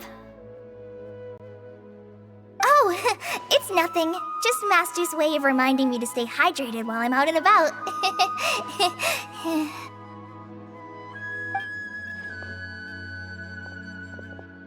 It's code for let's reconvene at the cafe. Tainari and I used it while we were in school, and it's become something of a family tradition now. Oh, that's kind of fun. Mm-hmm. 2 people left. Let's bring them along too.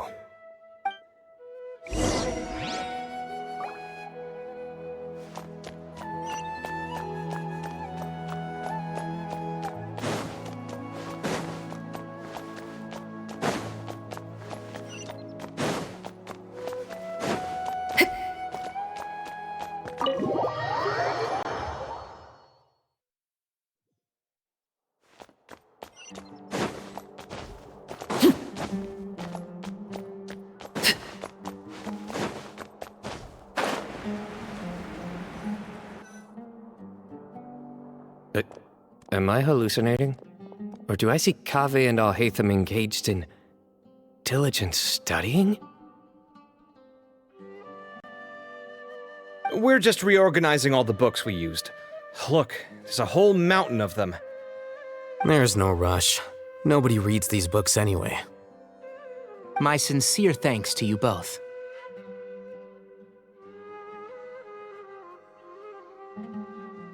Yes, with your help, we resolved the issue rather swiftly and painlessly. And the outcome was better than we could have hoped for.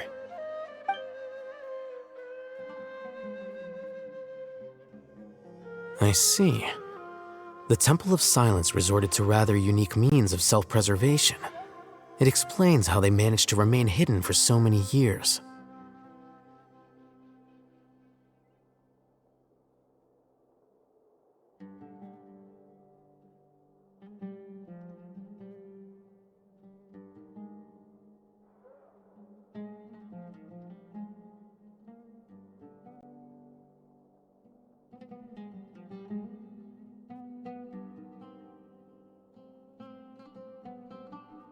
And it sounds like they managed to preserve a whole load of ancient documents as well. I'd love to go check those out if I ever had the chance. That day will come. The Temple of Silence is a hugely important organization, and we'll be sure to maintain good relations with them in the future. Now, as a token of my appreciation, I'd like to treat everyone to coffee. Sounds good. Yeah, sounds great. Although after the last few days, I don't know if I can handle another coffee. But I can just order something else. Sure. Let's go.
And then the Traveler just pounced on their opponent and knocked him right out cold. Then there was Tainari. He put up an amazing fight too. We ended up winning all 3 bouts. Whoa! Part of me wishes I'd been there to see it, but I'd have been biting my nails off worrying about you guys.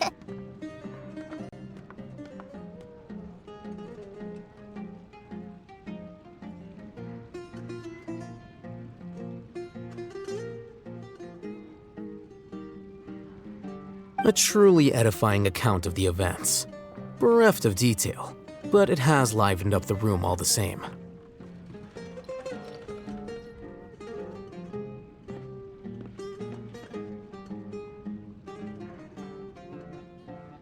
Hey, Paimon included all the juicy details. The Traveler just pounced and then waved their sword like this, then spun around and blocked. Despite winning 3 bouts in a row, you still ceded the position of leader to him. That's very dignified of you, Sino. Of course. Being dignified comes with being a true champion. I got to be a champion too for once. I've not sparred much with desert folk before. It was a pretty unique experience. Yeah, huge place! It felt like something right out of an epic poem. Imagine this. It was like there was... Maybe save that one for later, Paimon. Dessert's here.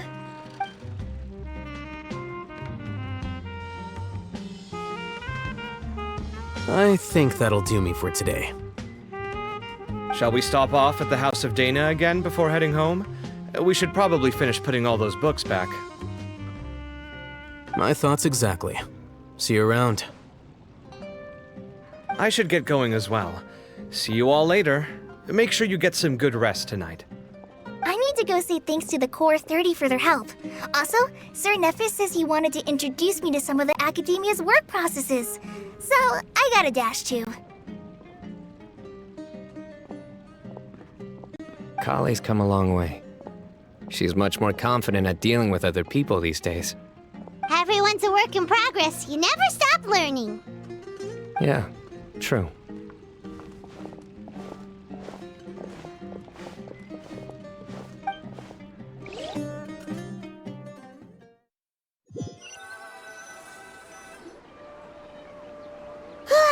That was good. It feels like everything's finally wrapped up now.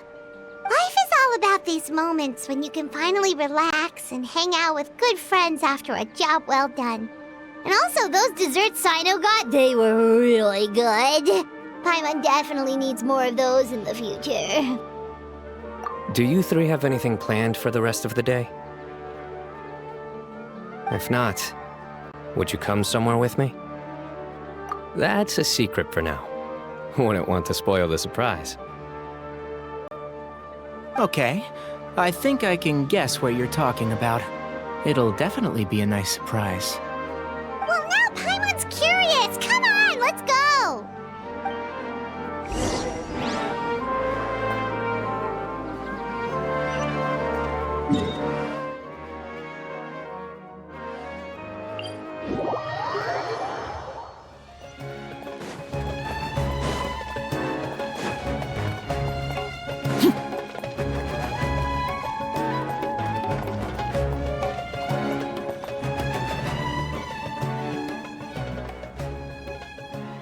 Been a while since I last made my way up here. Wow, look at this place! We're so high up! Need any help?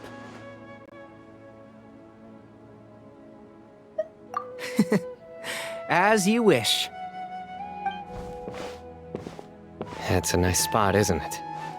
What a great view! We're so high up, we can see for miles! Traveler. Turn around.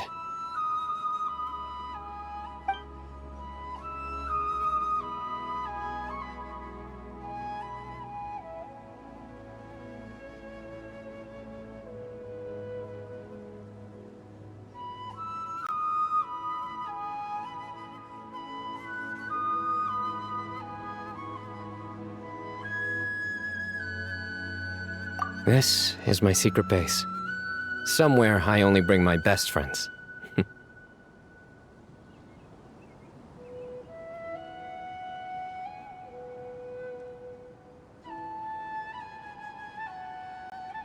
When I was a student, I used to slip away and climb up here all the time, just to clear my head.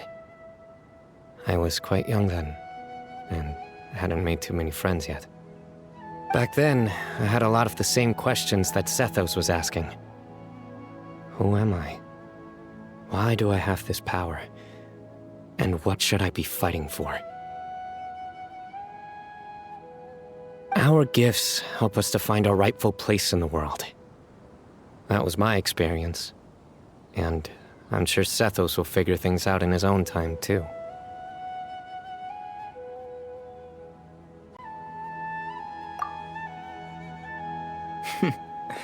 You two really are like brothers. I feel the same way. Of course.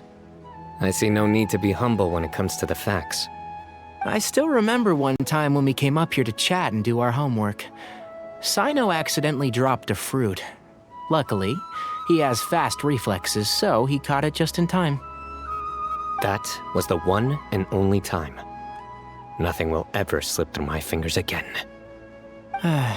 Those were good times. I kinda miss the student life. You know, Paimon really shouldn't be able to imagine Sino doing something like that, but for some strange reason, the mental image is coming through clear as day. Then make it stop. There's somebody there. It's Professor Cyrus. You guys carry on without me. I'll be right back. Okay. Huh? Hey, you're not supposed to jump down! Be careful!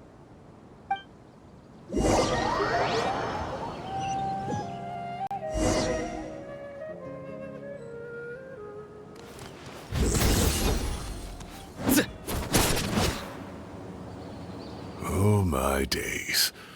I can't believe how stupid I look in this one. Professor, what are you muttering to yourself about? Sino. Just the man I'm looking for. Guess what I found in some old notebooks? Some old photos? Can you believe it? This notebook was just sitting in a pile of odds and ends in the sage's office. I must have forgotten to take it with me, and no one's touched it since. It was still right there. I was at the Academia earlier to discuss my workload with Nephis. I swung by the old office to have a look around and just happened to cross it. Oh, time flies. Look how tiny you are in this picture. Still a kid. You look quite young yourself in that one. Ah, it's this one. I remember that. Lisa took it, didn't she? Yep. Looks like her work, all right. Who else could have found just the right angle to make me look so unbelievably hideous? And this one. Looks like we're both dozing off. Oh, cheeky girl. Taking secret photos of us without our knowledge. Is there something you'd like to say to me, Professor? Like what? Like, these are good photos, aren't they? Hey, at moments like this, I hardly know where to begin. I can't pretend I'm a good person. But Moon had every reason to despise me. And well, so do you if you feel the same way. Don't be ridiculous, you old codger. Is that not what you wanted me to say? Oh, I've dreamt of that place many times after leaving the desert. Sometimes I've dreamed that I was doing research with them again. And other times, I dream of the day they saved my life. Oh, it was one of the happiest times of my life. We all learned so much from one another.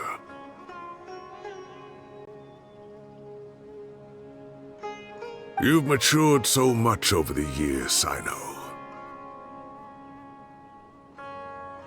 Since you're my professor, I should save you some face by not calling you out on all the non-answers you just gave. So, I will do the right thing and keep my mouth shut. Good thinking.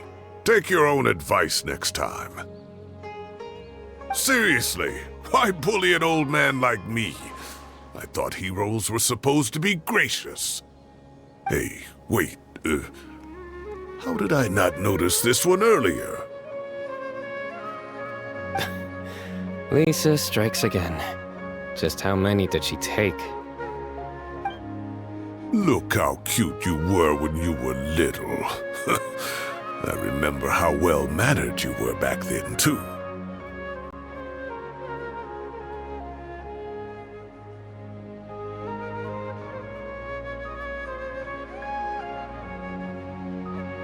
Yeah, and look how serious and professional you used to be.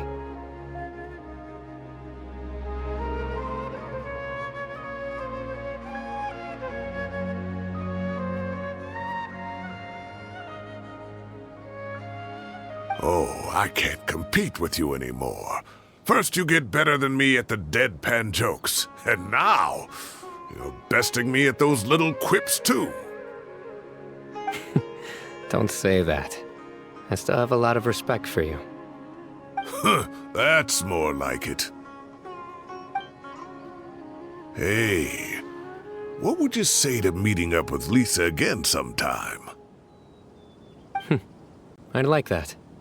Let's find a time and pay her a visit in Mondstadt. All right, I'll add it to my schedule. Let's go next week. Wait, no. Next week is the tomato growing competition. I have got to beat Zaha Hadi. Or you could find a real hobby, Professor.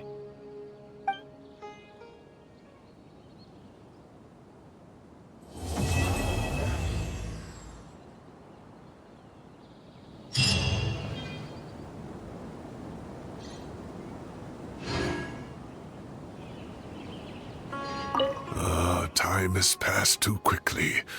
The children have all grown up. But it turns out grown-up kids are no use. When Nephis comes after me, Cyno still can't do anything to protect me. Oh, that boy. Great view today. This atmosphere calls for a joke out of left field, to catch the listener unawares.